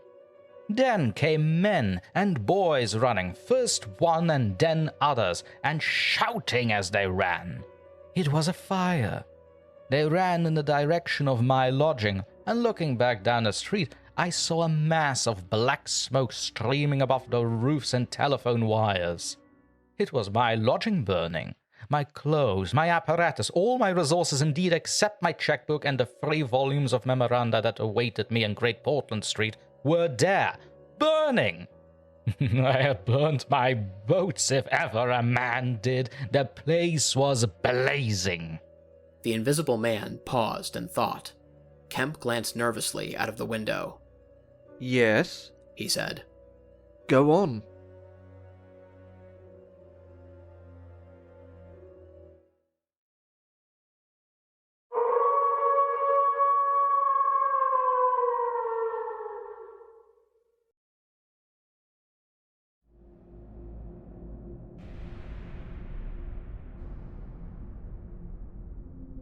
Chapter 22. In the Emporium. So last January, with the beginning of a snowstorm in the air about me, and if settled on me, it would betray me. Weary, cold, painful, inexpressibly wretched, and still but half convinced of my own invisible quality, I began this new life to which I am committed. I had no refuge, no appliances, no human being in the world in whom I could confide. To have told my secret would have given me away, made a mere show of rarity of me. Nevertheless, I was half-minded to accost some passer-by and throw myself upon his mercy. But I knew too clearly the terror and brutal cruelty my advances would evoke. I made no plans in the street. My sole object was to get shelter from the snow, to get myself covered and warm. Then I might hope to plan. But even to me, an invisible man, the rows of London houses stood latched, barred, and bolted impregnably. Only one thing could I see clearly before me: the cold exposure and the misery of the snowstorm and the night. And then I had a brilliant idea. I turned down one of the roads leading to Gower Street to Tottenham Court Road and found myself outside Omnium's, the big establishment where everything is to be bought. You know the place. Meat, grocery, linen, furniture, clothing, oil paintings even, a huge meandering collection of shops rather than a shop. I had thought I should find the doors open, but they were closed. And as I stood in the wide entrance, a carriage stopped outside, and a man in uniform, you know the kind of personage with Omnium on his cap, flung open the door. I contrived to enter, and walked down the shop. It was a department where they were selling ribbons and gloves and stockings and that kind of thing. Came to a more spacious region devoted to picnic baskets and wicker furniture. I did not feel safe there, however. People were going to and fro, and I prowled restlessly about until I came upon a huge section in an upper floor containing multitudes of bedsteads, and over these I clambered, and found a resting place at last among a huge pile of folded flock mattresses. The place was already lit up and agreeably warm, and I decided to remain where I was, keeping a cautious eye on the 2 or 3 sets of shopmen and customers who were meandering through the place until closing time came. Then I should be able, I thought, to rob the place for food and clothing, and disguised, prowl through it and examine its resources, perhaps sleep on some of the bedding. That seemed like an acceptable plan. My idea was to procure clothing to make myself a muffled but acceptable figure, to get money and then to recover my books and parcels where they awaited me, take a lodging somewhere, and elaborate plans for the complete realization of the advantages my invisibility gave me, as I still imagined, over my fellow men. Closing time arrived quickly enough. I could not have been more than an hour after I took up my position on the mattress before I noticed the blinds of the windows being drawn and customers being marched doorward. And then, a number of brisk young men began with remarkable alacrity to tidy up the goods that remained disturbed. I left my lair as the crowds diminished and prowled cautiously out into the less desolate parts of the shop. I was really surprised to observe how rapidly the young men and women whipped away the goods displayed for sale during the day. All the boxes of goods, the hanging fabrics, the festoons of lace, the boxes of sweets in the grocery section, the displays of this and that, were being whipped down, folded up, and slapped into tidy receptacles, and everything that could not be taken down and put away had sheets of some coarse stuff like sacking flung over them. Finally, all the chairs were turned up onto the counters, leaving the floor clear. Directly each of these young people had done, he or she made promptly for the door with such an expression of animation as I've rarely observed in a shop assistant before. Then came a lot of youngsters scattering sawdust and carrying pails and brooms. I had to dodge to get out of the way, and as it was, my ankle got stuck with the sawdust. For some time, wandering through the swathed and darkened apartments, I could hear the brooms at work. And at last, a good hour or more after the shop had been closed, came a noise of locking doors. Silence came upon the place, and I found myself wandering through the vast and intricate shops, galleries, showrooms of the place, alone. It was very still. In one place I remember passing near one of the Tottenham Court Road entrances and listening to the tapping of boot heels of the passers-by. My first visit was to the place where I had seen stockings and gloves for sale. It was dark, and I had the devil of a hunt after matches, which I found at last in the drawer of the little cash deck. Then I had to get a candle. I had to tear down wrappings and ransack a number of boxes and drawers, but at last I managed to turn out what I sought. The box label called them lamb's wool pants and lamb's wool vests. Then socks, a thick comforter, and then I went to the clothing place and got trousers, a long jacket, an overcoat, and a slouch hat. A clerical sort of hat with the brim turned down. I began to feel a human being again, and my next thought was food. Upstairs was a refreshment department, and there I got cold meat. There was coffee still in the urn, and I lit the gas and warmed it up again, and altogether I did not do badly. Afterwards, prowling through the place in search of blankets I had to put up at last with a heap of down quilts, I came upon a grocery station with a lot of chocolate and candied fruits, more than was good for me indeed, and some white burgundy. And near was a toy department, and I had a brilliant idea. I found some artificial noses, dummy noses, you know, and I thought of dark spectacles. But Omnians had no optical department. My nose had been a difficulty indeed. I had thought of paint, but the discovery set my mind running on wigs and masks and the like. Finally, I went to sleep in a heap of down quilts, very warm and comfortable. My last thoughts before sleeping were the most agreeable I had had since the change. I was in a state of physical serenity, and that was reflected in my mind.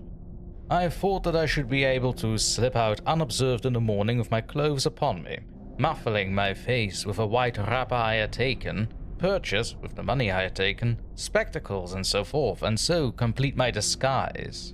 I lapsed into disorderly dreams of all the fantastic things that had happened during the last few days. I saw the ugly little Jew of a landlord vociferating in his rooms.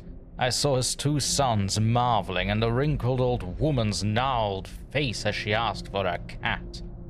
I experienced again the strange sensation of seeing the cloth disappear, and so I came round to the windy hillside and the sniffing old clergyman mumbling, "Earth to earth, ashes to ashes, dust to dust," at my father's open grave. "You also," said a voice, and suddenly I was being forced towards the grave.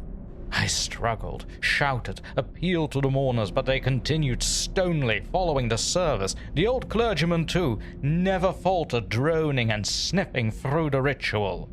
I realized I was invisible and inaudible, that overwhelming forces had their grip on me. I struggled in vain. I was forced over the brink. The coffin rang hollow as I fell upon it, and the gravel came flying after me in spadefuls. Nobody heeded me. Nobody was aware of me. I made convulsive struggles and awoke. The pale London dawn had come. The place was full of a chilly grey light that filtered through the round edges of the window blinds. I sat up, and for a time I could not think where this ample apartment with its counters, its piles and rolled stuff, its heaps of quilts and cushions, its iron pillars might be.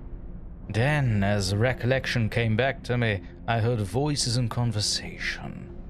Then, far down the place, in the brighter light of some department which had already raised its blinds, I saw two men approaching. I scrambled to my feet, looking about me for some way of escape, and even as I did, so the sound of my movement made them aware of me. I suppose they saw merely a figure moving quietly and quickly away. "Who's that?" cried one, and "Stop there!" shouted the other. I dashed around a corner and came full tilt, a faceless figure, mind you, on a lanky lad of 15. He yelled and I bowled him over, rushed past him, turned another corner, and by a happy inspiration threw myself behind a counter. In another moment, feet went running past and I heard voices shouting, "All hands to the doors!" asking what was up and giving one another advice how to catch me. But, odd as it may seem, it did not occur to me at the moment to take off my clothes as I should have done. I had made up my mind, I suppose, to get away in them, and that ruled me. And then, down the vista of the counters came a bowling of, "Here he is!"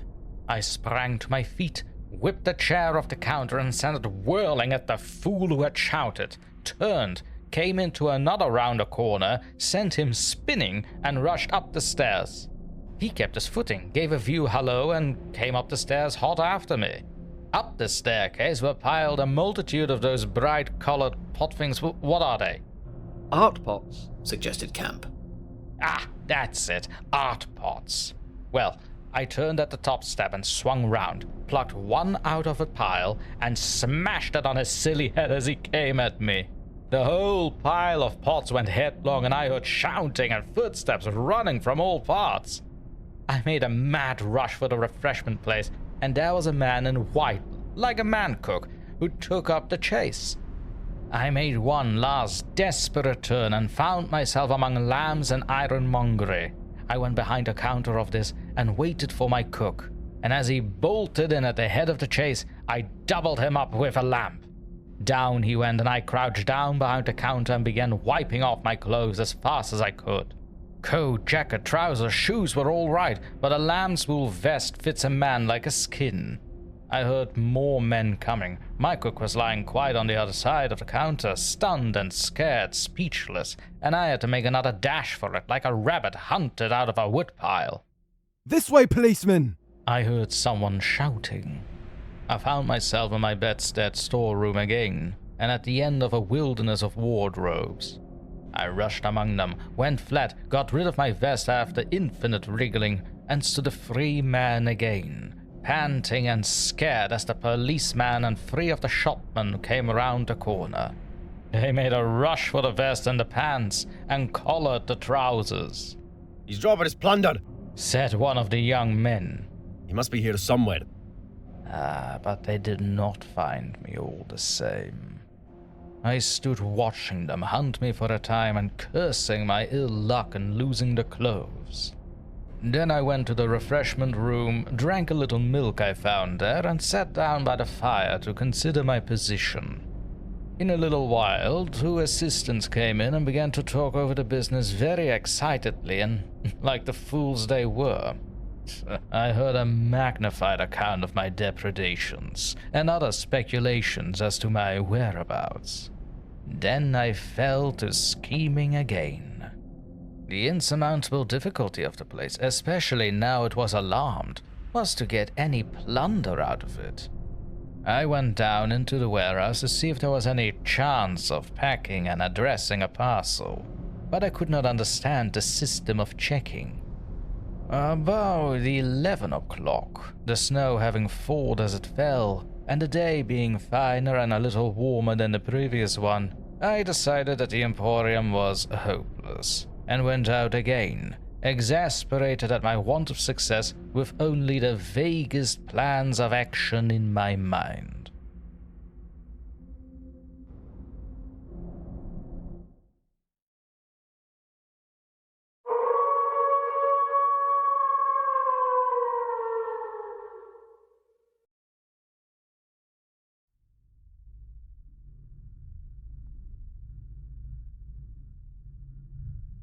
Chapter 23 In Drury Lane.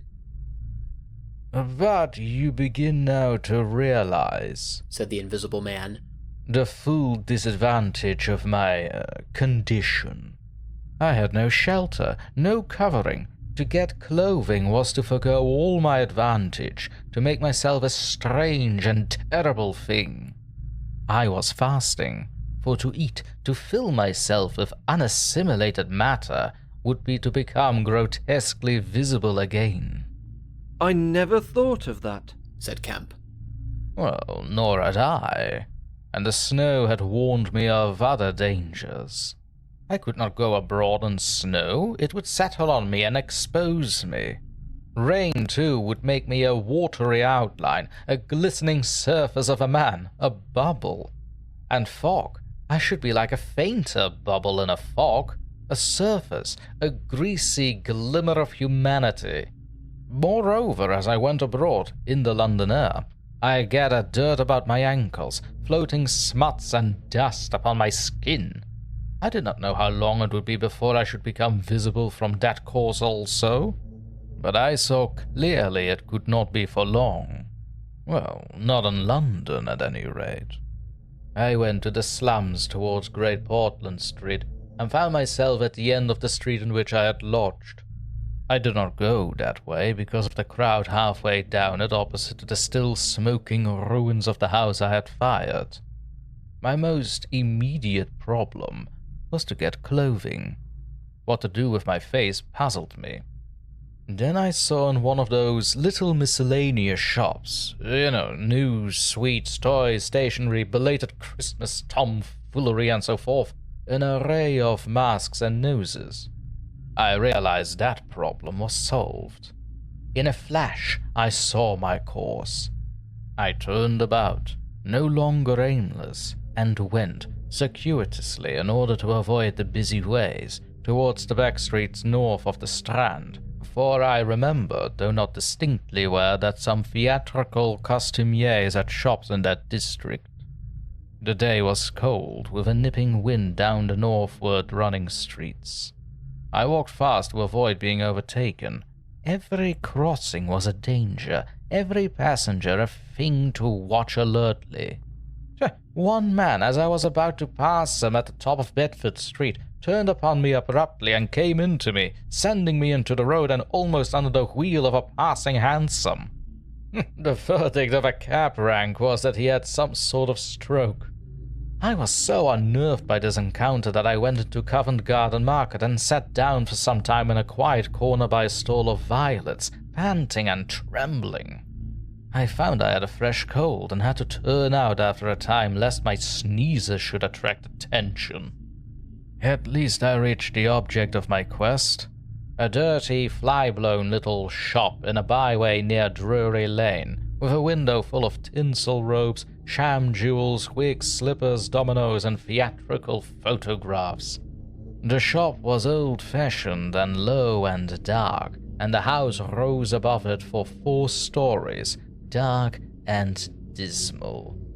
I peered through the window, and, seeing no one within, entered. The opening of the doors had a clanking bell ringing. I left it open, and walked round a bare costume stand, into a corner behind a cheval glass. For a minute or so no one came. Then I heard heavy feet striding across the room, and a man appeared down the shop. My plans were now perfectly definite. I proposed to make my way into the house, secrete myself upstairs, watch my opportunity, and when everything was quiet, rummage out a wig, mask, spectacles, and costume, and go into the world. Perhaps a grotesque, but still a credible figure.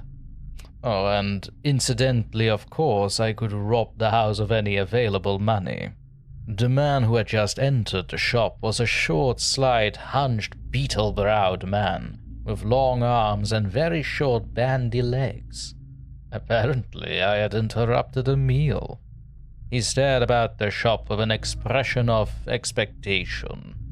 This gave way to surprise and then to anger, as he saw the shop empty. "Damn those boys," he said. He went to stare up and down the street.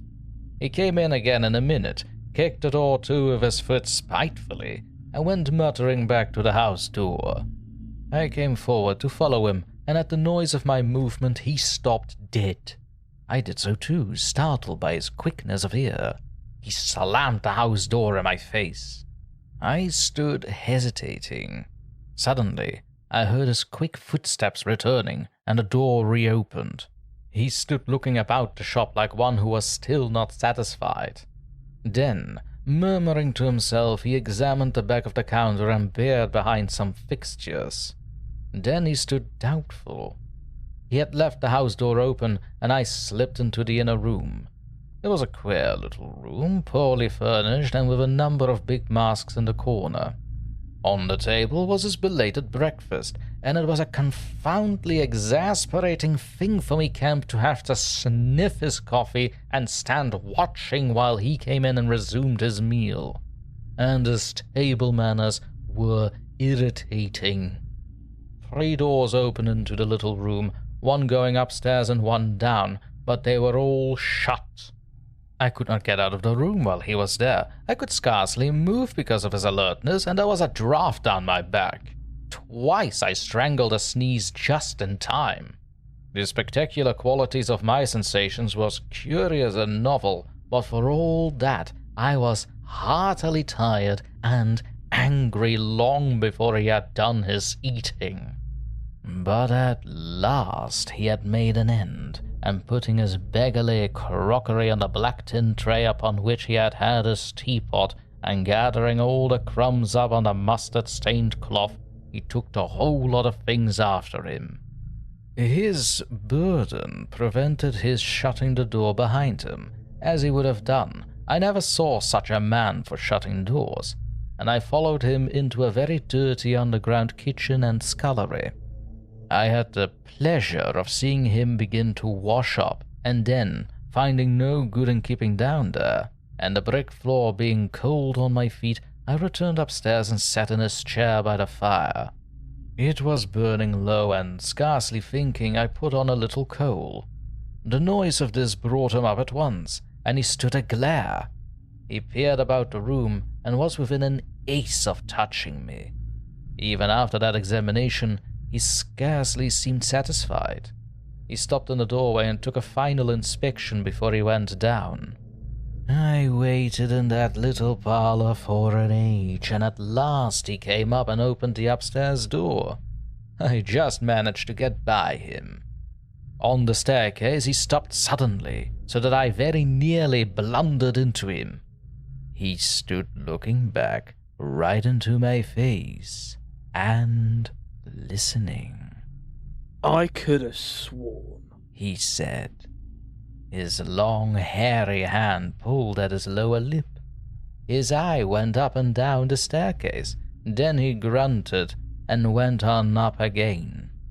His hand was on the handle of a door, and then he stopped again with the same puzzled anger on his face. He was becoming aware of the faint sounds of my movements about him. The man must have had diabolically acute hearing. He then suddenly flashed into a rage.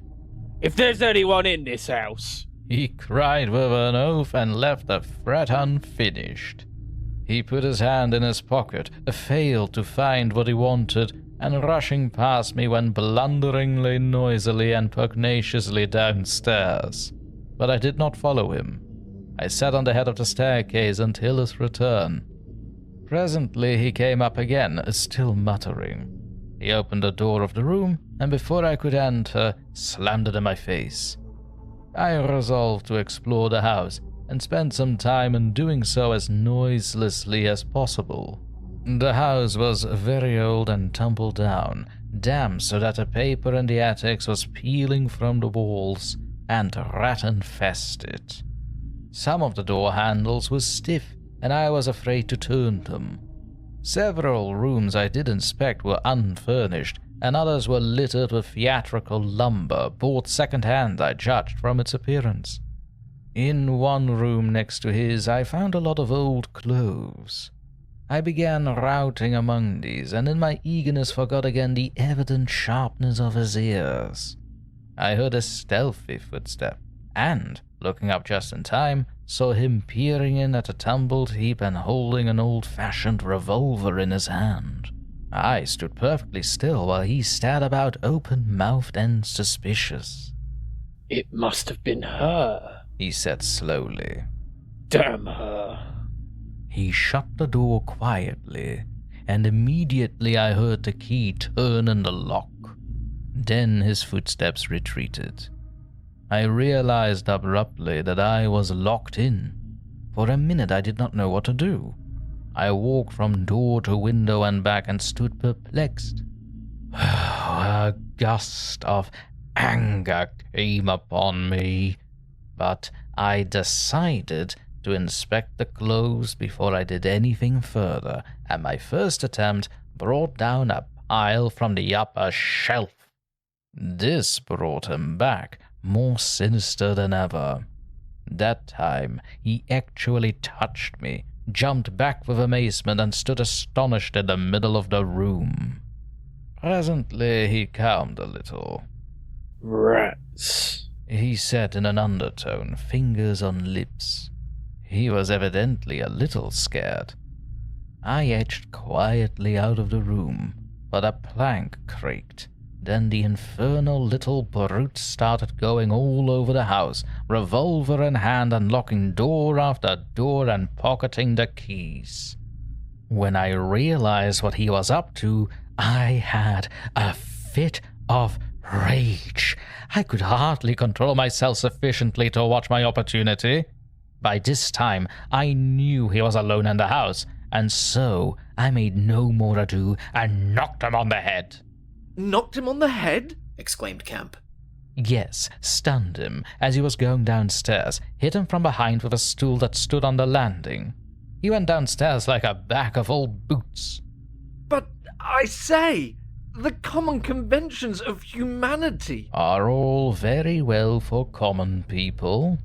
But the point was, Kemp, that I had to get out of that house in a disguise without his seeing me. I couldn't think of any other way of doing it. And then I gagged him in a Louis XIV vest and tied him up in a sheet." "Tied him up in a sheet?" Made a sort of bag of it. It was rather a good idea to keep the idiot scared and quiet, and a devilish hard thing to get out of. Head away from the string. Oh, my dear Kemp, it's no good your sitting glaring as though I was a murderer. It had to be done. He had his revolver. If once he saw me, he would be able to describe me. "But still," said Kemp. "in England, today, and the man was in his own house, and you were, well, robbing." "Robbing? Confounded, you'll call me a thief next. Surely, Kemp, you're not fool enough to dance on the old strings. Can't you see my position?" "And his too," said Kemp. The invisible man stood up sharply. "What do you mean to say?" Kemp's face grew a trifle hard. He was about to speak, and checked himself. "I suppose, after all," he said, with a sudden change of manner, "the thing had to be done. You were in a fix, but still..." "Of course I was in a fix, an infernal fix, and he made me wild too, hunting me about the house, fooling about with his revolver, locking and unlocking doors. He was simply exasperating. You don't blame me, do you? You don't blame me? I don't blame anyone, said Kemp. It's quite out of fashion. What did you do next? Yes, well, I was hungry. Downstairs I found a loaf and some rank cheese, more than sufficient to satisfy my hunger. I took some brandy and water and then went up past my impromptu bag. He was lying quite still, to the room containing the old clothes. This looked out upon the street, 2 lace curtains brown with dirt guarding the window. I went and peered out through their interstices. Outside the day was bright, by contrast with the brown shadows of that dismal house in which I found myself dazzlingly bright. A brisk traffic was going by. Fruit carts, a hansom, a 4-wheeler with a pile of boxes, a fishmonger's cart. I turned with spots of colour swimming before my eyes to the shadowy fixtures behind me. My excitement was giving place to a clear apprehension of my position again. The room was full of a faint scent of benzoline, used, I suppose, in cleaning the garments. I began a systematic search of the place. I should judge the hunchback had been alone in the house for some time. He was a curious person. Everything that could possibly be of service to me I collected in a clothes storeroom, and then I made a deliberate selection. I found a handbag I thought a suitable possession, and some powder, rouge, and sticking plaster.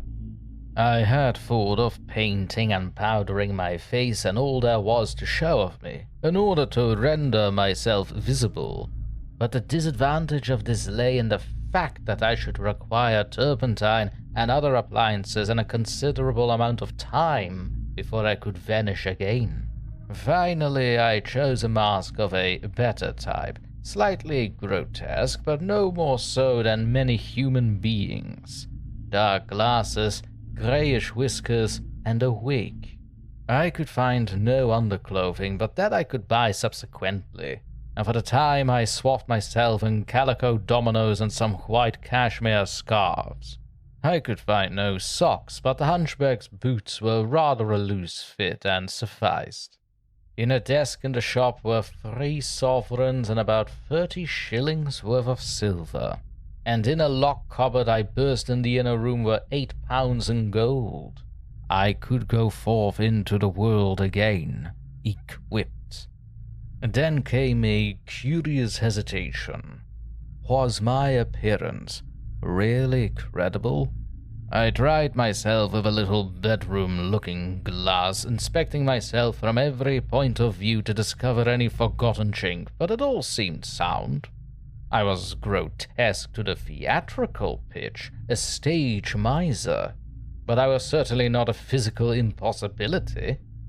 Gathering confidence, I took my looking-glass down into the shop, pulled down the shop blinds, and surveyed myself from every point of view with the help of the cheval-glass in the corner. I spent some minutes screwing up my courage, and then unlocked the shop door and marched out into the street, leaving the little man to get out of his sheet again when he liked. In 5 minutes, a dozen turnings intervened between me and the costumier's shop. No one appeared to notice me very pointedly. My last difficulty seemed overcome. He stopped again. And you troubled no more about the hunchback? Said Kemp. Oh no, said the invisible man. Nor have I heard what became of him. I suppose he untied himself or kicked himself out. The knots were pretty tight. He became silent and went to the window and stared out. What happened when you went out into the Strand? Oh, disillusionment again. I thought my troubles were over. Practically, I thought I had impunity to do whatever I chose. Everything, save to give away my secret. So I thought. Whatever I did, whatever the consequences might be, was nothing to me. I had merely to fling aside my garments and vanish. No person could hold me. I could take my money where I found it. I decided to treat myself to a sumptuous feast, and then put up at a good hotel and accumulate a new outfit of property. I felt amazingly confident. It's not particularly pleasant recalling that I was an ass. I went into a place and was already ordering lunch when it occurred to me that I could not eat unless I exposed my invisible face. I finished ordering the lunch, told the man I should be back in 10 minutes, and went out exasperated. I don't know if you've ever been disappointed in your appetite. Not quite so badly, said Kemp. But I can imagine it. Oh, I could have smashed the silly devils. At last, faint with the desire for tasteful food, I went into another place and demanded a private room. I'm disfigured, I said. Badly. They looked at me curiously, but of course it was not their affair. And so, at last I got my lunch. It was not particularly well served, but it sufficed. And when I had it, I sat over a cigar, trying to plan my line of action. And outside a snowstorm was beginning. The more I thought it over, Kemp, the more I realized what a helpless absurdity an invisible man was, in a cold and dirty climate and a crowded civilized city. Before I made this mad experiment, I had dreamt of 1,000 advantages. That afternoon, it seemed all disappointment. I went over the heads of the things a man reckons desirable. No doubt invisibility made it possible to get them, but it made it impossible to enjoy them when they are got. Ambition. What is the good of pride of place when you cannot appear there? What is the good of the love of woman when her name must needs be Delilah? I have no taste for politics, for the blackguardisms of fame, for philanthropy, for sport. What was I to do? And for this I'd become a wrapped-up mystery, a swathed and bandaged caricature of a man. He paused, and his attitude suggested a roving glance at the window. But how did you get to Iping? Said Kemp, anxious to keep his guest busy talking. I went there to work.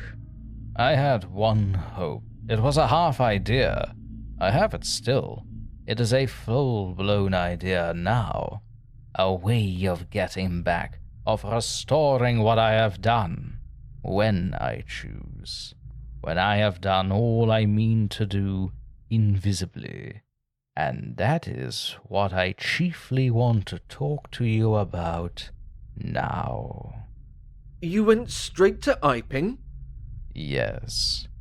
I had simply to get my 3 volumes of memoranda and my checkbook, my luggage and underclothing, order a quantity of chemicals to work out this idea of mine. I will show you the calculations as soon as I get my books.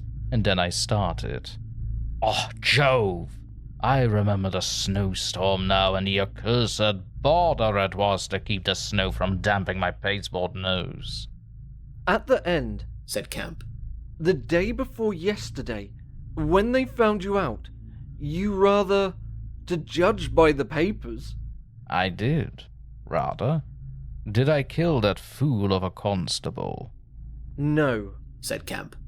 He's expected to recover. That's his luck then. I clean lost my temper, the fools. Why couldn't they leave me alone? And that grocer lout. There are no deaths expected, said Kemp. I don't know about that tramp of mine, said the invisible man with an unpleasant laugh. By heaven, Kemp, you don't know what rage is. To have worked for years, to have planned and plotted, and then to get some fumbling purblind idiot messing across your course. Every conceivable sort of silly creature that has ever been created has been sent to cross me. If I have much more of it, I shall go wild. I shall start mowing 'em. As it is, they've made things 1,000 times more difficult. No doubt it's exasperating, said Kemp dryly.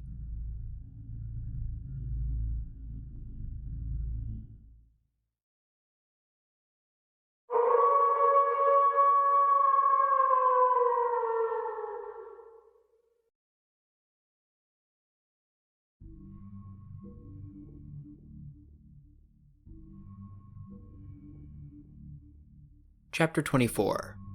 The Plan That Failed. But now, said Kemp, with a side glance out of the window, what are we to do?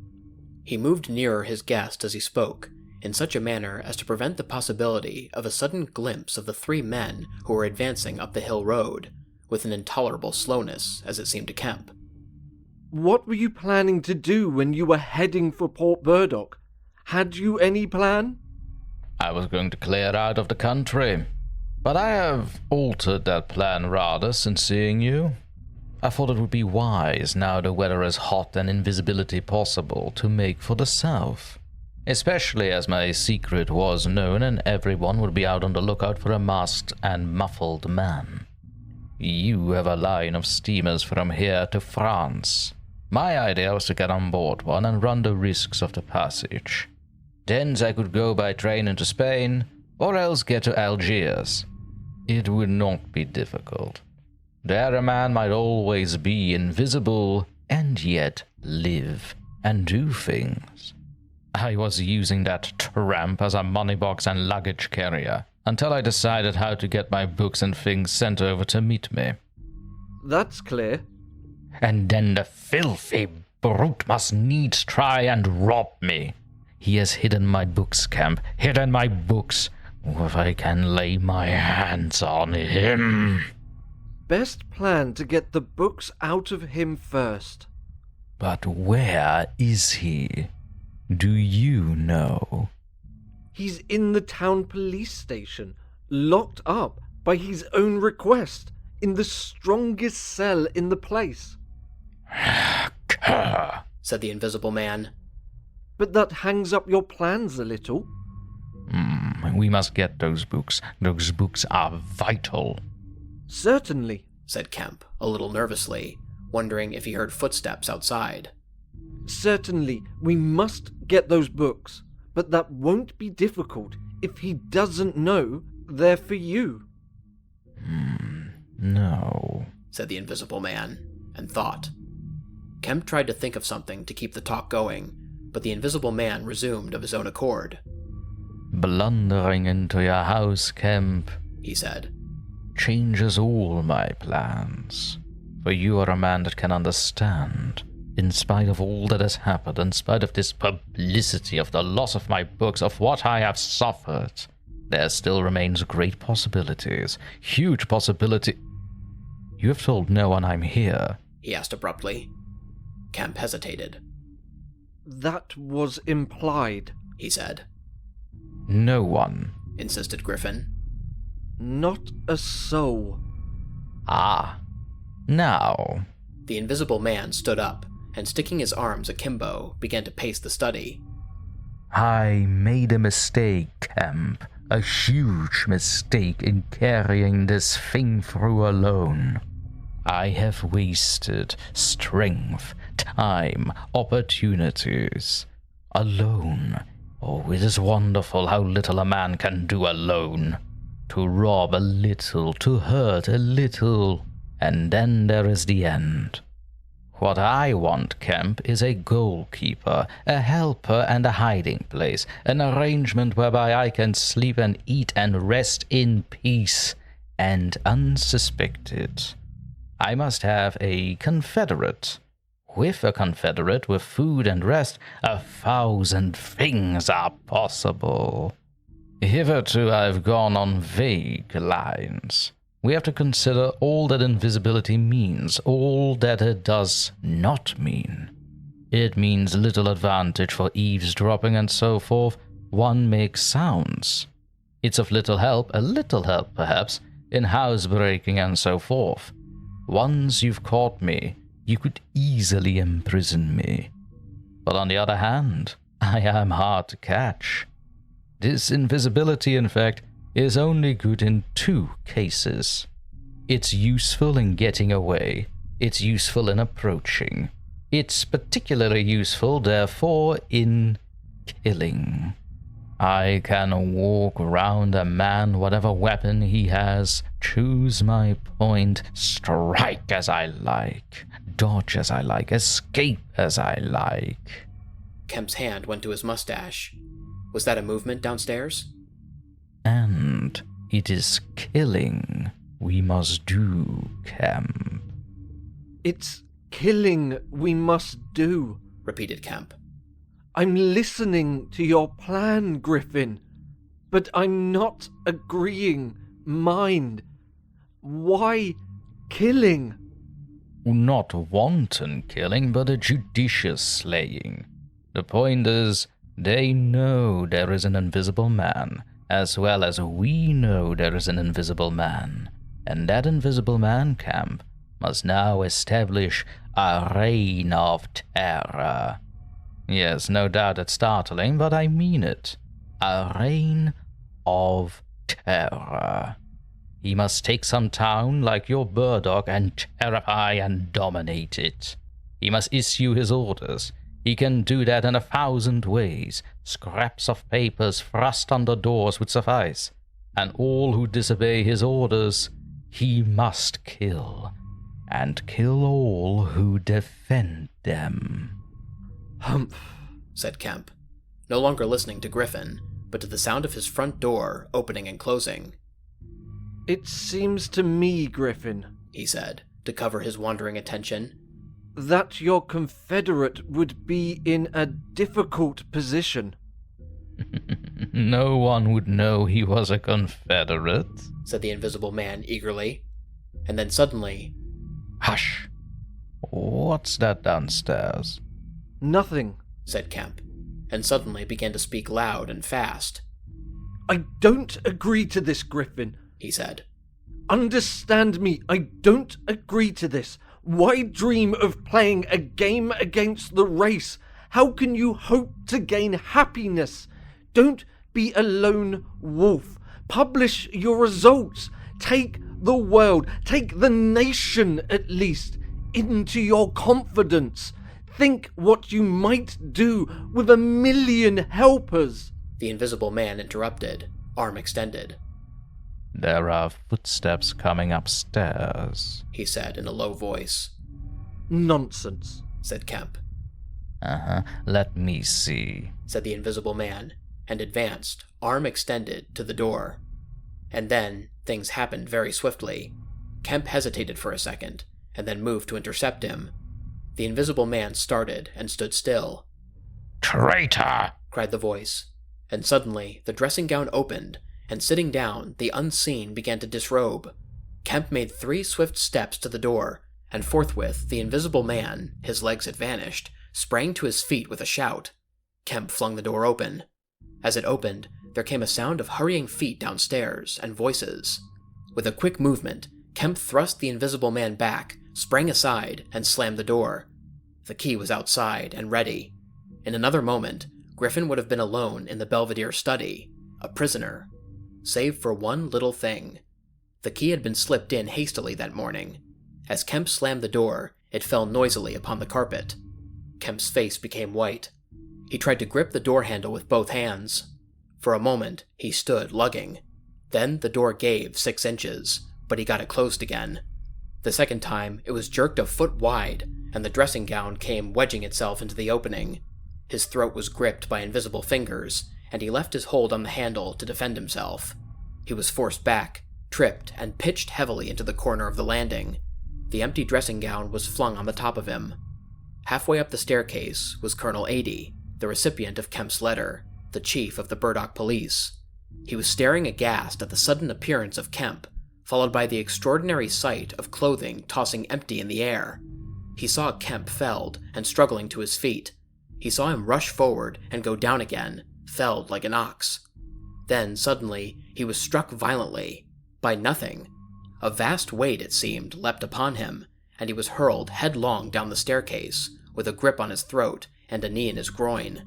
An invisible foot trod on his back. A ghostly patter passed downstairs. He heard the 2 police officers in the hall shout and run, and the front door of the house slammed violently. He rolled over and sat up, staring. He saw, staggering down the staircase, Kemp, dusty and disheveled, one side of his face white from a blow, his lip bleeding, and a pink dressing gown and some underclothing held in his arms. "My God!" cried Kemp. "The game's up! He's gone!"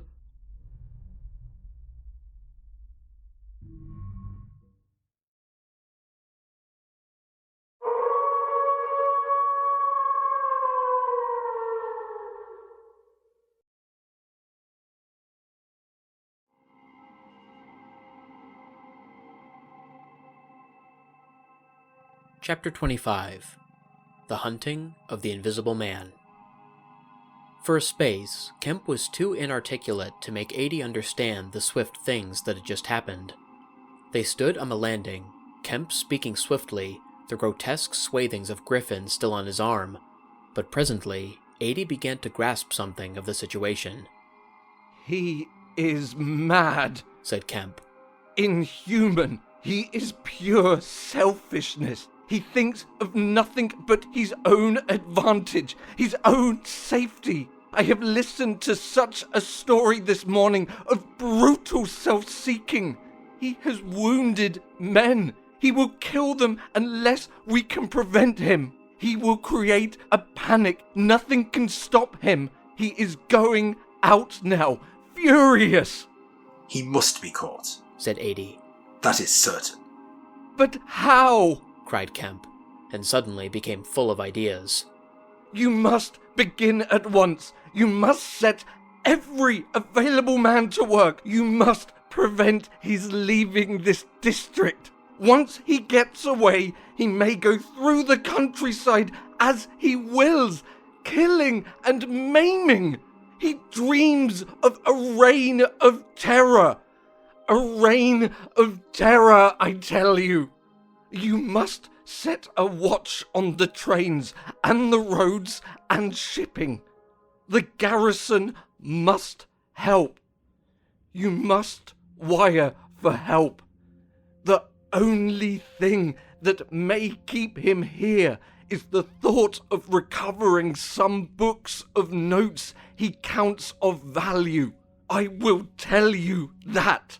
There is a man in your police station, Marvel." "I know," said Adie. "I know. Those books, yes. But the tramp." "Says he hasn't them, but he thinks the tramp has, and you must prevent him from eating or sleeping. Day and night, the country must be austere for him.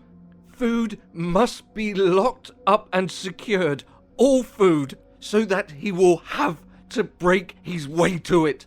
The houses everywhere must be barred against him. Heaven send us cold nights and rain. The whole countryside must begin hunting and keep hunting.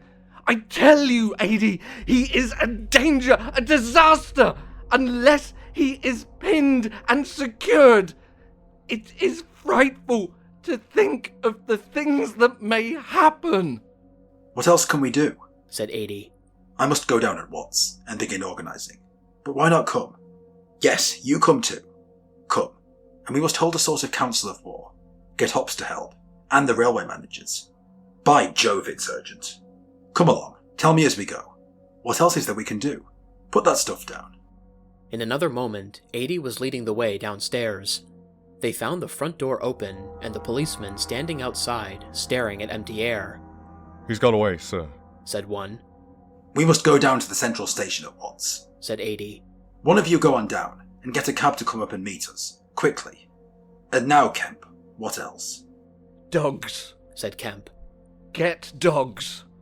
They don't see him, but they wind him. Get dogs. Good, said 80. It's not generally known, but the prison officials over at Halstead know a man with bloodhounds. Dogs. What else? Bear in mind, said Kemp. His food shows. After eating, his food shows until it is assimilated, so that he has to hide after eating. You must keep on beating every thicket, every quiet corner, and put all weapons, all implements that might be weaponry away. He can't carry such things for long, and what he can snatch up and strike men with must be hidden away. Good again, said 80. We shall have him yet. And on the roads, said Kemp, and hesitated. Yes, said 80. Powdered glass, said Kemp. It's cruel, I know, but think of what he may do. 80 drew the air in sharply between his teeth. It's unsportsmanlike. I don't know. But I'll have powdered glass got ready. If he goes too far... The man has become inhuman, I tell you, said Kemp. I am as sure he will establish a reign of terror so soon as he has gotten over the emotions of this escape as I am sure I am talking to you. Our only chance is to be ahead. He has cut himself off from his kind. His blood be upon his own head.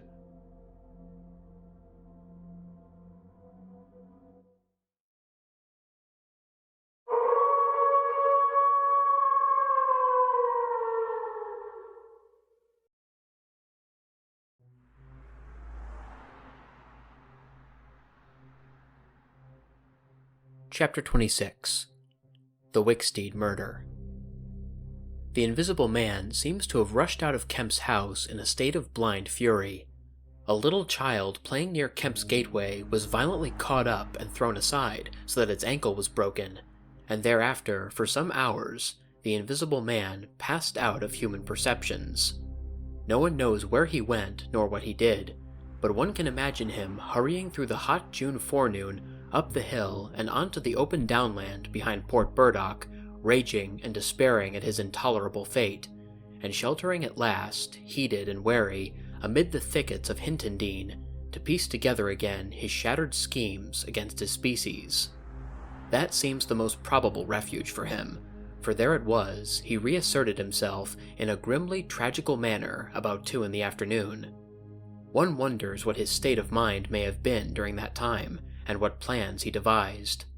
No doubt he was almost ecstatically exasperated by Kemp's treachery, and though we may be able to understand the motives that led to that deceit, we may still imagine and even sympathize a little with the fury the attempted surprise must have occasioned. Perhaps something of the stunned astonishment of his Oxford Street experiences may have returned to him, for he had evidently counted on Kemp's cooperation in his brutal dream of a terrorized world. At any rate, he vanished from human ken about midday, and no living witness can tell what he did until 2:30. It was a fortunate thing, perhaps, for humanity, but for him, it was a fatal inaction. During that time, a growing multitude of men scattered over the countryside were busy. In the morning, he had still been simply a legend, a terror. In the afternoon, by virtue chiefly of Kemp's dryly worded proclamation, he was presented as a tangible antagonist, to be wounded, captured, or overcome, and the countryside began organizing itself with inconceivable rapidity. By 2 o'clock even, he might still have removed himself out of the district by getting aboard a train, but after 2, that became impossible. Every passenger train along the lines on a great parallelogram between Southampton, Manchester, Brighton, and Horsham traveled with locked doors, and the goods traffic was almost entirely suspended. And in a great circle of 20 miles round Port Burdock, men armed with guns and bludgeons were presently setting out in groups of 3 and 4 with dogs to beat the roads and fields. Mounted policemen rode along the country lanes, stopping at every cottage and warning the people to lock up their houses and keep indoors unless they were armed, and all the elementary schools had broken up by 3 o'clock, and the children, scared and keeping together in groups, were hurrying home. Kemp's proclamation, signed indeed by 80, was posted over almost the whole district by 4 or 5 o'clock in the afternoon. It gave briefly, but clearly, all the conditions of the struggle, the necessity of keeping the Invisible Man from food and sleep, the necessity for incessant watchfulness, and for a prompt attention to any evidence of his movements. And so swift and decided was the action of the authorities, so prompt and universal was the belief in this strange being, that before nightfall, an area of several hundred square miles was in a stringent state of siege. And before nightfall, too, a thrill of horror went through the whole watching, nervous countryside. Going from whispering mouth to mouth, swift and certain over the length and breadth of the country, passed the story of the murder of Mr. Wicksteed. If our supposition that the Invisible Man's refuge was the Hintondean thickets, then we must suppose that in the early afternoon he sallied out again, bent upon some project that involved the use of a weapon. We cannot know what the project was, but the evidence that he had the iron rod in hand before he met Wicksteed is, to me at least, overwhelming. Of course, we can know nothing of the details of that encounter.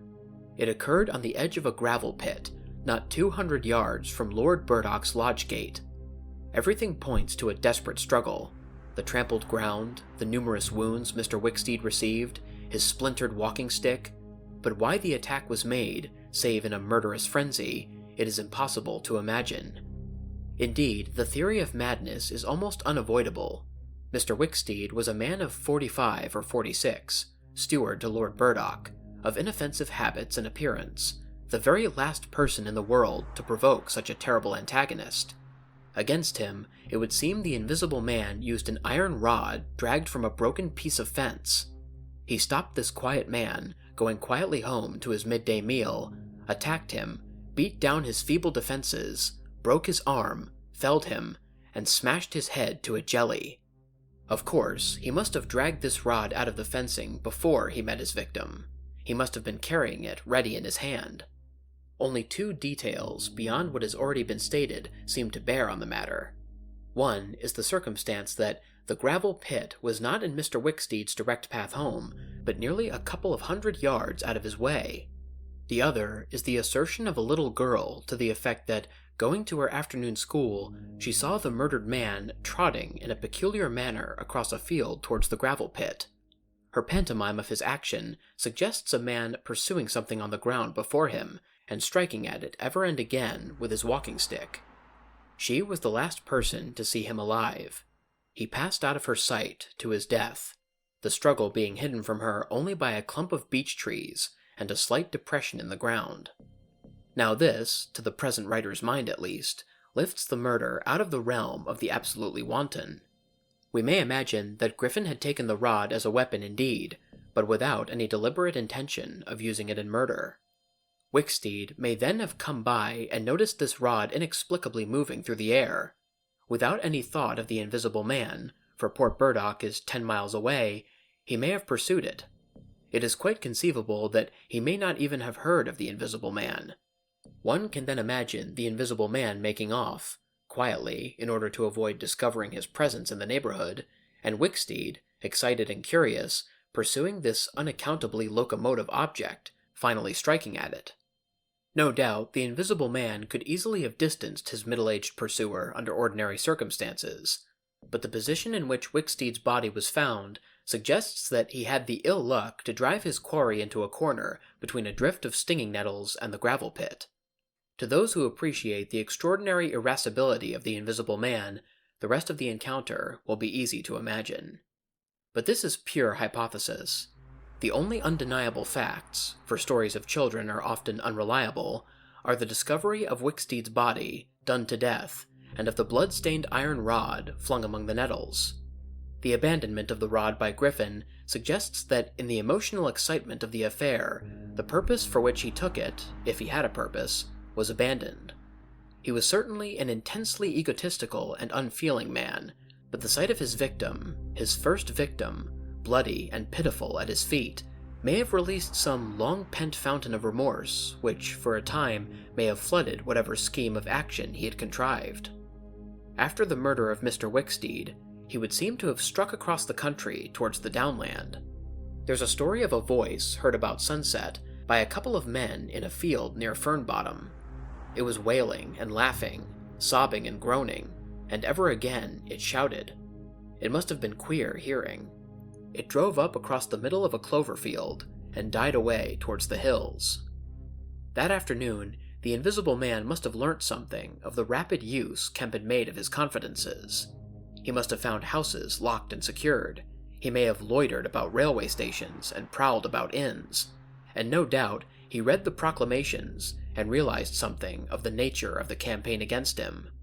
And as the evening advanced, the fields became dotted here and there with the groups of 3 or 4 men, and noisy with the yelping of dogs.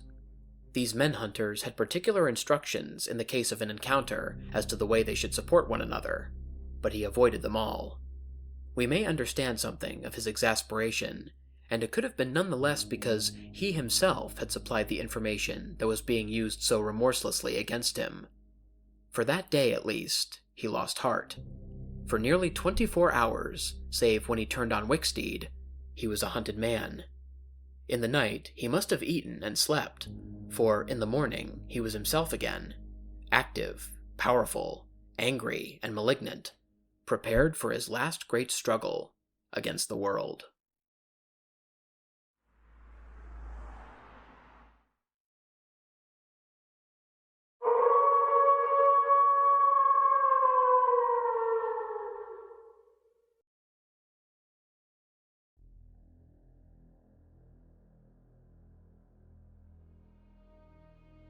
Chapter 27.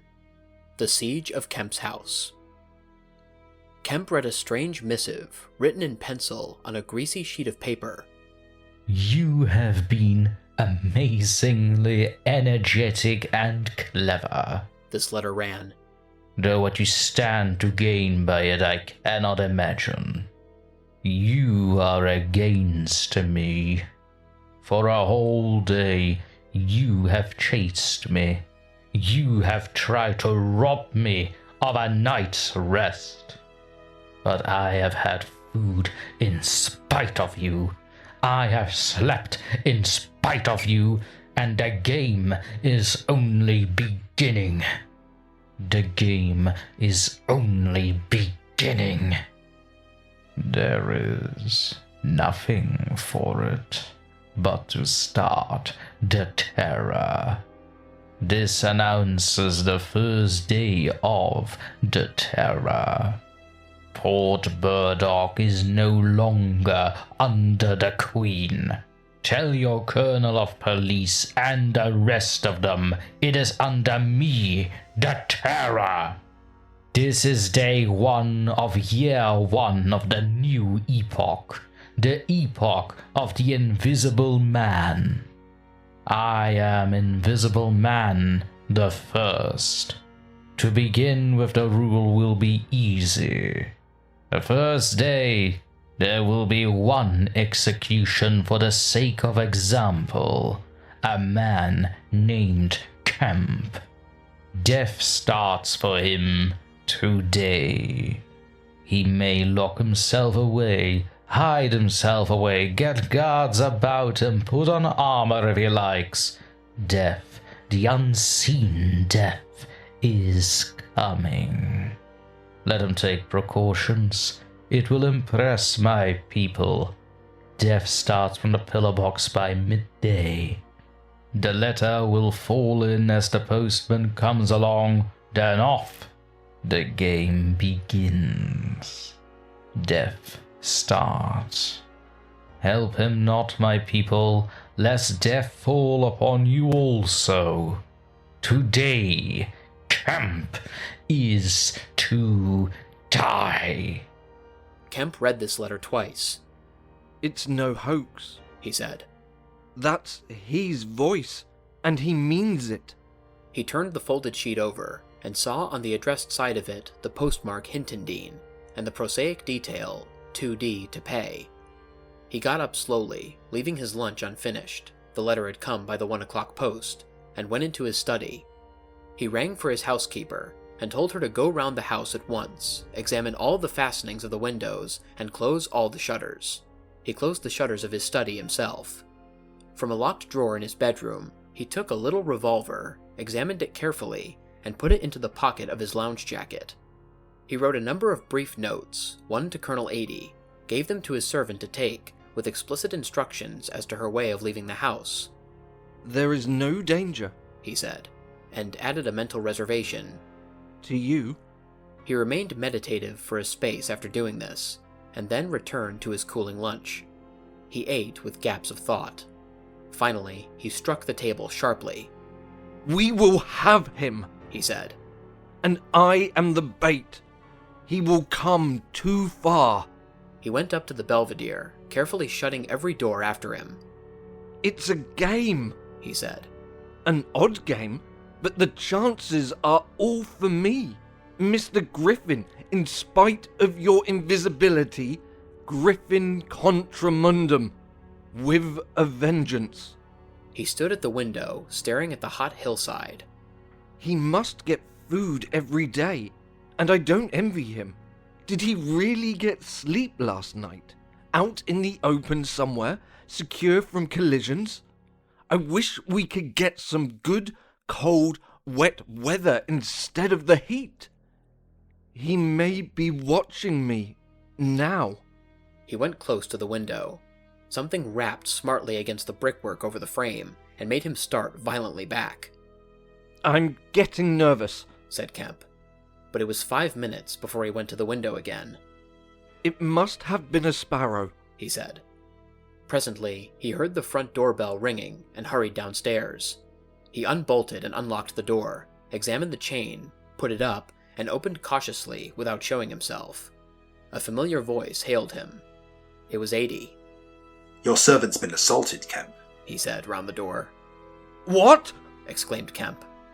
Had that note of yours taken away from her. He's close about here. Let me in.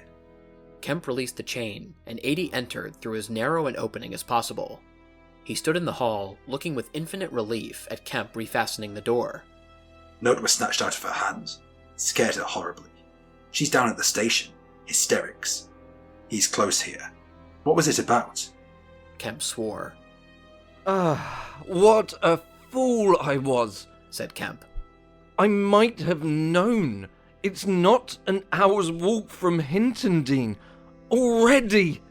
What's up? Said Adie. Look here, said Kemp, and led the way into his study. He handed Adie the invisible man's letter. Adie read it, and whistled softly. And you? Said Adie. Proposed a trap, like a fool, said Kemp. And sent my proposal out by a maidservant to him. Adie followed Kemp's profanity. He'll clear out, said Adie. Not he, said Kemp. A resounding smash of glass came from upstairs. Adie had a silvery glimpse of a little revolver half out of Kemp's pocket. It's a window, upstairs, said Kemp, and led the way up. There came a second smash while they were still on the staircase. When they reached the study, they found 2 of the 3 windows smashed, half the room littered with splintered glass, and one big flint lying on the writing table. The 2 men stopped in the doorway, contemplating the wreckage. Kemp swore again, and as he did so, the 3rd window went with a snap like a pistol, hung starred for a moment, and collapsed in jagged, shivering triangles into the room. What's this for? Said Adie. It's a beginning, said Kemp. There's no way of climbing up here? Not for the cat, said Kemp. No shutters? Not here. All of the downstairs rooms. Hello? Smash! And then whack of boards hit hard came from downstairs. Confound him, said Kemp. That must be. Yes, it's one of the bedrooms. He's going to do all the house. But he's a fool. The shutters are up, and the glass will fall outside. He'll cut his feet. Another window proclaimed its destruction. The 2 men stood on the landing, perplexed. I have it, said 80. Let me have a stick or something, and I'll go down to the station and get the bloodhounds put on. That ought to settle him. They're hard by. Not 10 minutes. Another window went the way of its fellows. You haven't a revolver? Asked 80. Kemp's hand went to his pocket. Then he hesitated. I haven't one. At least one to spare. I'll bring it back, said 80. You'll be safe here. Kemp, ashamed of his momentary lapse from truthfulness, handed him the weapon. Now for the door, said 80. As they stood, hesitating in the hall, they heard one of the first-floor bedroom windows crack and clash. Kemp went to the door and began to slip the bolts as silently as possible. His face went a little paler than usual. You must step straight out, said Kemp. In another moment, 80 was on the doorstep, and the bolts were dropping back into the staples. He hesitated for a moment, feeling more comfortable with his back against the door. Then he marched, upright and square, down the steps. He crossed the lawn and approached the gate. A little breeze seemed to ripple over the grass. Something moved near him. Stop a bit, said a voice, and 80 stopped dead, and his hand tightened on the revolver. Well? Said 80, white and grim and every nerve tense. Oblige me by going back to the house, said the voice, as tense and grim as 80's. Sorry, said 80 a little hoarsely, and moistened his lips with his tongue. The voice was on his left front, he thought. Suppose he were to take his luck with a shot. What are you going for? Said the voice, and there was a quick movement of the two, and a flash of sunlight from the open lip of 80's pocket. 80 desisted and thought. Where I go, he said slowly, is my own business. The words were still on his lips when an arm came round his neck, his back felt a knee, and he was sprawling backward. He drew clumsily and fired absurdly, and in another moment he was struck in the mouth and the revolver wrested from his grip. He made a vain clutch at a slippery limb, tried to struggle up, and fell back. Damn, said 80. The voice laughed. I'd kill you now if it wasn't a waste of a bullet, it said. He saw the revolver in midair, 6 feet off, covering him. Well? Said 80, sitting up. Get up, said the voice. 80 stood up. Attention, said the voice, and then fiercely, don't try any games. Remember, I can see your face if you can't see mine. You've got to go back to the house. He won't let me in, said 80. Oh, that's a pity, said the invisible man. I've got no quarrel with you. 80 moistened his lips again. He glanced away from the barrel of the revolver and saw the sea far off, very blue and dark under the midday sun, the smooth green down, the white cliff of the head, and the multitudinous town, and suddenly he knew that life was very sweet. His eyes came back to this little metal thing hanging between heaven and earth, 6 yards away. What am I to do? He said sullenly. What am I to do? Asked the invisible man. You will get help. The only thing is for you to go back. I will try. If he lets me in, will you promise not to rush the door? I've got no quarrel with you, said the voice. Kemp had hurried upstairs after letting 80 out, and now, crouching among the broken glass and peering cautiously over the edge of the study windowsill, he saw 80 stand, parleying with the unseen. Why doesn't he fire? Whispered Kemp to himself. Then the revolver moved a little, and the glint of the sunlight flashed in Kemp's eyes. He shaded his eyes and tried to see the source of the blinding beam. Surely, he said, 80 has given up the revolver. Promise not to rush the door, 80 was saying. Don't push a winning game too far. Give a man a chance. You go back to the house. I tell you flatly, I will not promise anything. 80's decision seemed suddenly made. He turned towards the house, walking slowly with his hands behind him. Kemp watched him, puzzled. The revolver vanished, flashed again into sight, vanished again, and became evident on a closer scrutiny as a little dark object following 80. Then things happened very quickly. 80 leapt backwards, swung around, clutched at this little object, missed it, threw up his hands, and fell forward on his face, leaving a little puff of blue in the air. Kemp did not hear the sound of the shot. 80 writhed, raised himself on one arm, fell forward, and lay still. For a space, Kemp remained staring at the quiet carelessness of 80's attitude. The afternoon was very hot and still. Nothing seemed stirring in all the world, save a couple of yellow butterflies chasing each other through the shrubbery between the house and the road gate. 80 lay on the lawn near the gate. The blinds of all the villas down the hill road were drawn, but in one little green summer house was a white figure, apparently an old man, asleep. Kemp scrutinized the surroundings of the house for a glimpse of the revolver, but it had vanished. His eyes came back to 80. The game was opening well. There came a ringing and knocking at the front door that grew at last tumultuous, but pursuant to Kemp's instructions, the servants had locked themselves into their rooms. This was followed by a silence. Kemp sat listening, and then began peering cautiously out of the 3 windows, one after another.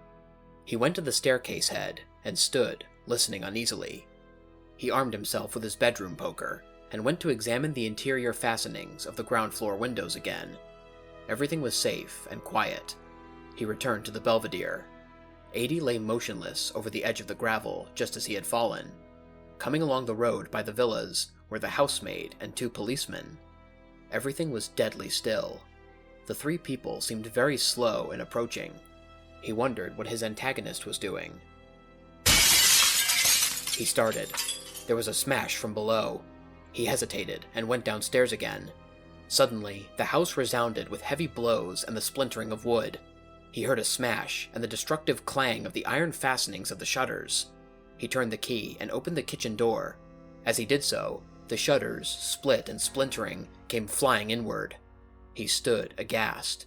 The window frame, save for one crossbar, was still intact, but only little teeth of glass remained in the frame. The shutters had been driven in with an axe, and now the axe was descending in sweeping blows upon the window frame and the iron bars defending it. Then, suddenly, it leapt aside and vanished. He saw the revolver lying on the path outside, and then the little weapon sprang into the air. He dodged back. The revolver cracked just too late, and a splinter from the edge of the closing door flashed over his head. He slammed and locked the door, and as he stood outside, he heard Griffin shouting and laughing.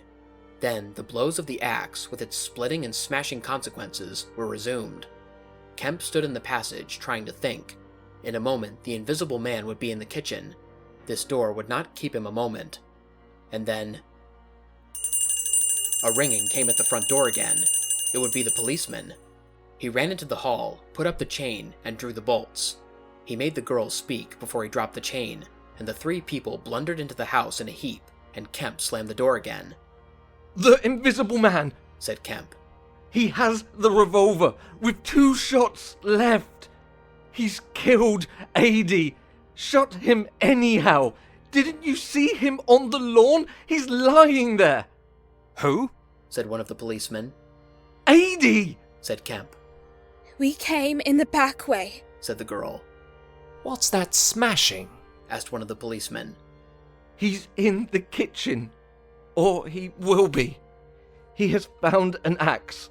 Suddenly, the house was full of the invisible man's resounding blows on the kitchen door. The girl stared towards the kitchen, shuddered, and retreated into the dining room. Kemp tried to explain in broken sentences. They heard the kitchen door give. "This way," said Kemp, starting into activity, and bundled the policeman into the dining room doorway. "Poker," said Kemp, and rushed to the fender.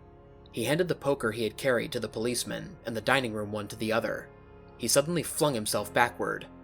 "Whoop!" said one policeman, ducked, and caught the axe on his poker. The pistol snapped its penultimate shot and ripped a valuable Sidney Cooper. The second policeman brought his poker down on the little weapon, as one might knock down a wasp, and sent it rattling to the floor. At the first clash, the girl screamed, stood screaming for a moment by the fireplace, and then ran to open the shutters, possibly with an idea of escaping by the shattered window. The axe receded into the passage, and fell to a position about 2 feet from the ground. They could hear the invisible man breathing. Stand away, you two, he said. I want that man Kemp.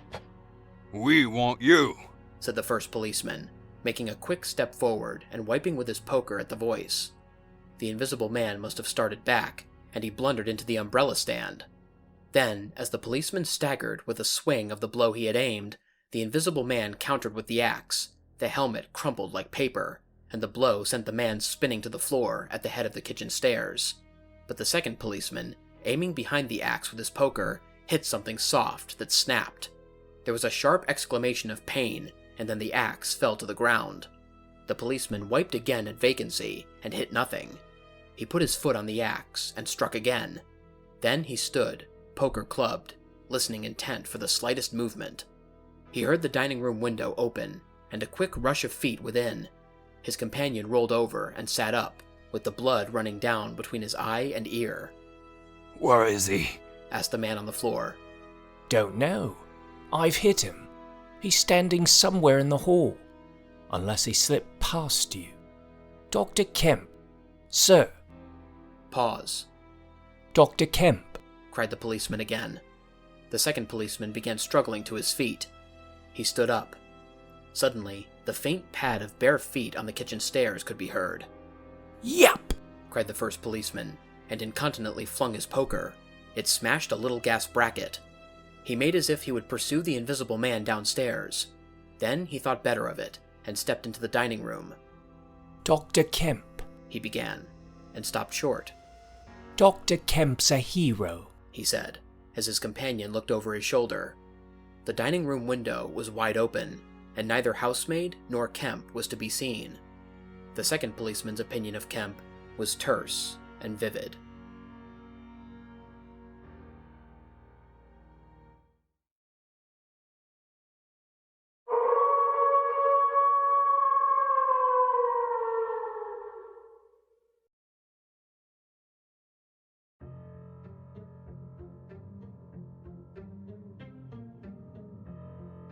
Chapter 28. The Hunter Hunted. Mr. Helas, Mr. Kemp's nearest neighbor among the villa holders, was asleep in his summer house when the siege of Kemp's house began. Mr. Helas was one of the sturdy minority who refused to believe in all this nonsense about an invisible man. His wife, however, as he was subsequently to be reminded, did. He insisted upon walking about his garden just as if nothing was the matter, and he went to sleep in the afternoon in accordance with the custom of years. He slept through the smashing of the windows, and then woke up suddenly with a curious persuasion of something wrong. He looked across at Kemp's house, rubbed his eyes, and looked again. Then he put his feet to the ground and sat listening. He said he was damned, but still, the strange thing was visible. The house looked as though it had been deserted for weeks after a violent riot. Every window was broken, and every window, save those of the Belvedere study, was blinded by the internal shutters. I could have sworn it was all right. He looked at his watch. 20 minutes ago. He became aware of a measured concussion and the clash of glass far away in the distance. And then, as he sat open-mouthed, came a still more wonderful thing. The shutters of the drawing-room window were flung open violently, and the housemaid in her outdoor hat and garments appeared struggling in a frantic manner to throw up the sash. Suddenly, a man appeared beside her, helping her. Dr. Kemp. In another moment, the window was open, and the housemaid was struggling out. She pitched forward and vanished among the shrubs. Mr. Helas stood up, exclaiming vaguely and vehemently at all these wonderful things. He saw Kemp stand on the sill, spring from the window, and reappear almost instantaneously, running along a path in the shrubbery and stooping as he ran, like a man who evades observation. He vanished behind a laburnum, and appeared again, clambering over a fence that abutted on the open down. In a second, he had tumbled over and was running at a tremendous pace down the slope toward Mr. Helas. Lord! Cried Mr. Helas, struck with an idea. It's that invisible man brute! It's right after all! With Mr. Helas to think things like that was to act, and his cook, watching him from the top window, was amazed to see him come pelting towards the house at a good 9 miles an hour. There was a slamming of doors, a ringing of bells, and the voice of Mr. Heelis bellowing like a bull. Shut the doors! Shut the window! Shut everything! The Invisible Man is coming! Instantly, the house was full of screams and directions and scurrying feet. He ran himself to shut the French windows that opened on the veranda, and as he did so, Kemp's head and shoulders and knee appeared over the edge of the garden fence. In another moment, Kemp had plowed through the asparagus and was running across the tennis lawn to the house. You can't come in, said Mr. Heelis, shutting the bolts. I'm very sorry if he's after you, but you can't come in. Kemp appeared with a face of terror close to the glass, rapping and then shaking frantically at the French window. Then, seeing his efforts were useless, he ran along the veranda, vaulted the end, and went to hammer at the side door. Then he ran round by the side gate to the front of the house, and so into the hill road. And Mr. Heelis, staring from his window, a face of horror, had scarcely witnessed Kemp vanish, ere the asparagus was being trampled this way and that by feet unseen. At that, Mr. Heelis fled precipitately upstairs, and the rest of the chase is beyond his purview. But as he passed the staircase window, he heard the side gate slam. Emerging into the hill road, Kemp naturally took the downward direction, and so it was he came to run in his own person the very race he had watched with such a critical eye from the Belvedere study only 4 days ago. He ran it well, for a man out of training, and though his face was white and wet, his wits were cool to the last. He ran with wide strides, and wherever a patch of rough ground intervened, wherever there came a patch of raw flints, or a bit of broken glass shone dazzling, he crossed it, and left the bare invisible feet that followed to take what line they would. For the first time in his life, Kemp discovered that the hill road was indescribably vast and desolate, and that the beings of the town far below at the hill foot were strangely remote. Never had there been a slower or more painful method of progression than running. All the gaunt villas, sleeping in the afternoon sun, looked locked and barred. No doubt they were locked and barred, by his own orders. But at any rate, they might have kept a lookout for an eventuality like this. The town was rising up now. The sea had dropped out of sight behind it, and the people down below were stirring. A tram was just arriving at the hill foot. Beyond that was the police station. Was that footsteps he heard behind him? Spurt! The people below were staring at him. 1 or 2 were running, and his breath was beginning to saw in his throat. The tram was quite near now, and the Jolly Cricketers was noisily barring its doors. Beyond the tram were posts and heaps of gravel, the drainage works. He had a transitory idea of jumping into the tram and slamming the doors, and then he resolved to go for the police station. In another moment, he had passed the door of the Jolly Cricketers, and was in the blistering fag end of the street, with human beings about him. The tram driver and his helper, arrested by the sight of his furious haste, stood staring with the tram horses unhitched. Further on, the astonished features of navvies appeared above the mounds of gravel. His pace broke a little, and then he heard the swift pad of his pursuer, and leapt forward again. "The Invisible Man!" he cried to the navvies, with a vague indicative gesture, and by an inspiration leapt the excavation and placed a burly group between him and the chase. Then, abandoning the idea of the police station, he turned into a little side street, rushed by a greengrocer's cart, hesitated for the 10th of a second at the door of a sweetstuff shop, and then made for the mouth of an alley that ran back into the main hill street again. 2 or 3 little children were playing here, and shrieked and scattered at his apparition, and forthwith doors and windows opened, and excited mothers revealed their hearts. Out he shot into Hill Street again, 300 yards from the tramline end, and immediately he became aware of a tumultuous vociferation and running people. He glanced up the street towards the hill. Hardly a dozen yards off ran a huge navvy, cursing in fragments and slashing viciously with a spade, and hard behind him came the tram conductor with his fists clenched. Up the street, others followed these two, striking and shouting. Down towards the town, men and women were running, and he noticed clearly one man coming out of a shop door with a stick in his hand. "Spread out! Spread out!" cried someone.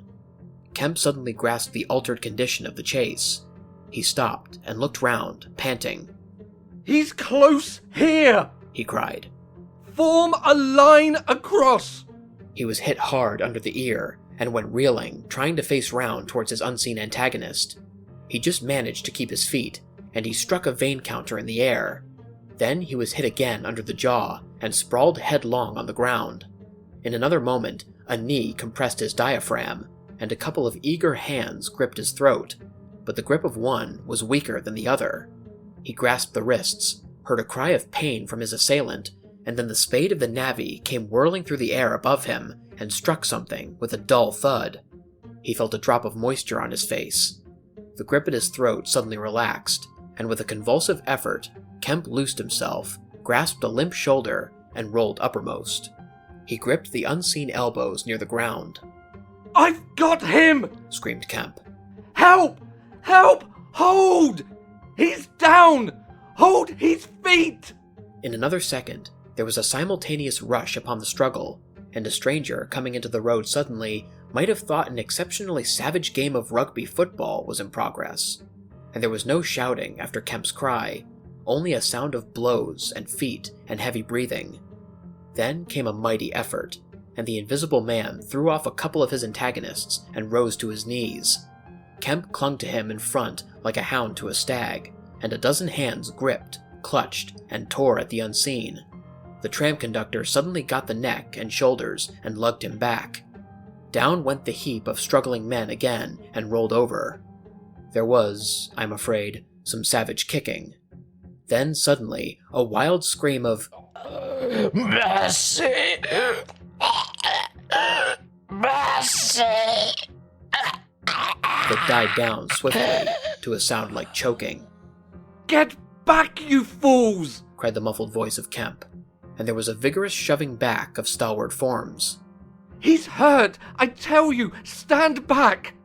There was a brief struggle to clear a space, and then the circle of eager faces saw the doctor kneeling, as it seemed, 15 inches in the air, and holding invisible arms to the ground. Behind him, a constable gripped invisible ankles. "Don't you leave go of him," cried the big navvy, holding a blood-stained spade. "He's shamming." "He's not shamming," said the doctor, cautiously raising his knee. "And I'll hold him." His face was bruised and already going red. He spoke thickly because of a bleeding lip. He released one hand and seemed to be feeling at the face. "The mouth's all wet," he said. And then, "Good God!" He stood up abruptly and then knelt down on the ground by the side of the thing unseen. There was a pushing and shuffling, a sound of heavy feet as fresh people turned up to increase the pressure of the crowd. People now were coming out of the houses. The doors of the Jolly Cricketers stood suddenly wide open. Very little was said. Kemp felt about, his hand seeming to pass through empty air. "He's not breathing," he said, and then, "I can't feel his heart. His side. Suddenly, an old woman, peering under the arm of the big navvy, screamed sharply. "Looky there!" she said, and thrust out a wrinkled finger. And looking where she pointed, everyone saw, faint and transparent as though it was made of glass, so that veins and arteries and bones and nerves could be distinguished, the outline of a hand limp and prone. It grew clouded and opaque even as they stared. "Hello?" cried the constable. "Here's his feet a-showing." And so, slowly, beginning at his hands and feet and creeping along his limbs to the vital centers of his body, that strange change continued. It was like the slow spreading of a poison. First came the little white nerves, a hazy gray sketch of a limb, then the glassy bones and intricate arteries, then the flesh and skin, first a faint fogginess, and then growing rapidly dense and opaque. Presently, they could see his crushed chest and his shoulders, and the dim outline of his drawn and battered features. When at last the crowd made way for Kemp to stand erect, there lay, naked and pitiful on the ground, the bruised and broken body of a young man about 30.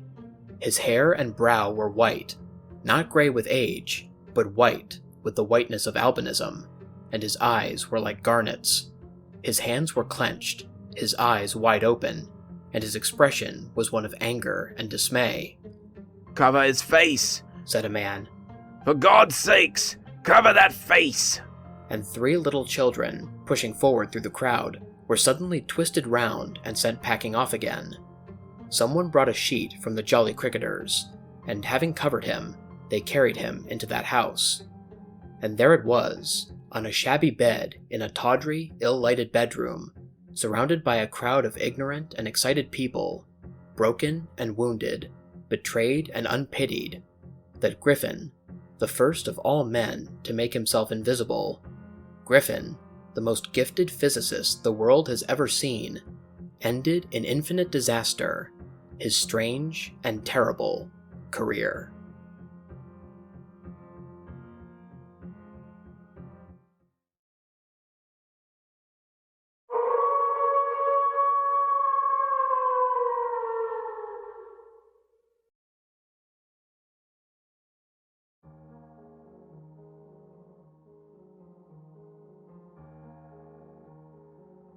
The Epilogue. So ends the story of the strange and evil experiments of the Invisible Man, and if you would learn more of him, you must go to a little inn near Port Stowe and talk to the landlord. The sign of the inn is an empty board save for a hat and boots, and the name is the title of this story.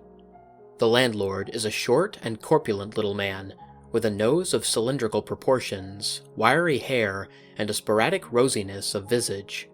Drink generously, and he will tell you generously of all the things that happened to him after that time, and of how the lawyers tried to do him out of the treasure found upon him. When they found they couldn't prove whose money was which, I'm blessed, he says. If they didn't try to make me out a blooming treasure trove, do I look like a treasure trove? And then a gentleman gave me a guinea a night to tell the story at the Empire Music Hall, just to tell them in my own words, barring one. And if you want to cut off the flow of his reminiscences abruptly, you can always do so by asking if there weren't 3 manuscript books in the story. He admits there were, and proceeds to explain, with asseverations that everybody thinks he has them, but bless you, he hasn't. The Invisible Man, it was, took 'em off to hide 'em when I cut and ran for Port Stowe. It's that Mr. Kemp put people on with the idea of my having 'em. And then he subsides into a pensive state, watches you furtively, bustles nervously with glasses, and presently leaves the bar. He is a bachelor man, his tastes were ever bachelor, and there are no women folk in the house. Outwardly, he buttons, it is expected of him, but in his more vital privacies, in the matter of braces, for example, he still turns to string. He conducts his house without enterprise, but with eminent decorum. His movements are slow, and he is a great thinker. But he has a reputation for wisdom, and for a respectable parsimony in the village, and his knowledge of the roads of the south of England would beat Cobbett. And on Sunday mornings, every Sunday morning, all the year round, while he is closed to the outer world, and every night after 10, he goes into his bar parlour, bearing a glass of gin faintly tinged with water, and having placed this down, he locks the door and examines the blinds, and even looks under the table. And then, being satisfied of his solitude, he unlocks the cupboard, and a box in the cupboard, and a drawer in that box, and produces 3 volumes bound in brown leather, and places them solemnly in the middle of the table. The covers are weather-worn and tinged with an algal green, for once they sojourned in a ditch, and some of the pages have been washed blank by dirty water. The landlord sits down in an armchair, fills a long clay pipe slowly, gloating over the books the while. Then he pulls one towards him and opens it, and begins to study it, turning over the leaves backwards and forwards. His brows are knit, and his lips move painfully. Hex, little 2 up in the air, cross, and a fiddle-dee-dee, Lord. What a one he was for intellect. Presently he relaxes and leans back, and blinks through his smoke across the room at things invisible to other eyes. Full of secrets, he says. wonderful secrets. Once I get the whole of them, Lord, I wouldn't do what he did. I'd just... well... He pulls at his pipe. So he lapses into a dream, the undying, wonderful dream of his life. And though Kemp has fished unceasingly, no human being save the landlord knows those books are there, with the subtle secret of invisibility and a dozen other strange secrets written therein, and none other will know of them until he dies.